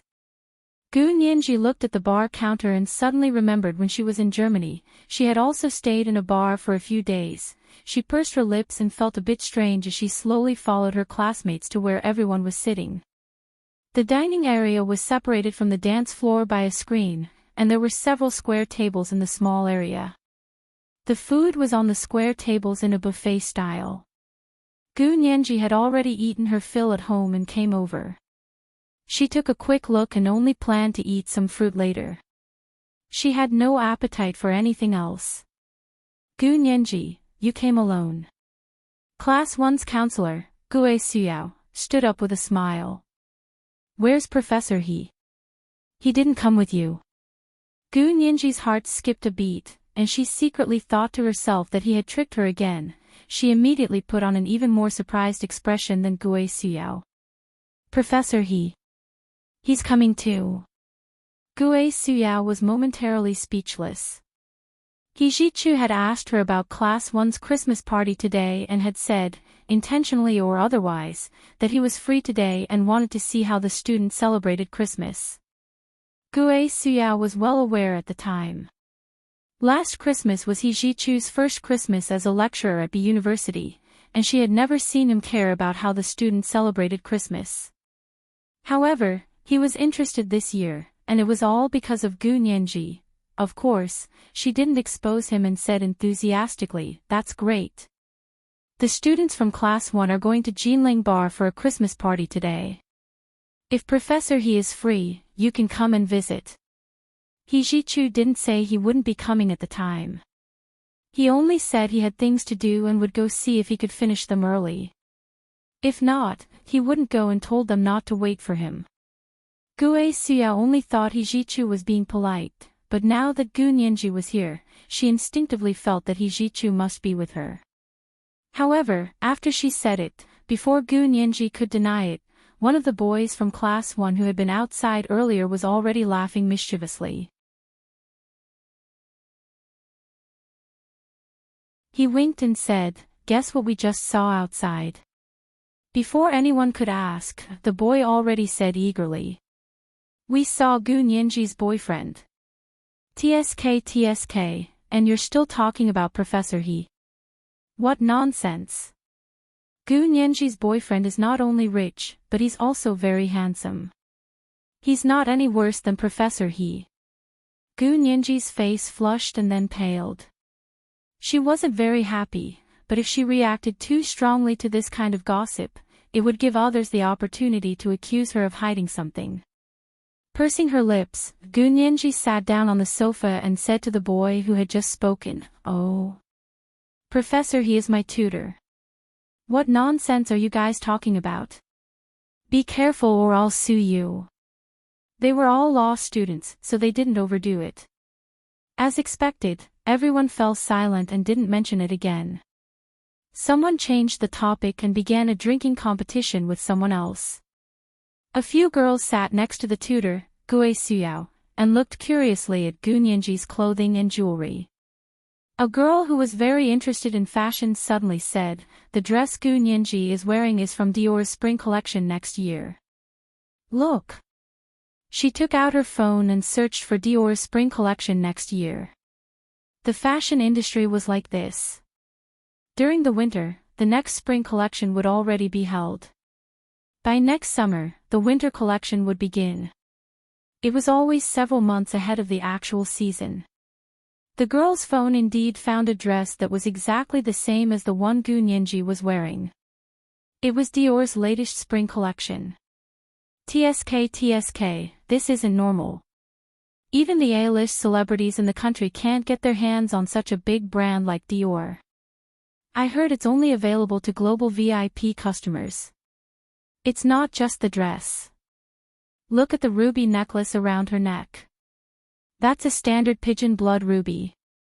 My uncle is in the jewelry business, so it's considered a big business. But even my uncle's family doesn't have rubies of this purity.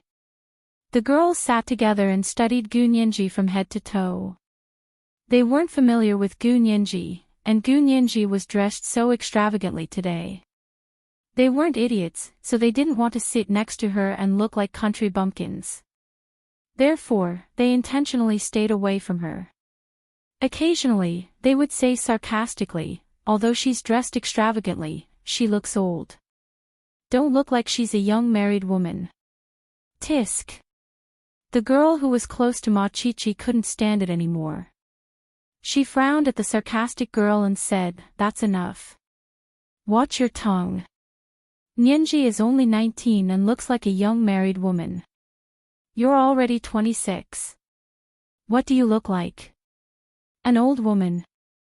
Why are you scolding me?" The sarcastic girl couldn't get over her embarrassment and flew into a rage. These kinds of people were usually like this. They were the only ones allowed to be sarcastic. If others were to be sarcastic about them, it would be like poking a hornet's nest. The boys saw this and quickly came to the rescue, separating the girls who were about to start a fight. Gu Nianji heard it from the side and nodded at the girl who helped her out with a smile. The girl was a bit embarrassed and wanted to go over to talk to her, but after what happened just now, if she went over, people might think she was trying to suck up to Gu Nianji. Therefore, after thinking about it, she only nodded slightly and didn't go over. It wasn't that no one came over to Gu Nianji. The first to come over were two boys who had designs on her since a long time ago. Gu Nianji's outfit today was too beautiful. They could only see her face and figure, especially her figure.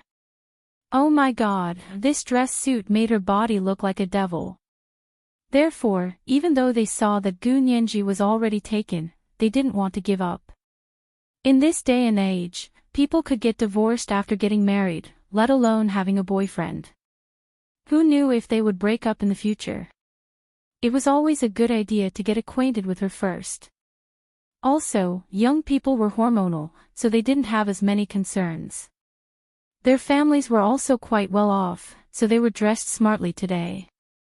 They didn't think it was beneath them to sit next to Gu Nianji. A few of them took the buffet plates and picked a few dishes for Gu Nianji. "Classmate Gu, why aren't you eating? We're going to dance later." "How can you dance if you're hungry?" "Classmate Gu, what drinks do you usually drink?" "Juice." "From the looks of it, you must only drink juice and milk, right?" "Classmate Gu, what kind of dance do you like?" "Latin dance." "Your legs are so long, you must be very beautiful when you dance Latin." When Hijichu came in, he saw Gu Nianji sitting on the sofa, surrounded by a group of boys, like stars surrounding the moon. It was the second watch. Come, hurry up and cast your monthly and recommendation votes. It should be the third watch tomorrow. You're tuning into the LoveLore Library YouTube channel. We're so grateful for your support, and don't forget to subscribe to join us on this incredible journey through captivating stories. Your generosity through donations truly makes a world of difference, as it's the primary source of revenue that allows me to expand and enhance this channel for you. Thank you from the bottom of my heart for being a part of this adventure.